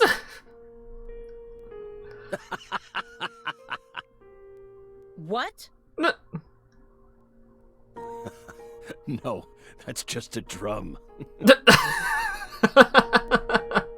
A drum made from 3 empty cans, animal skins, and a fragrant pressed flower. Like I said, what is it? Got him. Maybe it's a souvenir? What? You expect me to believe that? That's all he's got to say about it. You said that someone inherited the Sang Rouge recipe, didn't you? Is that someone Avery Smith? It has to be. Avery used to help Professor R do research in secret. What? Well, that wasn't in the report. I only realized it just now. The moment I spilled my coffee on the floor. Huh. Avery revealed that he was helping with some sort of research. But at the time, I let his confession go in one ear and out the other. Now that I look back on it, I realize it was solid proof that he was helping her produce Sang Rouge. What makes you think that? He had free access to the deepest parts of the cold storage warehouse. Oh. Wait. Meaning... Sang Rouge needs to be produced in an extremely cold environment. Oh. Exactly. Aaliyah Davis. You already considered this possibility, didn't you? That's why you investigated the cold storage warehouse as soon as you got to Lucare, in order to locate where Sang Rouge was being made. Then, you came across Lisa's body by pure chance. Melvin's cheerful exterior betrayed all the darkness that lurked within him. His happy-go-lucky personality was probably just his way of coping with reality. It all makes sense. Now I understand why he kept insulting Lena. Melvin wasn't the Fool King. But... What? Many different characters pop up in Lena's journal, and I mistook one of them for someone else. Oh man. We got a really good picture of Cool Voice Man's back of his head. What are you talking about? After Simon hit me and I fainted, I had a dream. Now I'm convinced. I'm the Fool King. Huh. The Fool King was always meant to be an outsider who suddenly arrived in Lucare. And the man she felt a need to eliminate wasn't me, but Avery. Lena realized her plan was on the verge of falling apart. She also guessed that I would be able to save Patricia from Melvin. The one worry that remained in her heart was leaving Patricia behind, and how her life would play out from that point on. Especially since she would be left behind with Avery, a large, childlike man who's beyond anyone's control. She wrote that journal entry hoping that I, the Fool King, would be capable of stopping Avery. And she wrote it in a specific way in order to try and rouse me to action. Lena and Melvin both entrusted me with their daughter. So please, just let me go. It's my duty to protect her. The Greenvale case, it awoke me, and also stole my irreplaceable best friend from me. If it weren't for that case, I might still be an FBI agent, but the case dealt such a blow to me, it shattered all those dreams. Greenvale took away York. Who do you think benefited most from the Greenvale case? No one benefited from it. Many lives were lost. That's all. You really believe that? Everyone who survived was overcome with sadness, scarred for life. Without exception? Without exception. Isn't that right, my fairy? I feel like you're the one person who benefited from the case. You were able to add a new chapter to your stunning career and earned unshakable trust from the chief. That's what allows you to go on using his intel network as you please, even though you're retired. Are you seriously suggesting that? Sickness is destroying my body. I feel like I'm on the verge of losing my mind, yet somehow I'm unable to forget the cases connected to those seeds, whittling down what's left of my life, chasing them. You really think I'm doing all this for nothing but self-interest? Is that really what you're saying? Ooh. York... Zach mad. Aaliyah's smart. She's top class, even within the FBI. She must understand that what I'm saying makes sense. The problem is that she's too smart. The way she is now, she'll refuse to accept anything that can't be explained with logic. I understand what you're trying to say, but it's too perfect. It's too perfect, just like that report of yours. How could you come to such a detailed conclusion after spending years shut up in this room? It doesn't make sense. The only possible explanation is that you're bending the narrative in the direction you want it to go. Why do you think I left the field for 2 years after Greenvale? That case cost me not only my best friend, but also my special talent. Oh, he no longer had the premonitions. I never thought I'd lose something like that. But ever since then, I've been unable to solve cases using that method. Metaphysical offender profiling. Yep.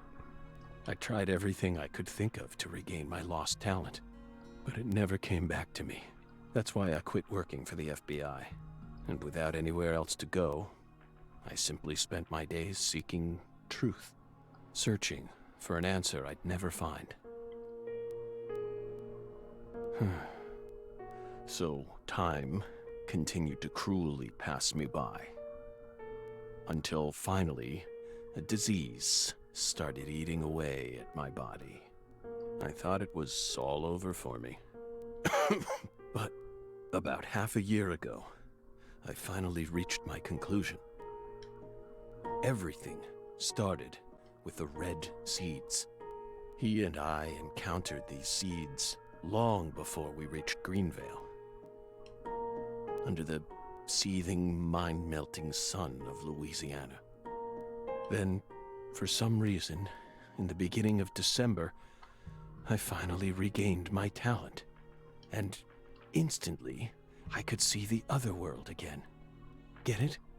Through allowing the cancer cells to ravage my body, I regained the power to travel to the other side. Huh. This is the only answer, Aaliyah Davis. Truth is a surprise, born from coincidence and an unknown power.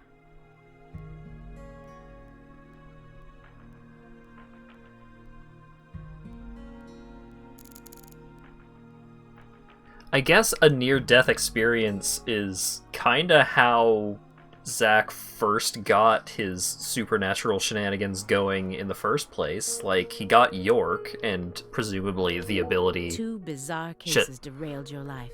Presumably the ability to start doing the metaphysical criminal profiling or whatever. At that time.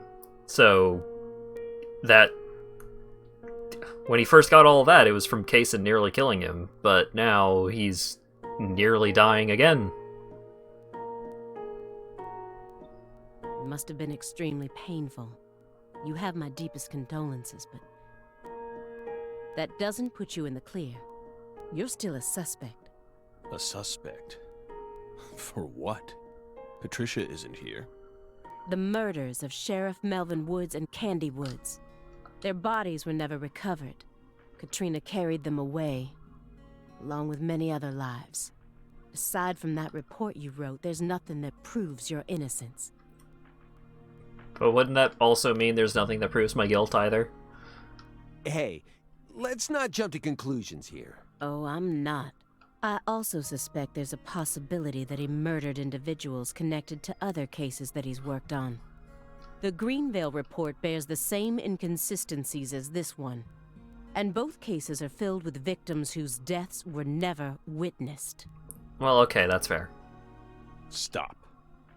Don't say another word. If you so much as mention her name. If I mention it, then what? You will pay. Oh. Twinkle? Twinkle, my fairy. Okay.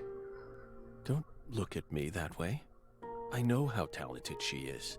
I completely agree with you on that one, but I can't hand everything off to her just yet. Can you just let me get my way one last time?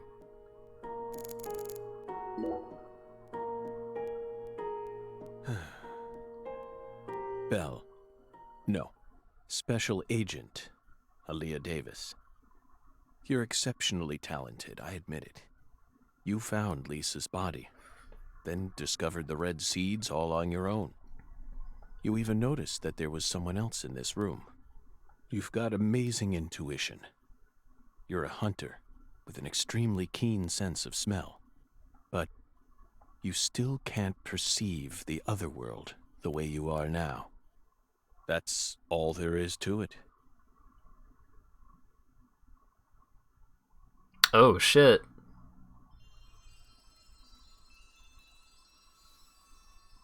Simon, look inside that trash can. Huh? The trash can? It's right behind you. Then you'll know for sure that I'm telling the truth.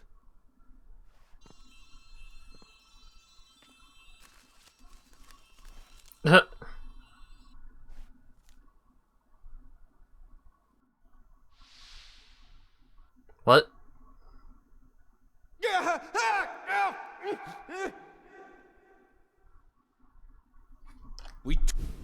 Shit. What is this? I didn't think there was going to be dialogue there, but okay. So that was when Simon touched the sanctuary.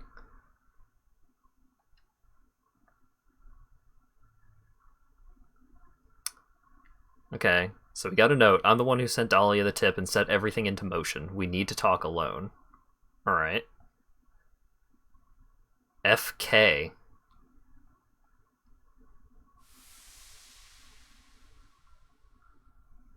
What's on that receipt? What is it, Agent Jones? FK. Oh, holy crap. Huh. Contact a local agent and have them investigate Avery Smith's home. There are still agents investigating the Lucare area, right? Trust me. That's where Patricia Clarkson is. Trust you? Where's your proof? Ask Aaliyah Davis. Ask her about the name of the person who tipped her off. What do you mean? You're from Chicago, and you love pizza, right? What? Especially deep dish pizza, smothered in cheese. What does this have to do with pizza? Simon disbelieving the pizza. Just ask her. And ask her why she decided to take this case in the first place. Got it? Pizza will never betray you. So you need to trust it, too. God damn it.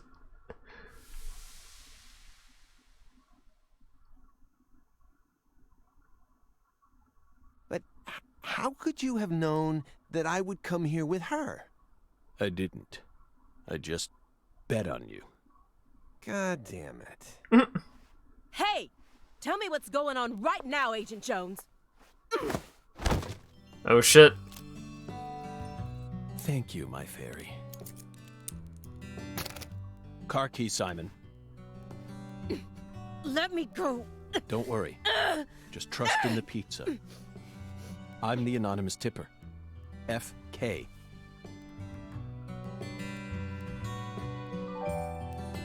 It's on the corner of 3rd Street. A 69 Pontiac GTO. You've got excellent taste. Lend me your gun, too. Agent Jones! Oh, wow. Don't you see what you're doing here? This is a severe obstruction of justice. You're violating the FBI code. Yeah, Aaliyah, I know, but pizza will never betray me. Pizza? Tell Abrahams to prepare a private jet for me at the airport. I know Robert won't turn his back on me. Wait, Morgan, are you serious? The chief would never lend out a private jet to a civilian like...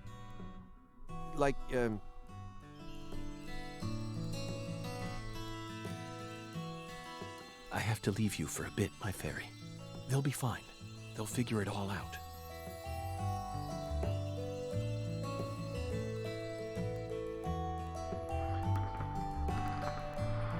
What's going on? York, can you hear me? I'm going to go finish the job you started. That makes us even, okay? York, she really is a genius agent. She's probably going to end up being an even better agent than we were. She just needs more experience under her belt. She's still only pursuing the world she can see with her naked eye. She needs to experience more frustration. She needs to strengthen herself. On the other hand, Simon's much smarter than he looks. No wonder he was able to go on watching us for 4.5 years. All that struggling under the surface paid off in the end. Do you want to know why he decided to start trusting me? It's simple. It's all because of the name I used to send the tip to the FBI. It's the name of that pizza parlor, the Chicago-style place with those trademarked crimson boxes. Franklin's Kitchen. Oh my god. FK.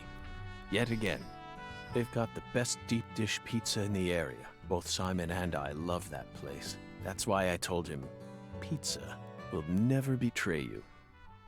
Will it, York?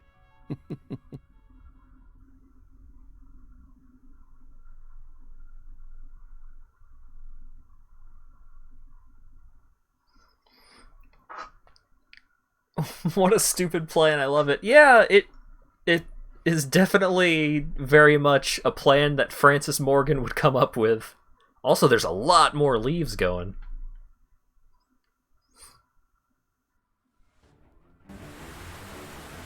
"5 hours later. Oh shit. Back in Lucario.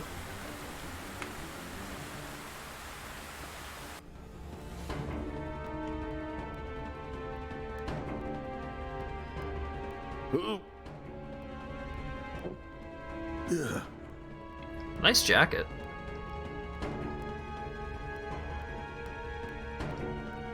Oh man, there it is. York, it's almost time. Let's finish this. I'll be there soon. Watch my back, will you? This is going to be my final battle. Oh shit. So I'm this far gone, huh? But unlike 14 years ago, I feel more at home in this world now. The final battle.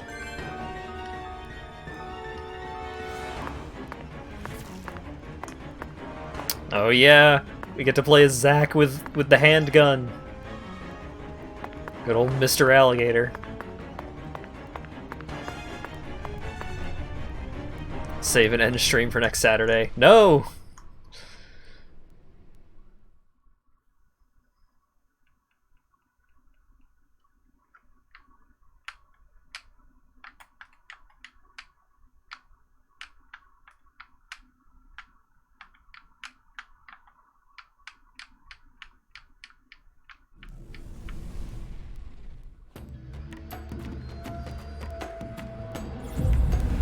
Oh man. Are you in pain?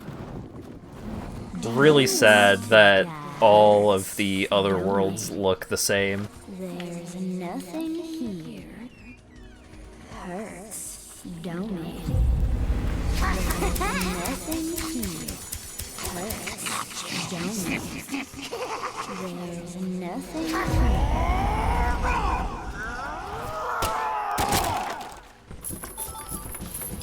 Hurts donut.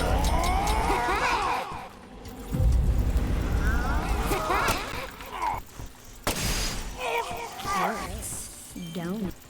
Hurts. Hurts, don't it?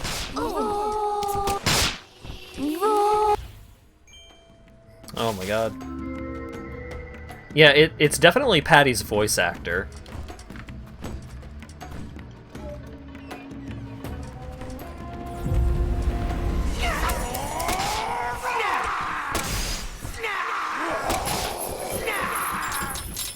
Big snarf energy going on in this place.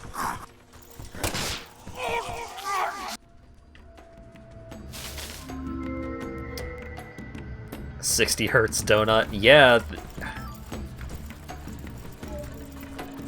It's just always so bizarre to see this game working in 60 frames a second. Ow.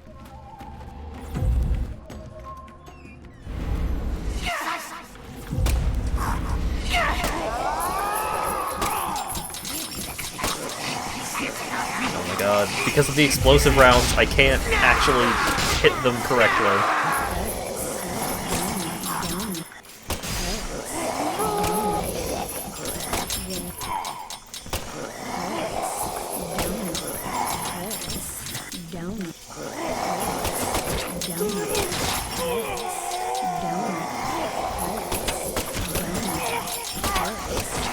It does hurt. It hurts how much you're fucking repeating it. Stop it.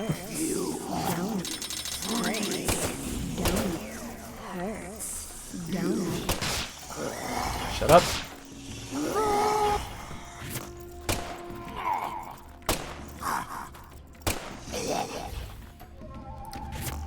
I'll call Doorman the Hurt Locker. Because his lockers hurt. Locker as in thing that locks. As in locks. Because he sends out locks that hurt you.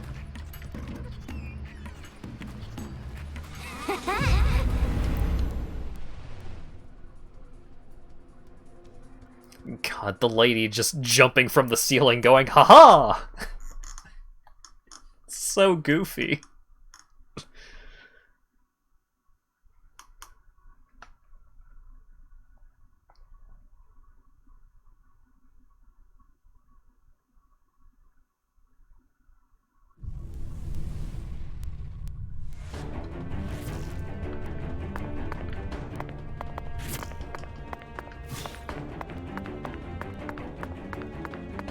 Damn, pretty spry here, Zach.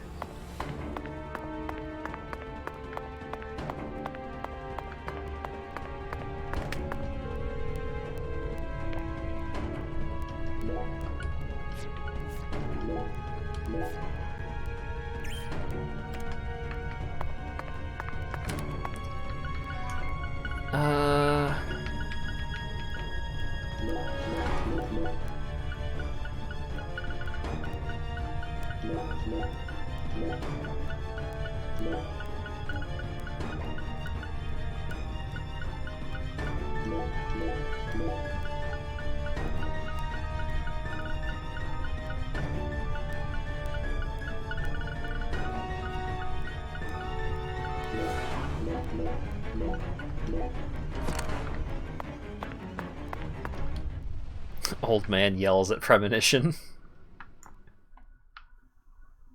Yeah. Alright, let's see what's up with Avery.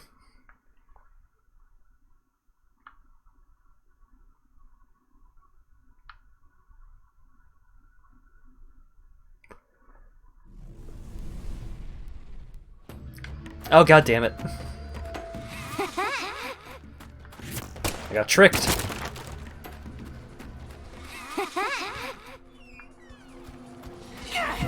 Yeah, those ladies are just like, haha, you thought you were getting to the end of the game. Hurts, don't it? Oh my god.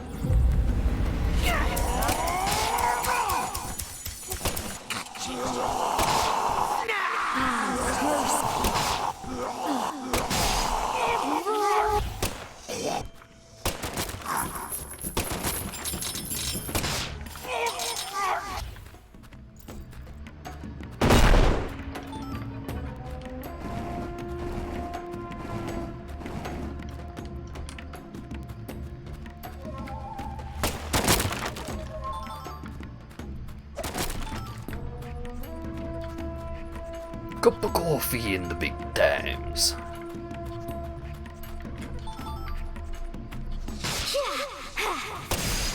Void.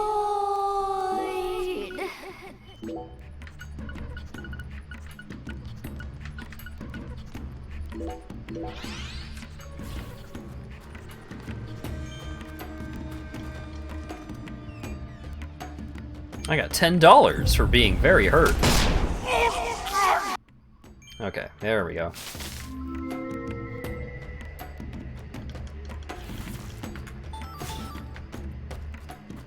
Wish I still had some red beans and rice. 1 can red beans.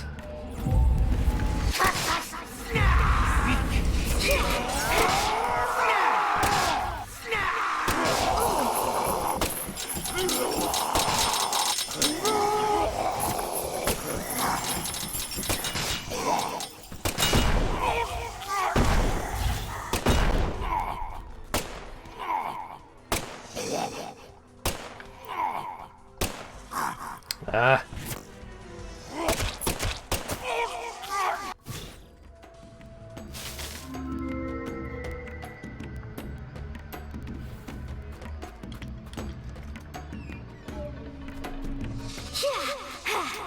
Yeah, the hitbox on the explosive ammo is really not doing me any favors against these guys who have weak points.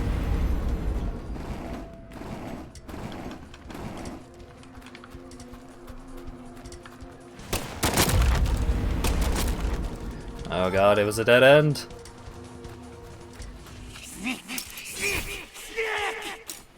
Hurts, don't it? Are you in pain? Do you want to die? Kinda. Oh my god.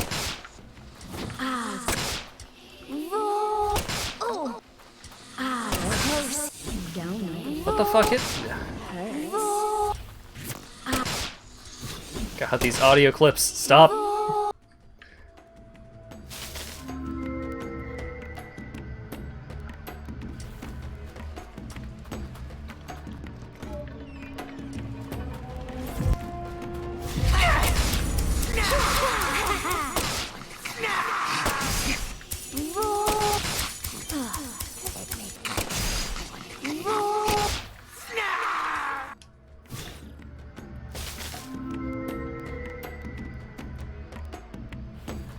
Free me.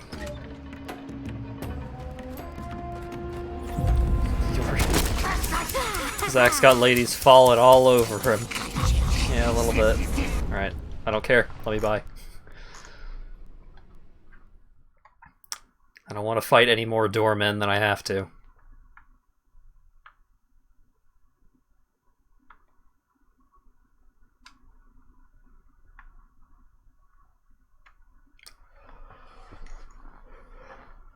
At least those ladies don't have nearly as much health as the lady enemies from Deadly Premonition 1. Oh god. Those fights took forever. Let me in.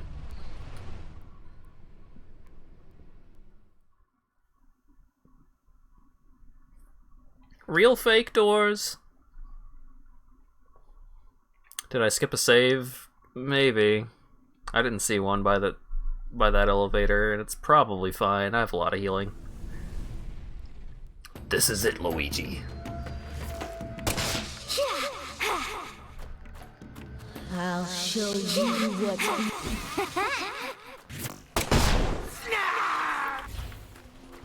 So many ceiling ladies.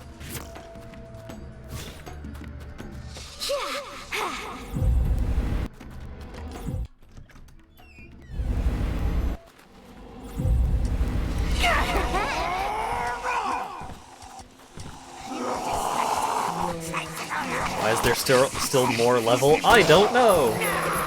It's not any different. Like, the core gameplay is way better, but somehow the levels are even worse.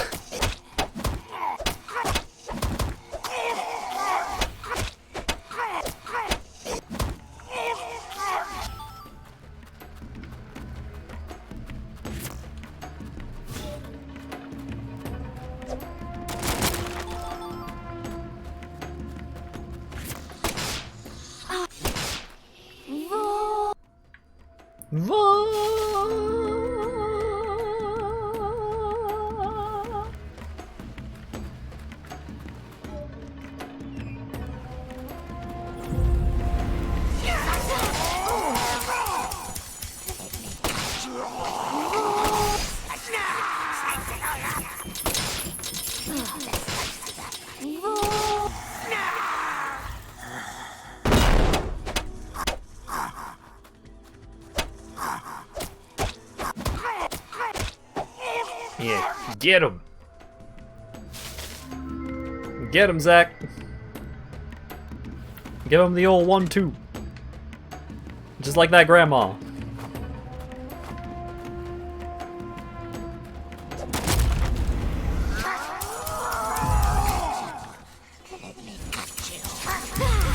We got you.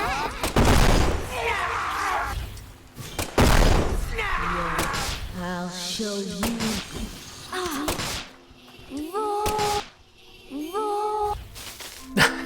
Oh my god, the audio clips. Release me! I wish to be free of this hell! Nope. Stupid sexy snarfs.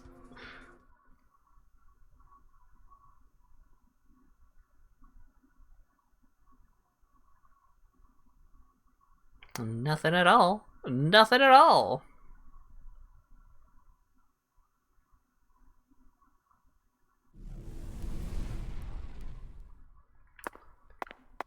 Alright. This is where we first found Avery.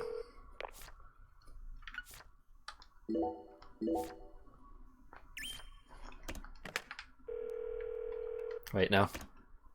This is it, Luigi. For real this time. Alright, I've gotten a shitload of large health kits throughout this level, so I could probably just switch some of those out.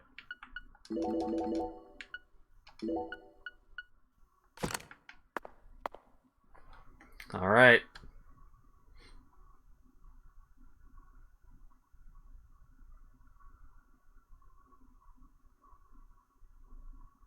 I can feel it, York.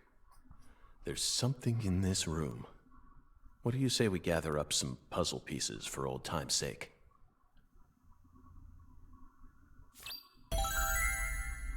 Whoa.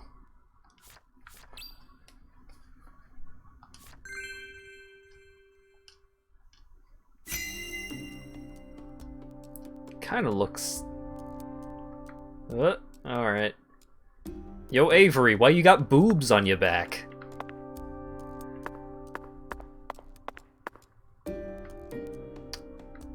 Yeah, whoever said Avery on San Rouge was totally on the money.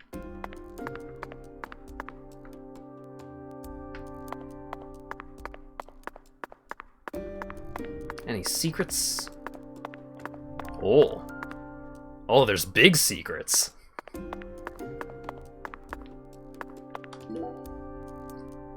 An artificial heart-lung machine. And this tank's filled with some sort of liquid. If it isn't frozen at this temperature, it must be a non-freezing liquid. What was he using this for? It couldn't be cryonics. Did he replace Lisa's bodily fluids with this stuff? It's absolutely insane. Huh.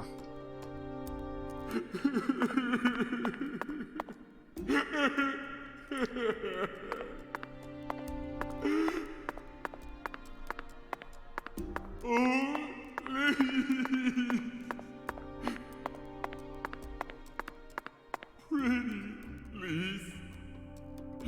Bye, Lise.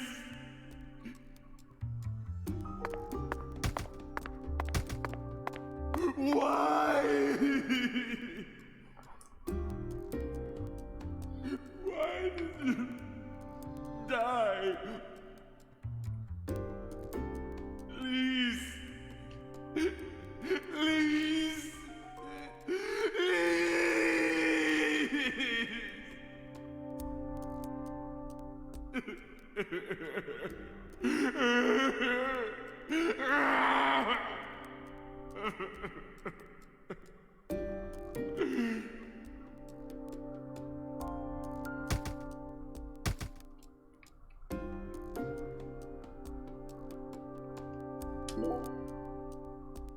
Lise Clarkson, the first victim of the Lucari case. I never thought she'd remain trapped in ice for 14 whole years. Hey, York, why didn't we work harder to find her? I regret it from the bottom of my heart now.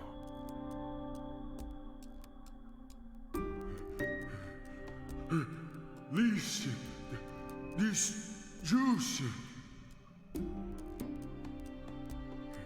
It came from that powder. Yup.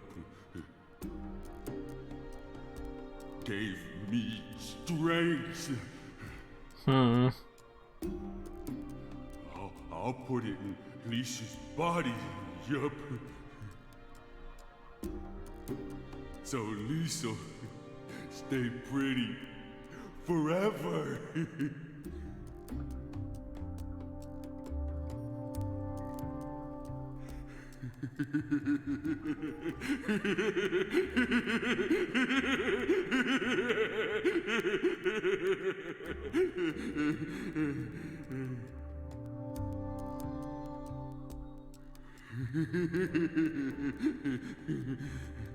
I'll make Lise pretty, yup. I'll spread her out all neat and protect her.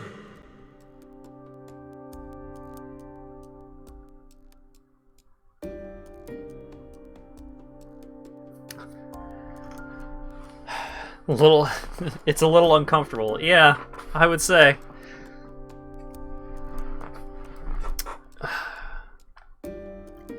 So I guess it would make sense that Avery was the one who put her body like this to preserve it and all that jazz. So it really was you, Avery.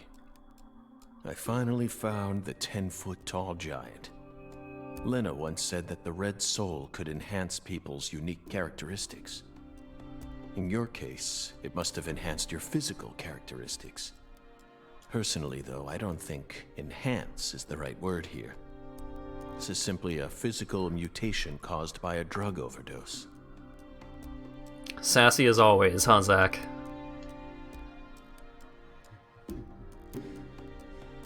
Lise, so pretty. I'll protect you forever. Yup.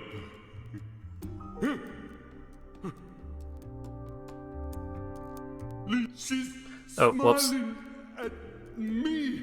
Yup. The line that I skipped was Lise smiled, or something along those lines.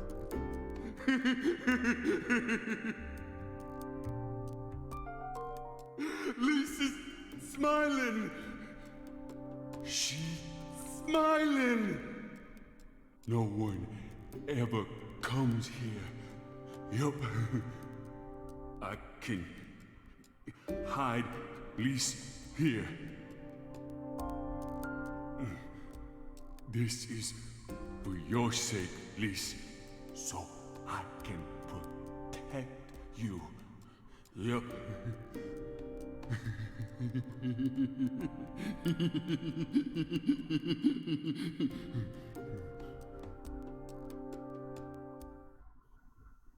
All right. Oh, I was gonna make the noise, and it would have lined up really close. Avery Dang trapped Lise here in that massive block of ice. He made his own personal altar that no one would ever find. And that liquid must be the solution that Sang Rouge is made from. He used that to keep her body from decomposing.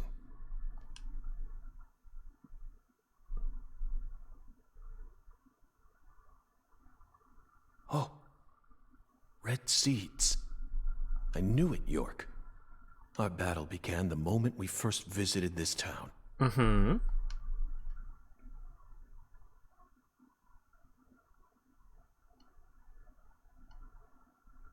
A trail of seeds.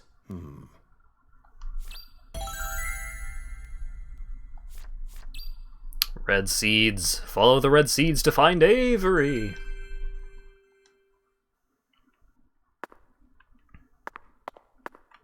One of the key ingredients to Cajun cuisine. Utterly wasted. I should have taken a couple of boxes home with me when I first came here. Cult. What are these huge crab legs doing here? Or are they shrimp legs? Not that it matters. We need to find Patricia.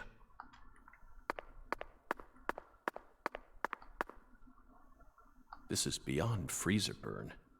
The meat's all shriveled up. Forgotten gator bones. All the way down here, Katrina still found a way to make her mark. Yeah, I saw that Tox mentioned earlier that originally Katrina was going to be a much larger set piece in this game, and it is a shame that they didn't do that, because that would have been pretty interesting. A giant bathtub? No. This is a container for unloading crawfish. He must have used this to freeze Lisa's body in ice. Oh. Why didn't I figure this out sooner? Yeah, it is a shame that you didn't figure this all out. Zach York. Francis Morgan. Were these frozen oysters? Hard to tell now. After the hurricane, no one entered this warehouse for a long time. Mm-hmm. Zork. Yatch. The Holy Trinity paste. Somehow this lone box is completely undamaged. Is there divine power at play here? Somehow I doubt it. I've had enough of those fairy tales. Checkmate, Christians. The seeds lead this way. This is where the final secret is hidden. Yeah, I know, York. Aaliyah and Simon would never be able to reach the other world through their mundane investigation. That's why we need to close this case.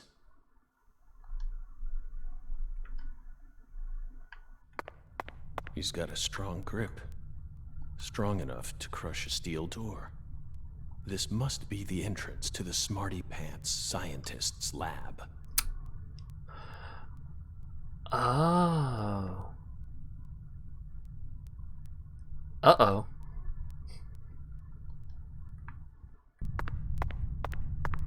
What if the Smarty Pants scientist wasn't Lena? What if it was Kaysen the whole time?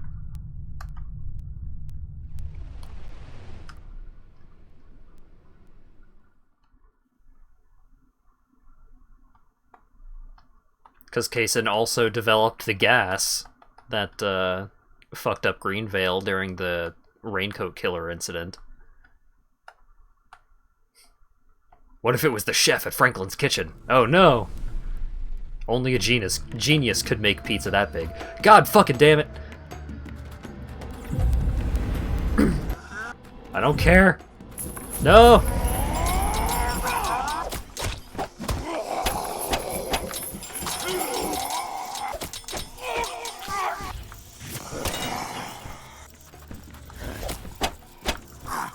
Get out of my way!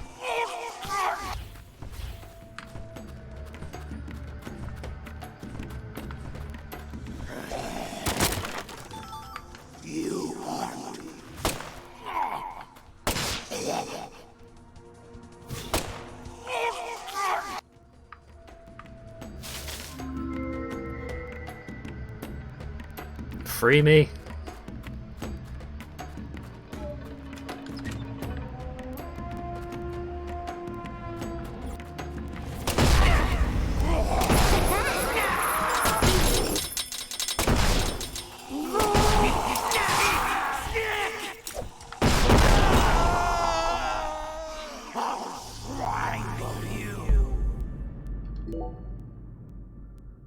Wait, what's the difference between retry and continue?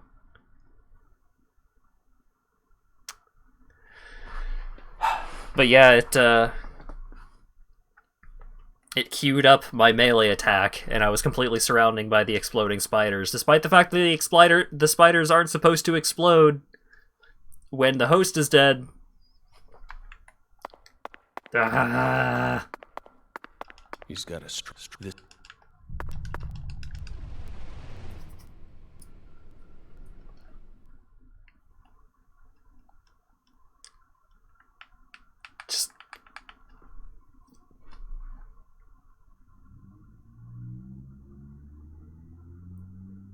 See, the big problem is that none of these, like, refueling checkpoints include, shrines. And without shrines, I can't change my gun loadout, so I can't stop using the explosive rounds. So these door enemies are still the worst, and there's nothing I can do about it. Because it's either I use the exploding gun that is extremely inconsistent, but does more damage when it does hit, or I use the weak baby bullets.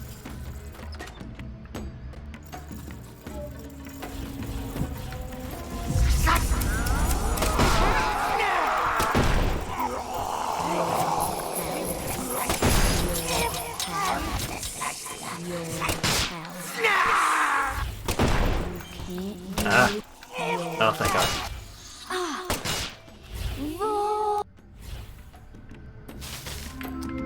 Free me! I'm fed up with this other world.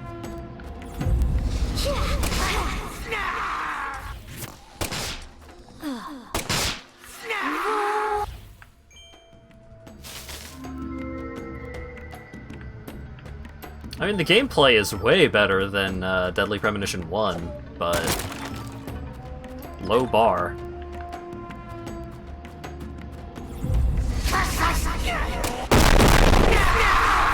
Ow, my ears.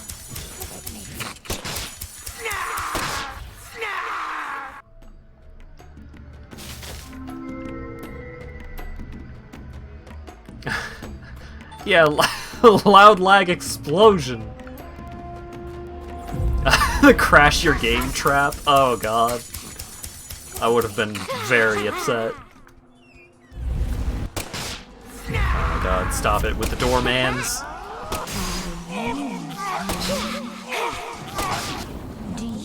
Oh, the ladies summon tentacles.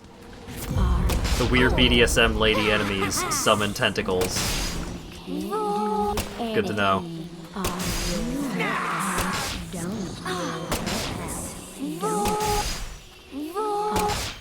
Sometimes the explosions work on the doors. Yeah, but not enough.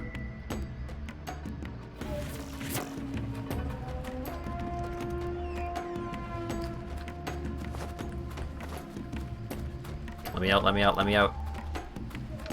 Oh, a shrine. Okay, I am going to take off the explosive bullets from my main fighty loadout.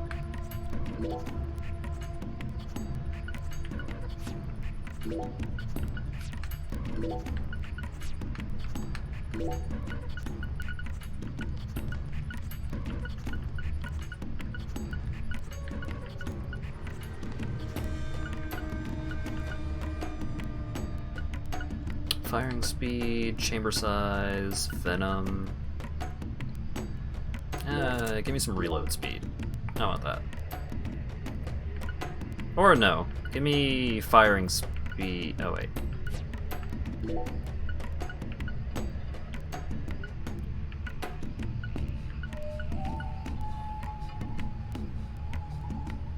Yeah, give me firing speed. That's fine. Oh, skateboard boost. Super gonna come in handy here. Okay.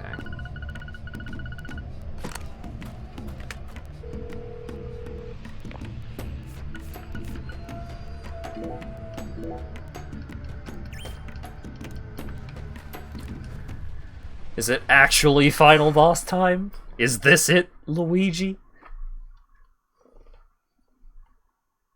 Is it truly it?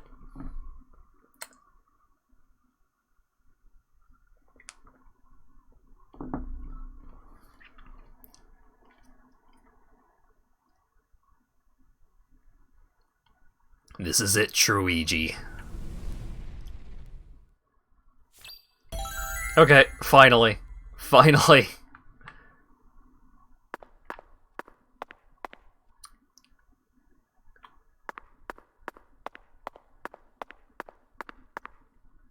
Uh-huh. Alright. Mm-hmm.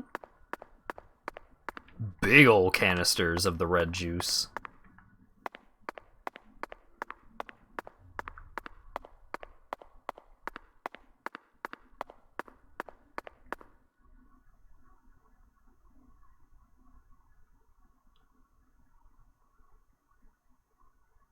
Oh boy.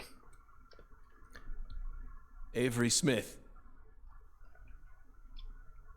After all this time, I found my way back to you. Back to the truth about just how special Lise was to you. They mentioned you so many times. Mrs. Carpenter, Alexis. But I didn't catch on.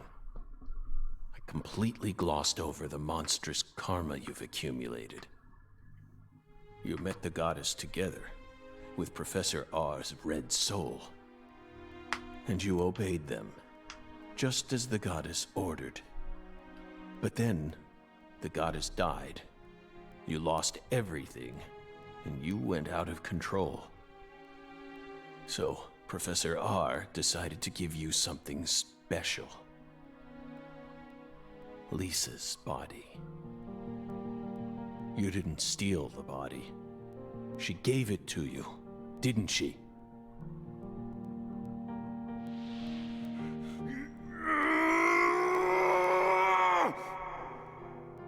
They stole Lise, my goddess!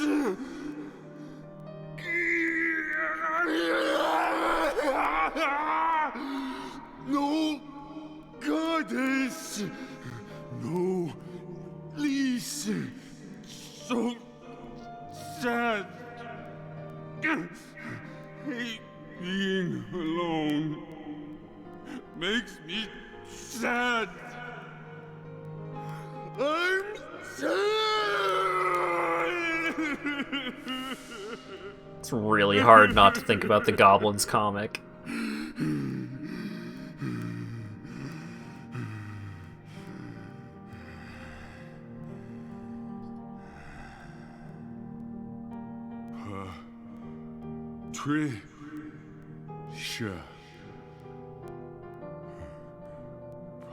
Patricia. Yup. I still got Patricia. Lise and Patricia. So alike. I ain't alone. Yeah. The goddess is still with me.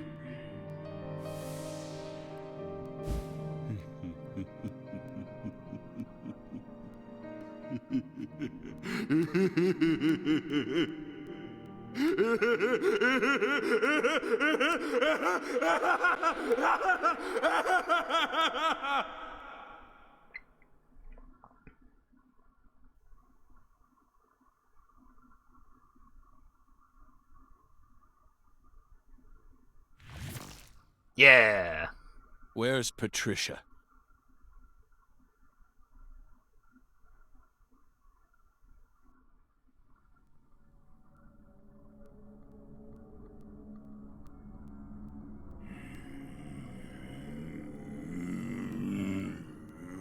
Oh boy.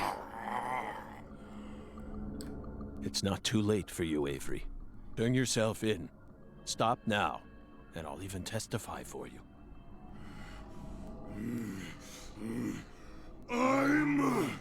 That's right. It's not your fault. Not my fault! Yes. You were just being used. I was used? No! No one used me! I'm the guardian! I gotta protect the goddess! Uh-oh.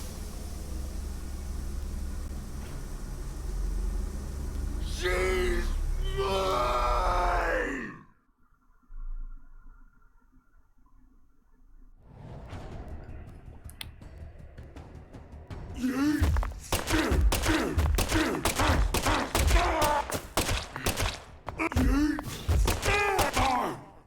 Patricia's my new goddess!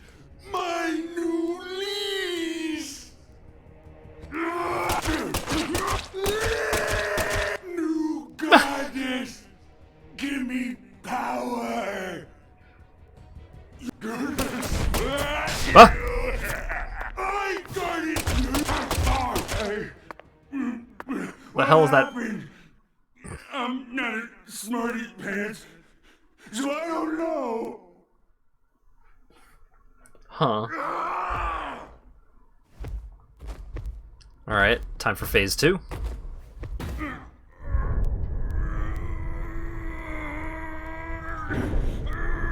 Oh, no.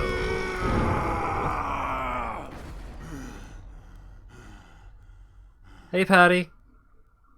Patricia.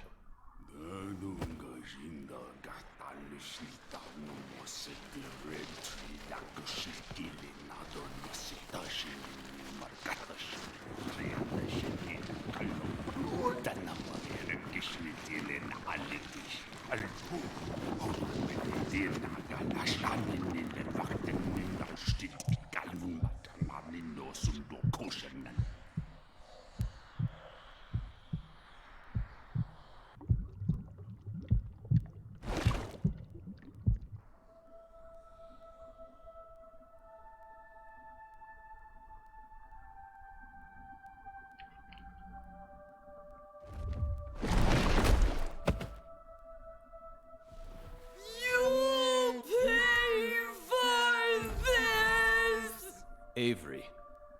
So that's your new altar. I mean, I guess So, that makes sense. That religion won't last much longer. Patricia's coming with me.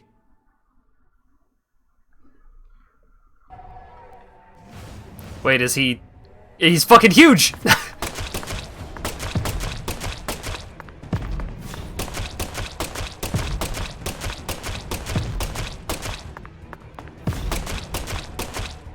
Okay, need to bait out an attack. Yeah. His CD player is his weak point.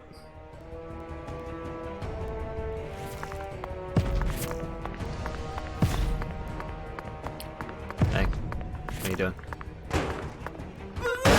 Ow.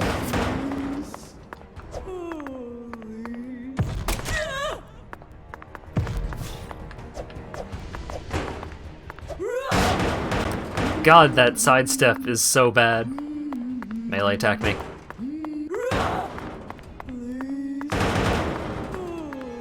Melee attack me.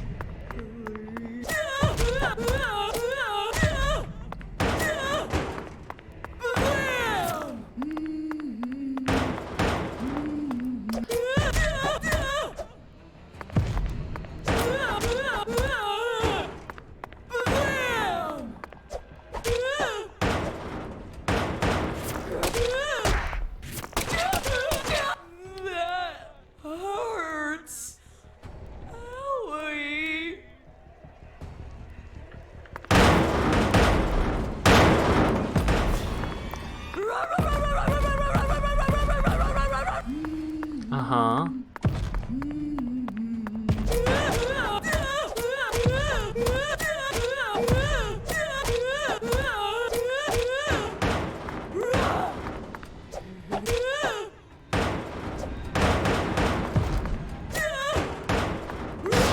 Ow.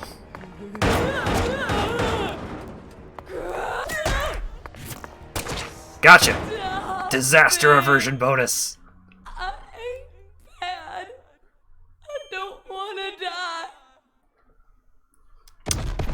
Yeah, I guess I could have punched him out for the whole thing, but that would have taken so long.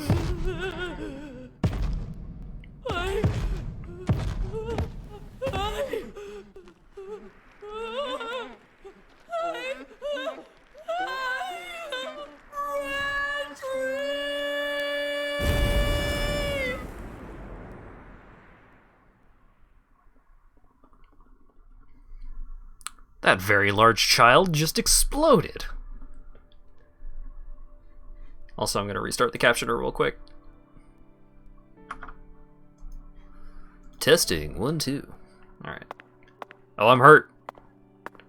That fight wasn't that hard, Zach. Come on.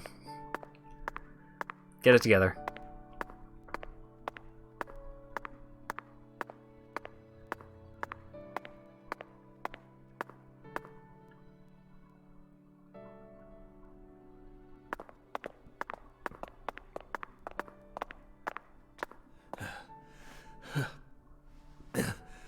Patricia, you've become such a beautiful young woman.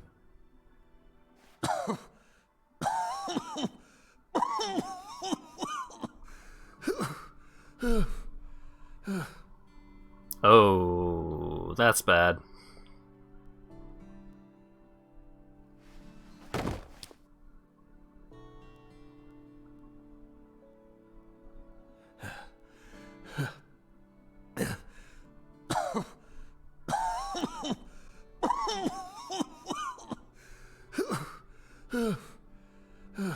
That's really bad. Why are you here? I didn't ask you to come here. What do you think you're doing? I'm... Trying to act like some big hero? No. You never change. Always butting into people's problems. You wouldn't even let me die back then! What? Do you know how much pain I had to suffer because of you? Thanks to you, I had to live out 14 more years in hell. But...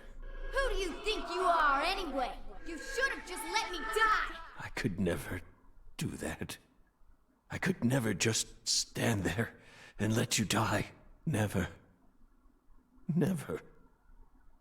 Well, you should have. But... You should have just let me die! Just like you did with all the others. You let them all die! Stop. Stop it. No, I won't. You built up such a towering mountain of corpses. No! Yes, you did! You're possessed by death! No, I'm not. I did it for the sake of justice. Is that why you let her die? For the sake of justice? Don't say it. Please. Whatever you do, just don't say her name. Emily Wyatt. No! Emily Wyatt. Oh, damn it. Damn it. Damn it. I couldn't protect her. Yet I survived. I lived on to accomplish nothing. Damn it, York. Please. Just take me. Take me to the other side.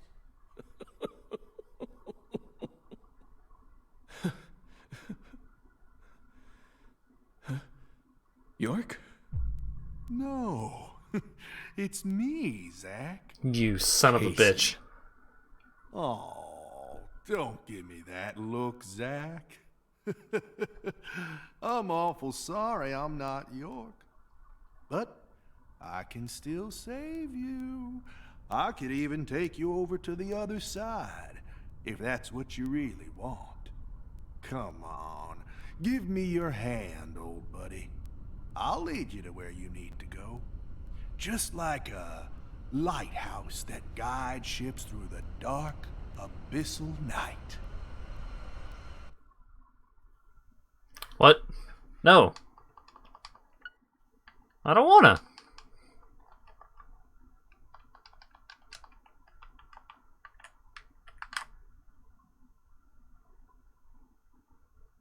What if I just leave it here for a while?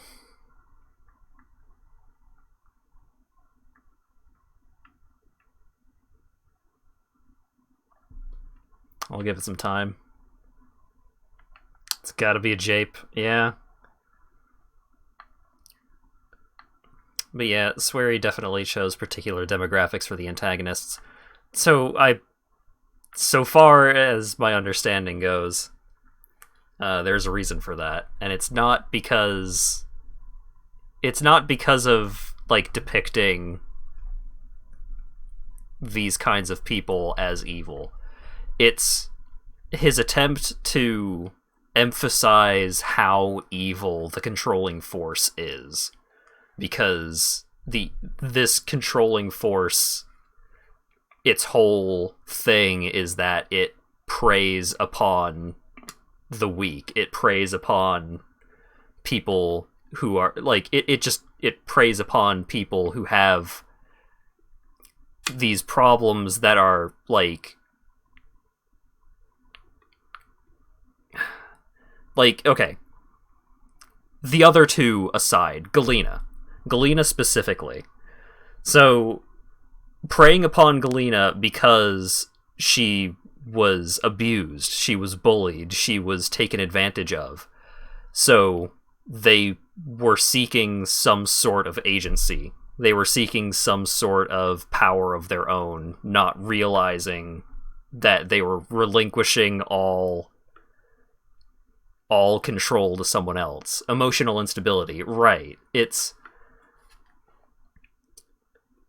not about portraying so many of these, these characters that have been put into these antagonistic roles are not there because they're evil, but because they were taken advantage of. And I know there are some problems with the way that it's done, right? I mean, you're still putting these kinds of characters into the roles of villains. You are still making these characters perform evil acts and take the position of these evil characters, and that's not okay. But it's just, yeah,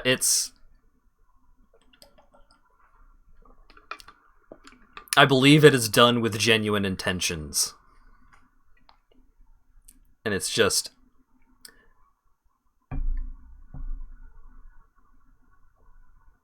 it's he needs more influence from people who have a better understanding of these concepts. Right? I mean, to my understanding, that's what made the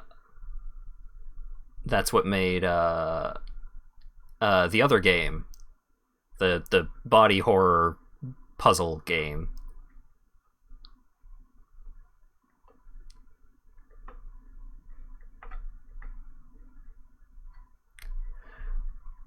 Also, I was just taking this as an opportunity to discuss some stuff before continuing, and also get some hydration and stuff. Doesn't seem like we're given an option here, so let's go hang out with Kaysen.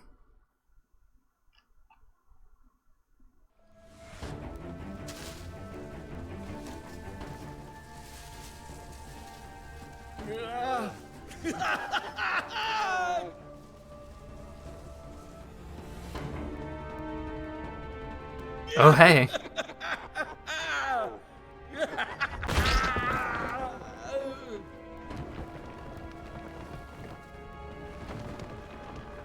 I got turned into a tree man.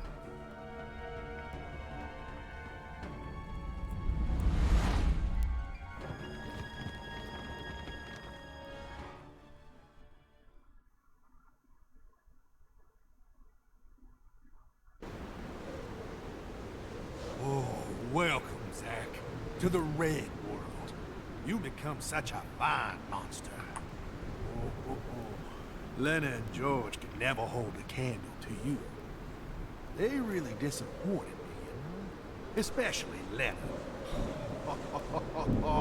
I can't believe she actually tried to outwit me, right at the very end.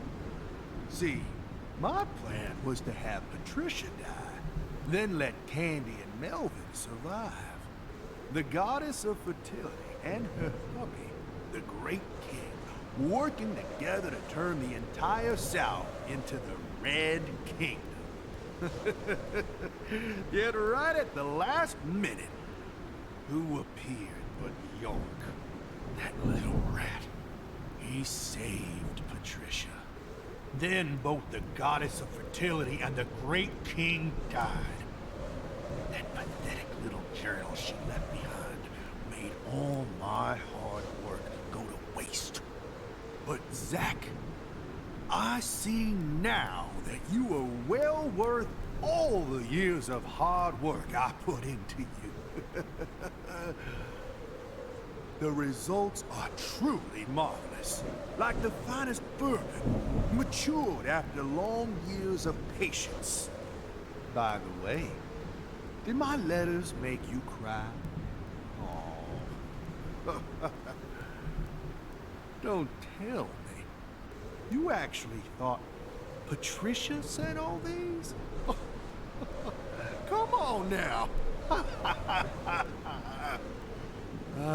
She was too busy for any of that. You actually thought she'd waste her precious time on you?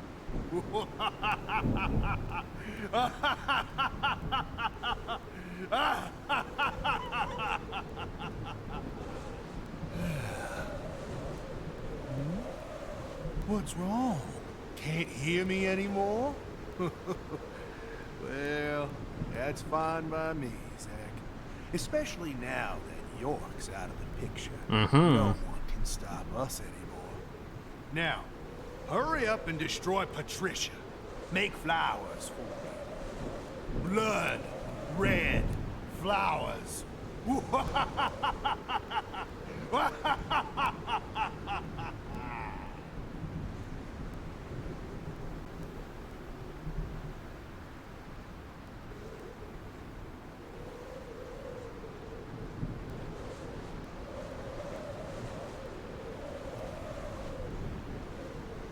Oh, my head, the big old skeleton hand is reaching out.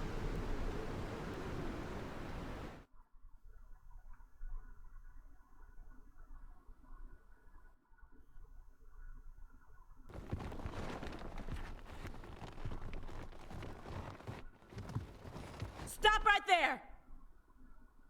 Oh, hell yeah.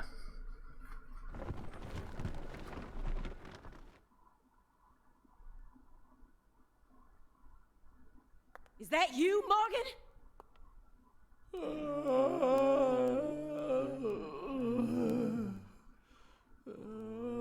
Don't move another muscle. Francis Zach Morgan, your story, your reasoning, I accept most of it. So just put your hands down and give it up. I'll take it from here. Yeah. Ah. Oh. Hey. She ain't half bad. She can't see this world, but she still managed to find her way here using nothing but her nose. She's like a genius pianist who can play Chopin without looking at any sheet music. She's got potential. Isn't that right, Zach? Ooh, I just got a nugget of an idea. I know the perfect way to use her.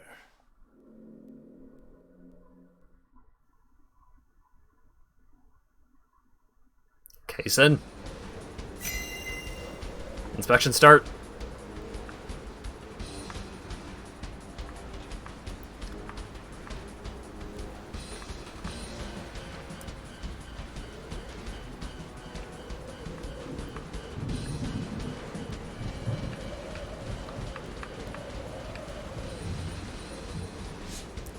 What does this mean?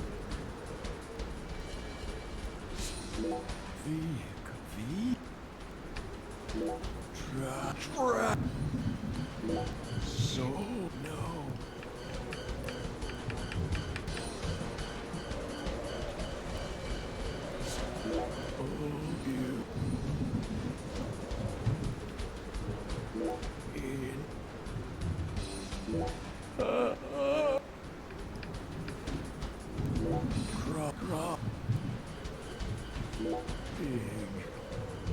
Hey.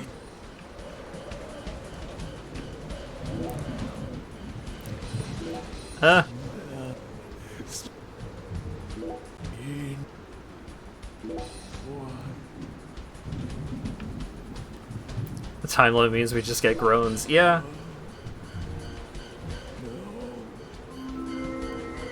Okay, inspection complete, I guess. It's Zach freaking out about all the stuff in the room.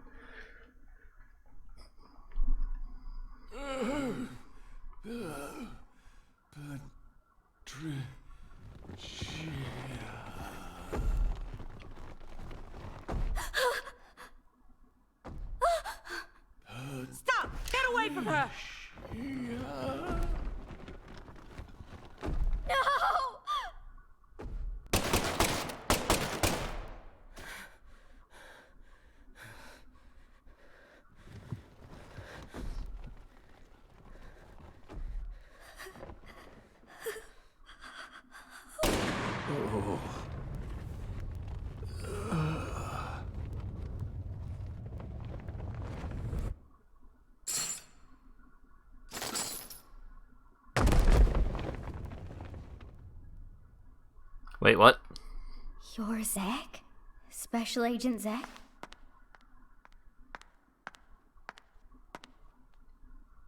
You came to save me, didn't you? Hey, Patricia. You've grown so much. Did you change your hair color? It looks great on you.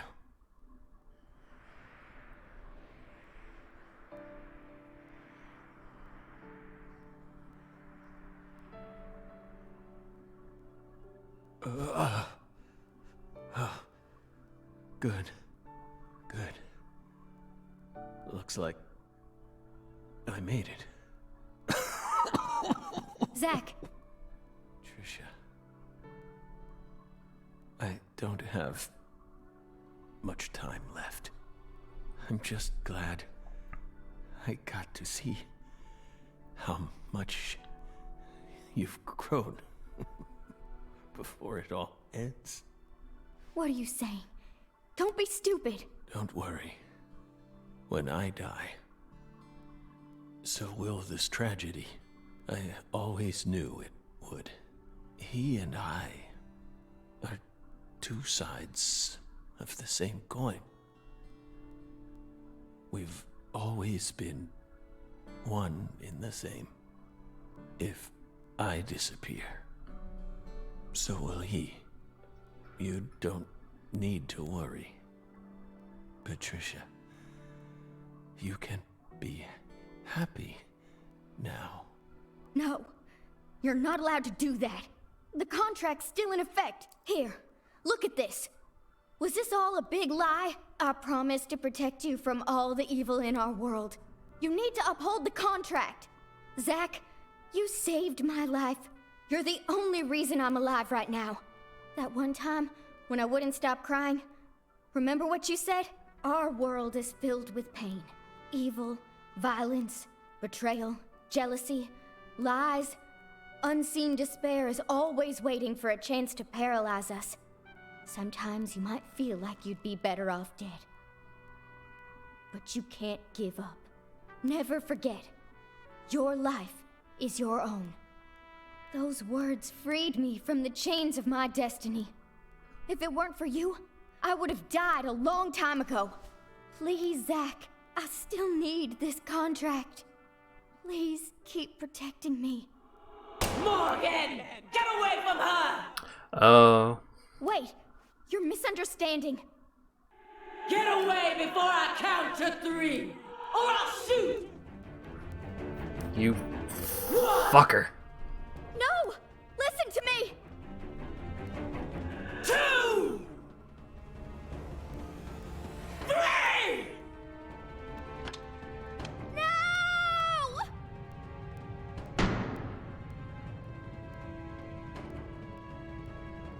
Oh my god.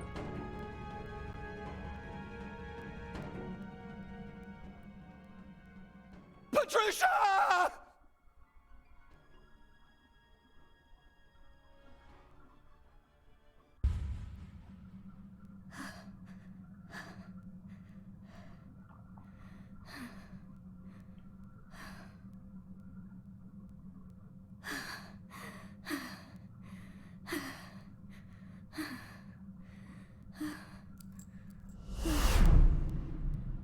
What?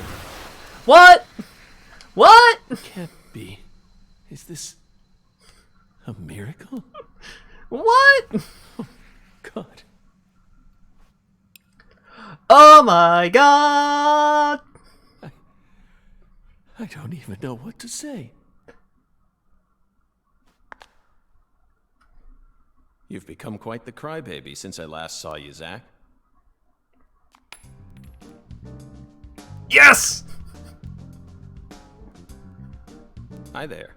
Good to see you again, Patty. Who are you? FBI Special Agent Francis York.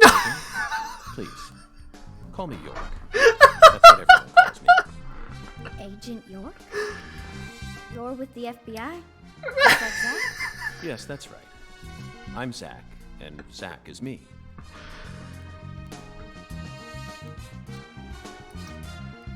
Look at how happy he is!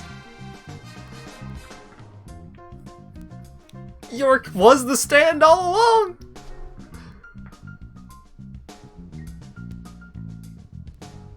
I feel like I've always known about you two. Just Oh my what are god, you? Zack is a fucking We're skeleton. your old friends, Patty. Now and forever. She knew the name Zack from the start. Right, that was the case in Deadly Premonition 1 as well. Everyone saw Zack. York was never real. It was always Zack. And York was his self-projection. What? Holy shit!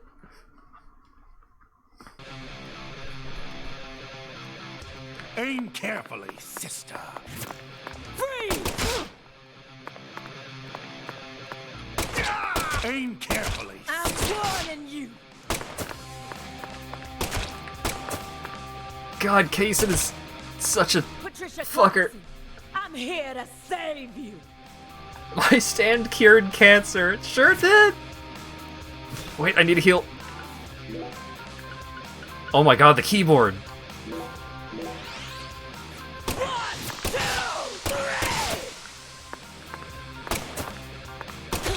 Damn it. I'm warning you.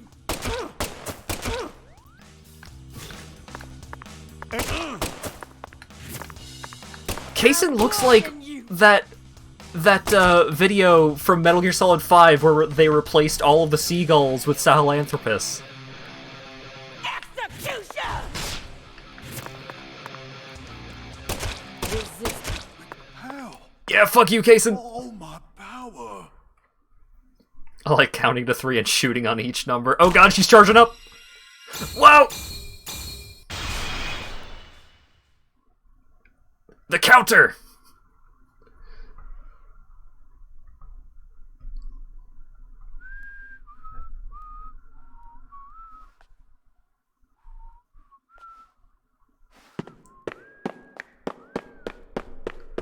$900. Yeah, fuck you, Kaysen.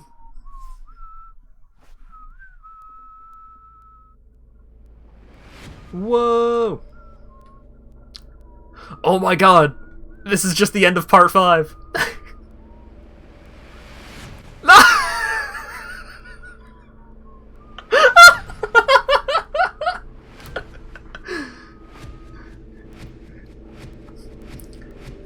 You will never find the truth.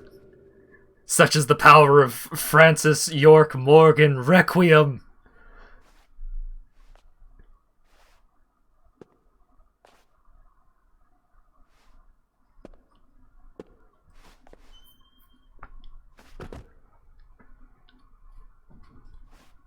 Red tree!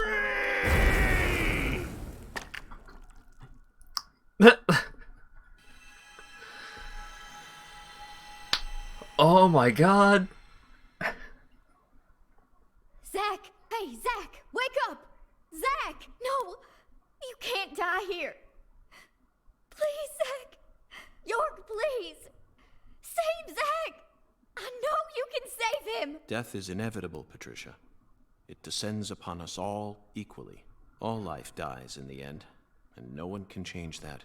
But we're finally together again! This isn't fair! Come on! Fulfill the contract! Sorry, but this is an extenuating circumstance. York? Then sign a new one with me! This contract isn't valid anymore. Now, I'm going to protect you from all the evil in the world. And I plan on keeping my promise.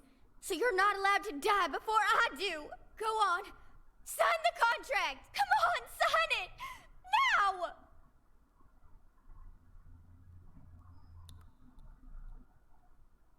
Are you sure you're prepared for everything that entails?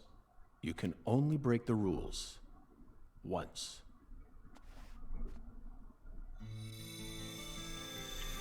Whoa!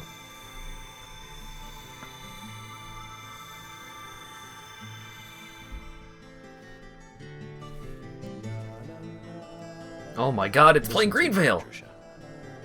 When Zack wakes up, I want you to tell him something. This is our final farewell. Thank you so much for all you've done. For all those years, you never forgot about me, did you? It's been so long since we've seen each other, but I know you always kept me in your heart. That's what kept me alive. I owe it all to you, Zach. Thank you. And goodbye.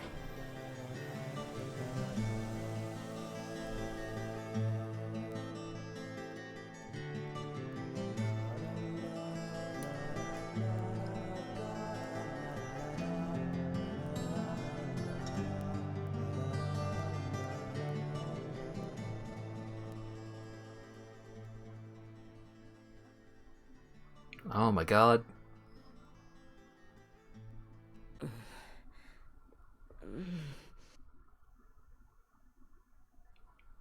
Hey Alia, sorry I shot you once. But to be fair, you did shoot me like 30 times, so it balances out.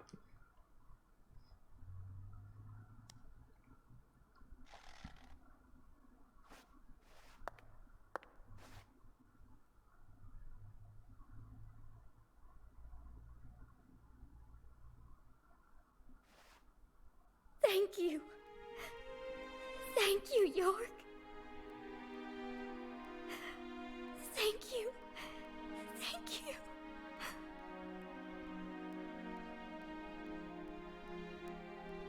He who fights with monsters should see to it that he himself does not become a monster. And if you gaze long into an abyss, the abyss also gazes into you.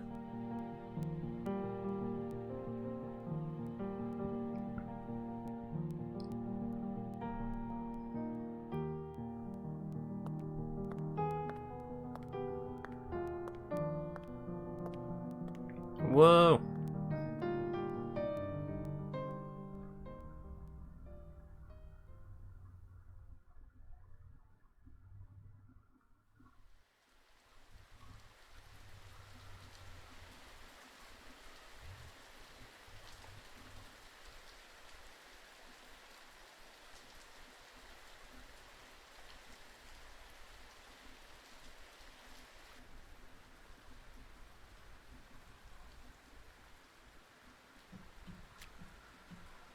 Much blood was shed, and many precious lives were lost. Avery Smith was indicted on 11 charges, including kidnapping Patricia Clarkson, illegally disposing of Lise Clarkson's corpse, and distributing the illegal substance known as Sang Rouge. He's currently serving a term of 381 years at a state prison in Louisiana. His first possible scheduled review for parole could happen in 127 years at the earliest. Aaliyah Davis's assistance in solving the case was officially acknowledged, and she was transferred to the DC HQ. Thanks to Boston Chief Robert Abraham's support, she was officially allowed to join the Sang Rouge Investigative Task Force. Later, it was reported that her younger brother began to show small signs of recovery from his addiction. Simon Jones was finally freed from his mission to monitor a certain ex-agent and returned to the Boston branch. He was given a brand new computer and put back on data analysis, but never worked another big case. Instead, he spends most of his time at the office doing Sudoku. And eating pizza. And so, after 14 long years, the curtain on this gruesome case was finally closed. Lucare still suffers from the aftermath of the plan set into motion by Professor R, aka Helena Doman. She was clearly smart enough to restore the Clarksons' empire on her own, yet she never tried to. The true reason behind her tragic downfall remains shrouded in mystery. A person's life can be greatly affected by the tiniest of anomalies, such as buttoning the wrong shirt button. Just like how this genius, who once inspired great expectations, went on to become infamous as one of the South's most inhuman criminals. And now, after a very long time, life is finally starting to return to Lucare.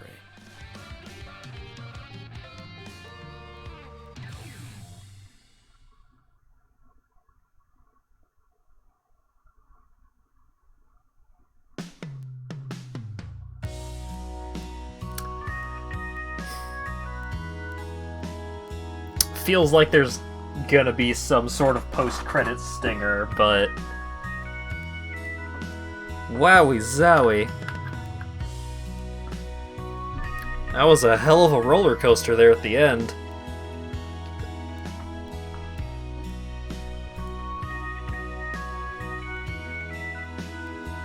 The Francis Morgan fusion.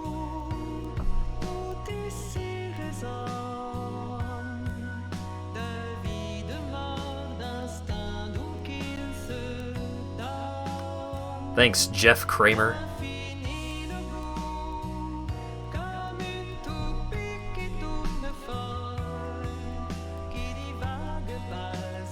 I've seen Jeff show up in a couple of places doing interviews about Deadly Premonition 1 and 2.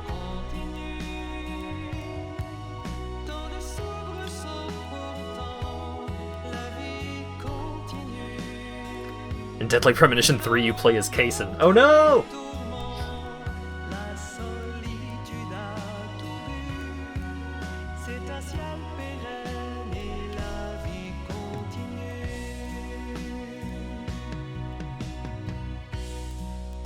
Kaysen's on the case. Oh boy. Do the red letters as a sentence? They don't seem to form anything. Oh man. Lewis the Gravekeeper.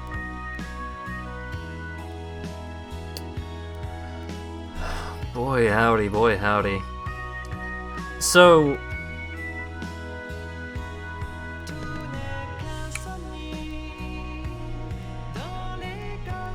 I found that Deadly Premonition 2 was more fun to play moment to moment because it controlled much, much better.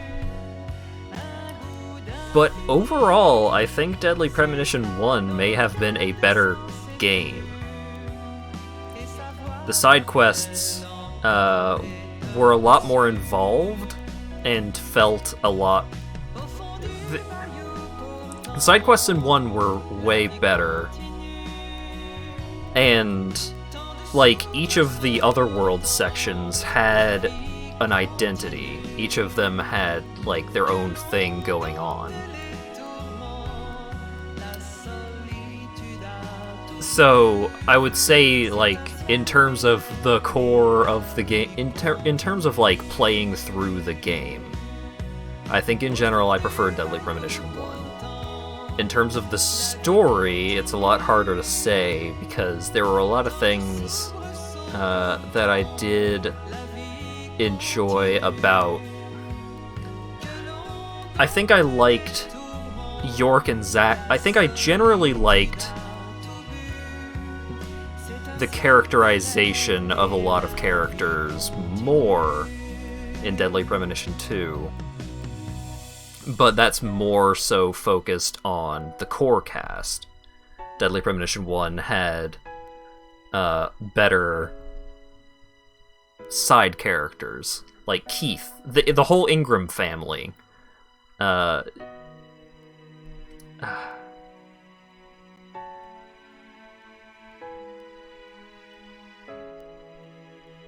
Deadly Premonition 2 started with a stream that involved two Yorks, foreshadowing Zack and York being together at the end.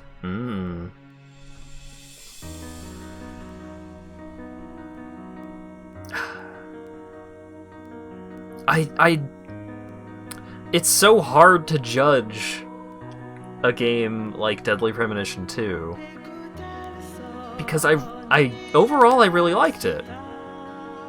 I thought Deadly Premonition 2 was pretty great, all in all. Aside from, you know, a couple of things here and there. The handling of Lena and Avery could have been better.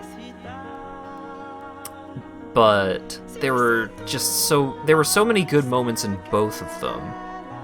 And the interactions with both Deadly Premonition 1 and Deadly Premonition 2, but Deadly Premonition 2 had so many of these, like, really strong character developing moments, like a lot of the conversations between York and Patricia.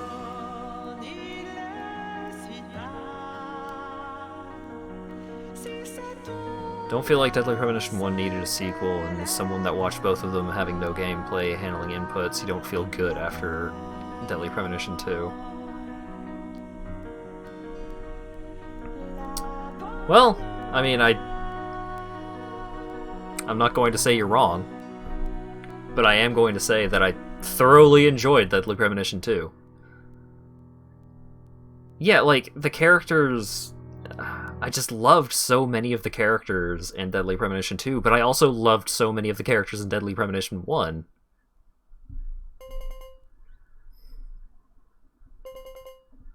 Aha! Whoa. Hey! I stole this from Professor R's lab. What? I figured you would. I've read through it dozens of times, but it still doesn't make sense to me. I mean, at some point her plan started to collapse, right? Otherwise, I probably would have been killed early on. But here I am, alive and breathing. And the stalker who harassed me for years has been arrested too. Not only that, but now I have a brand new life waiting for me as heir to the Clarkson Empire. Both Lucare and the Clarkson's industries are finally showing signs of recovering. It's just hard for me to believe that this all went according to her plan. Yes, I understand how you feel. No matter how you look at it, things couldn't possibly have ended. I really like how you can see a reflection of Zack on the screen. How can you be sure of that? You earned a new life for yourself through the effort you put into it. It definitely wasn't something that Lena gave to you. You made this life possible. You didn't do it all on your own, of course. You were only able to come this far thanks to everyone who supported you along the way. Could anyone really believe that Lena was the one who orchestrated all this? There's no way. I'm positive. All the people you've met thus far, and all the things you've experienced, created the person you are now. Lena's just one of those people, and nothing more. You really think so? Still, York and I both fell for that message of hers. Maybe her plan really is still moving forward after all. What? Stop joking around. I'm seriously concerned about this. Sorry, Patty.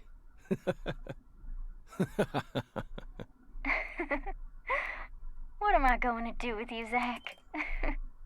By the way, did you change your hair color back in order to signify some important decision you made? Yeah, I guess I did.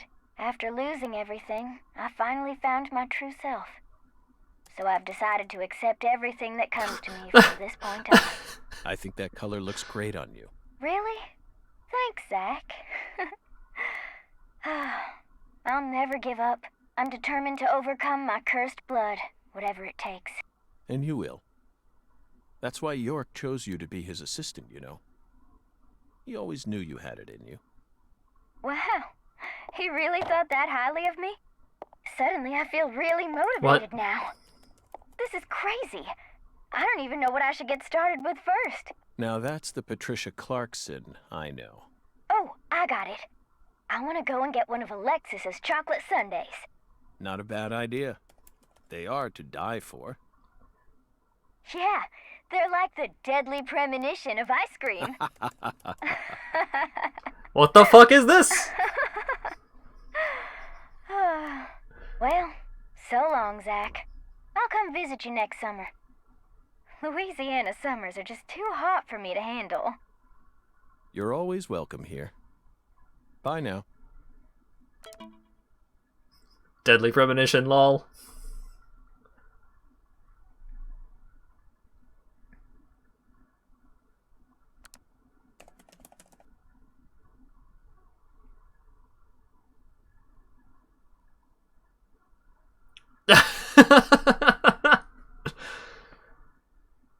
Yeah. The Willy wallpaper. Oh yeah, what the fuck was up with Twinkle, though?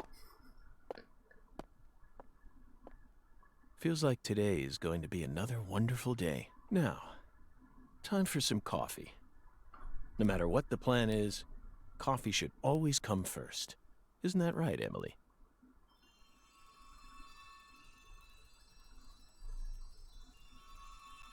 What?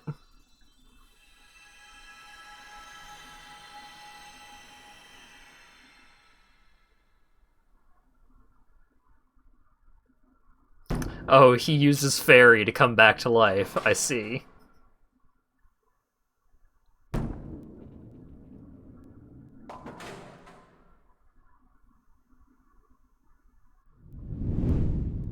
What? Hey, Hoongan? What?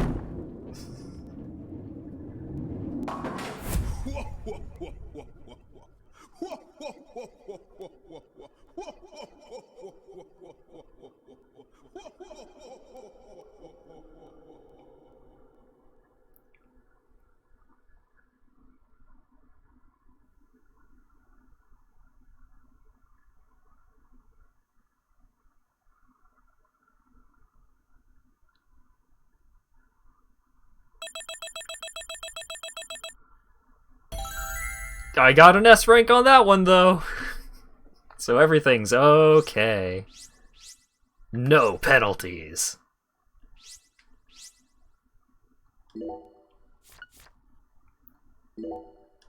Okay.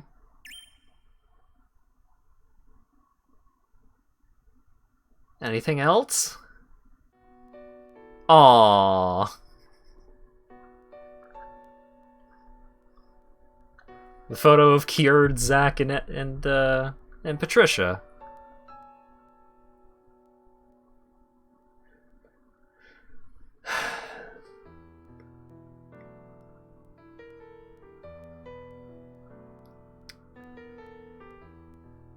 It definitely feels like Swery is leaving the door open for another sequel.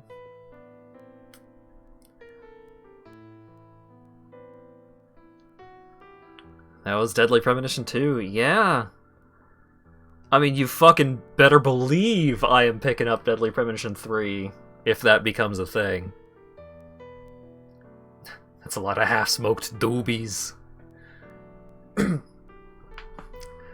Well, I mean, alright. This game made itself difficult to enjoy in some parts. But so did Deadly Premonition 1. The whole game didn't really do anything to stop Sang Rouge. Well, okay, it did. Because Avery was the one that was... I guess, yeah. It seems like they had established that Avery was the one that had started Sang Rouge production again. And obviously it was Kaysen that was causing that, but how do you... Like, how are you supposed to fight Kaysen? There's a million Kaysens. The whole South with that one lab? Yeah.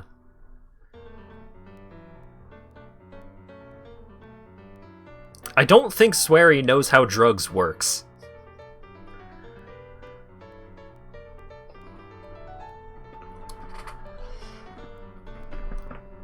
But it definitely comes across... It definitely comes across that it's just like... I mean, Deadly Premonition 1 ended with us killing Kaysen. And then in 2, there's another Kaysen. Like, okay, at the very beginning of Deadly Premonition 1, when you're in the room with Isaac and Isaiah, the angels, the twins, there's a map that just has Kaysens all over the fucking map. Like, each of the Kaysens was wearing some kind of different outfit, but there were just Kaysens everywhere. There's explicitly a Sang Rouge division that Alia joined. Right. I'm not saying that I'm not saying that the events of the game stopped Sang Rouge. I'm saying that there was action taken to, like, fight against Sang Rouge, but Sang Rouge is being, like... The mastermind behind Sang Rouge is Forrest Kaysen. And how the fuck do you fight Forest Kaysen? Forest Kaysen is an otherworldly entity.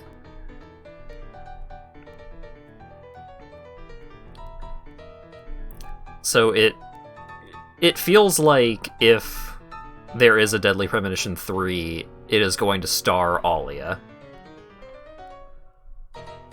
Oh, there's nothing preventing DP3 from going into more Sang Rouge. Yeah, for sure.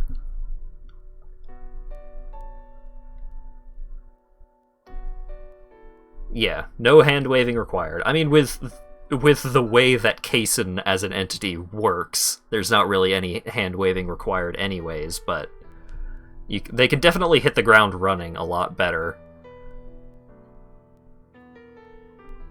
In terms of, like, getting deep into that kind of plot. Because Deadly Premonition 1 and 2, you know, both of them, for the majority of the game, are just like, who killed Lise? Who killed the young lady? The storytelling style of Deadly Premonition won't ever be able to resolve Kaysen. Yeah. It's an ongoing a mixed media franchise. Tune in to CBC next year for Deadly Premonition, the TV show. To be accompanied with the comic book, the manga, and the 2 side games. Sad D4 died so hard, Kaysen was in that game too. Oh shit. I didn't know Kaysen was in D4. I still haven't played through D4.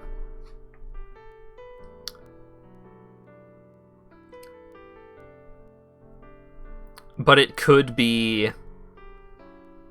It could end up being a thing where, you know, they buy the rights to whatever IP D4 is linked to, and they start doing a thing like with what Control and Alan Wake are doing.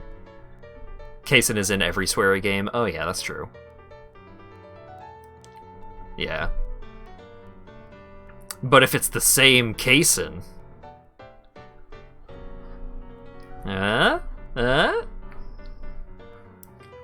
Crossover games, baby!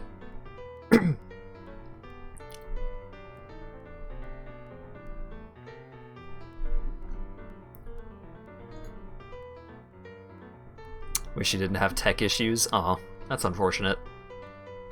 Oh, yeah, that's Kaysen, alright. Yeah, thanks for dropping in.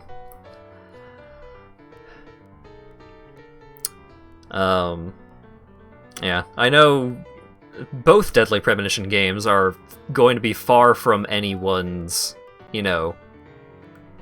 sorry, far from everyone's specific cup of tea. These games are weird and jank, and there's just some cultural things about the writing, despite the games being, like, set in America, and just, you know, a couple of things here and there that kind of turn things a little bit into hamburger, cheeseburger, theme park land, but... yeah, it's...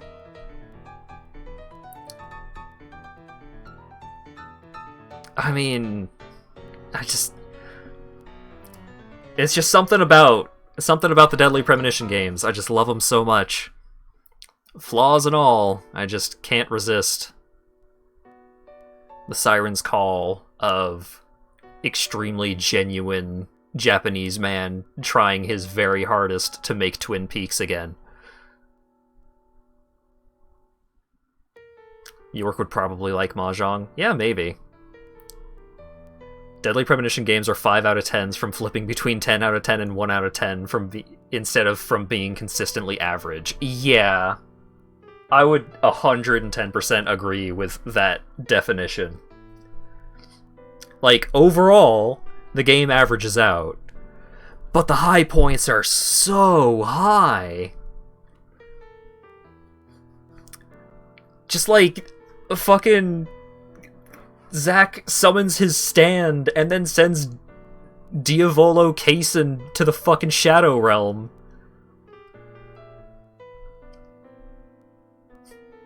Deadly Premonition 2 had a whack final 30 minutes. Deadly Premonition 1 had whack final hours. Stream 1 was so good. Yeah, like, there were some slow points in this game, for sure, because of just the nature of the way that this game handled a lot of the gameplay.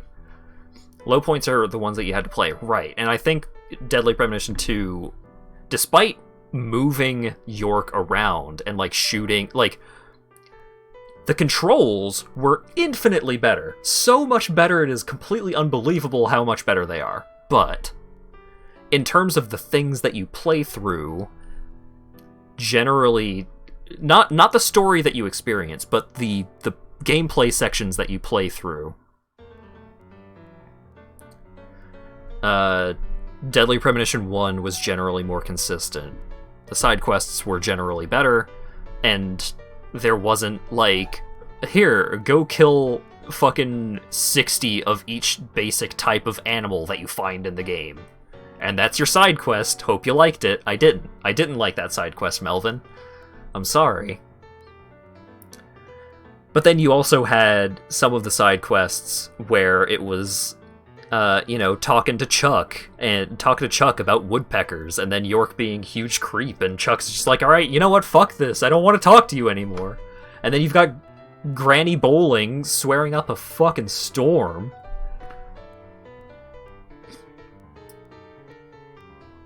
Before the trip to the wacky world was 2 hours sitting in Zach's creepy room and not really doing anything. Right. Like, I enjoyed and appreciated the time that was spent in Zach's creepy apartment, like, setting everything up, like, tying things together. I really liked Ollie as a character. I didn't like Simon as a character, but I appreciated the kind of role that he was playing. And even Simon had his moments. Some of the pizza-related moments were good. And then he became fucking dude from Chicago.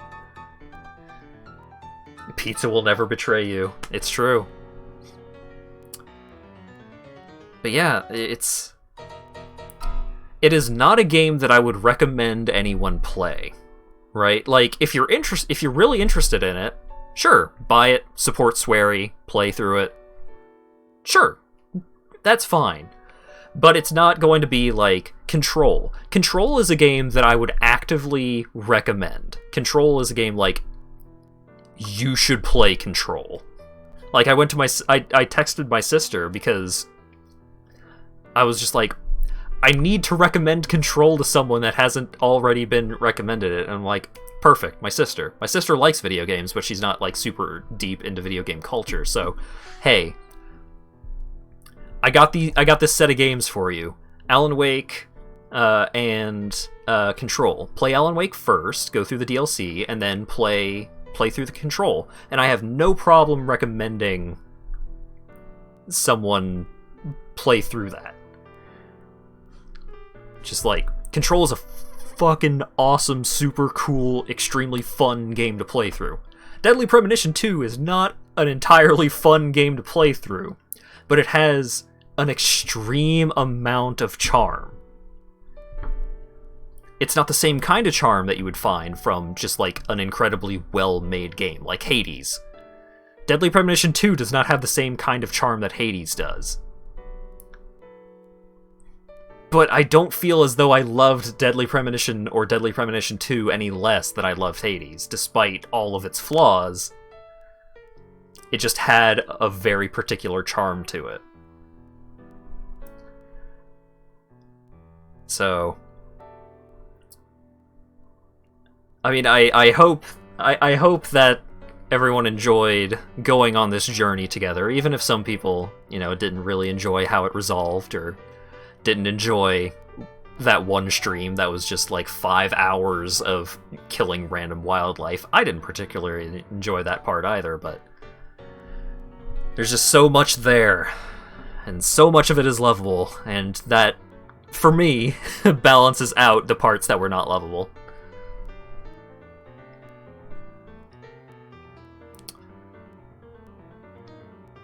The last interview with Ollie and Zach could have been almost entirely skipped. Right.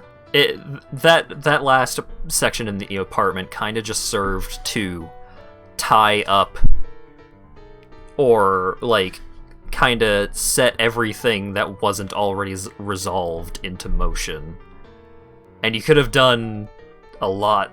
You could have done that with a lot less. Just like, some of that was just me intentionally picking the wrong options in a lot of cases. Just like, I want to hear all of this dialogue, but not all of the dialogue was great. Continue stream with 3 hours of Super Mario 64 practice? Okay. Upcoming streams. Right? My Saturday stream has been resolved. Right? I beat Deadly Premonition 2. That was the main big thing that I was working my way through. Now, upcoming streams. I've got a couple of games that I've been gifted. A couple of games that I just really want to play.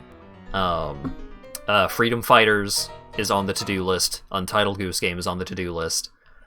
Spelunky 2 is on the to-do list, alongside Hades. There's a lot of things that are on the to-do list, but not a whole lot of major, like, super ongoing streams like Control was, like Deadly Premonition 2 was. But, as Lawyer Dog was saying, Martin Monday, that Super Mario 64 race was just so much fun.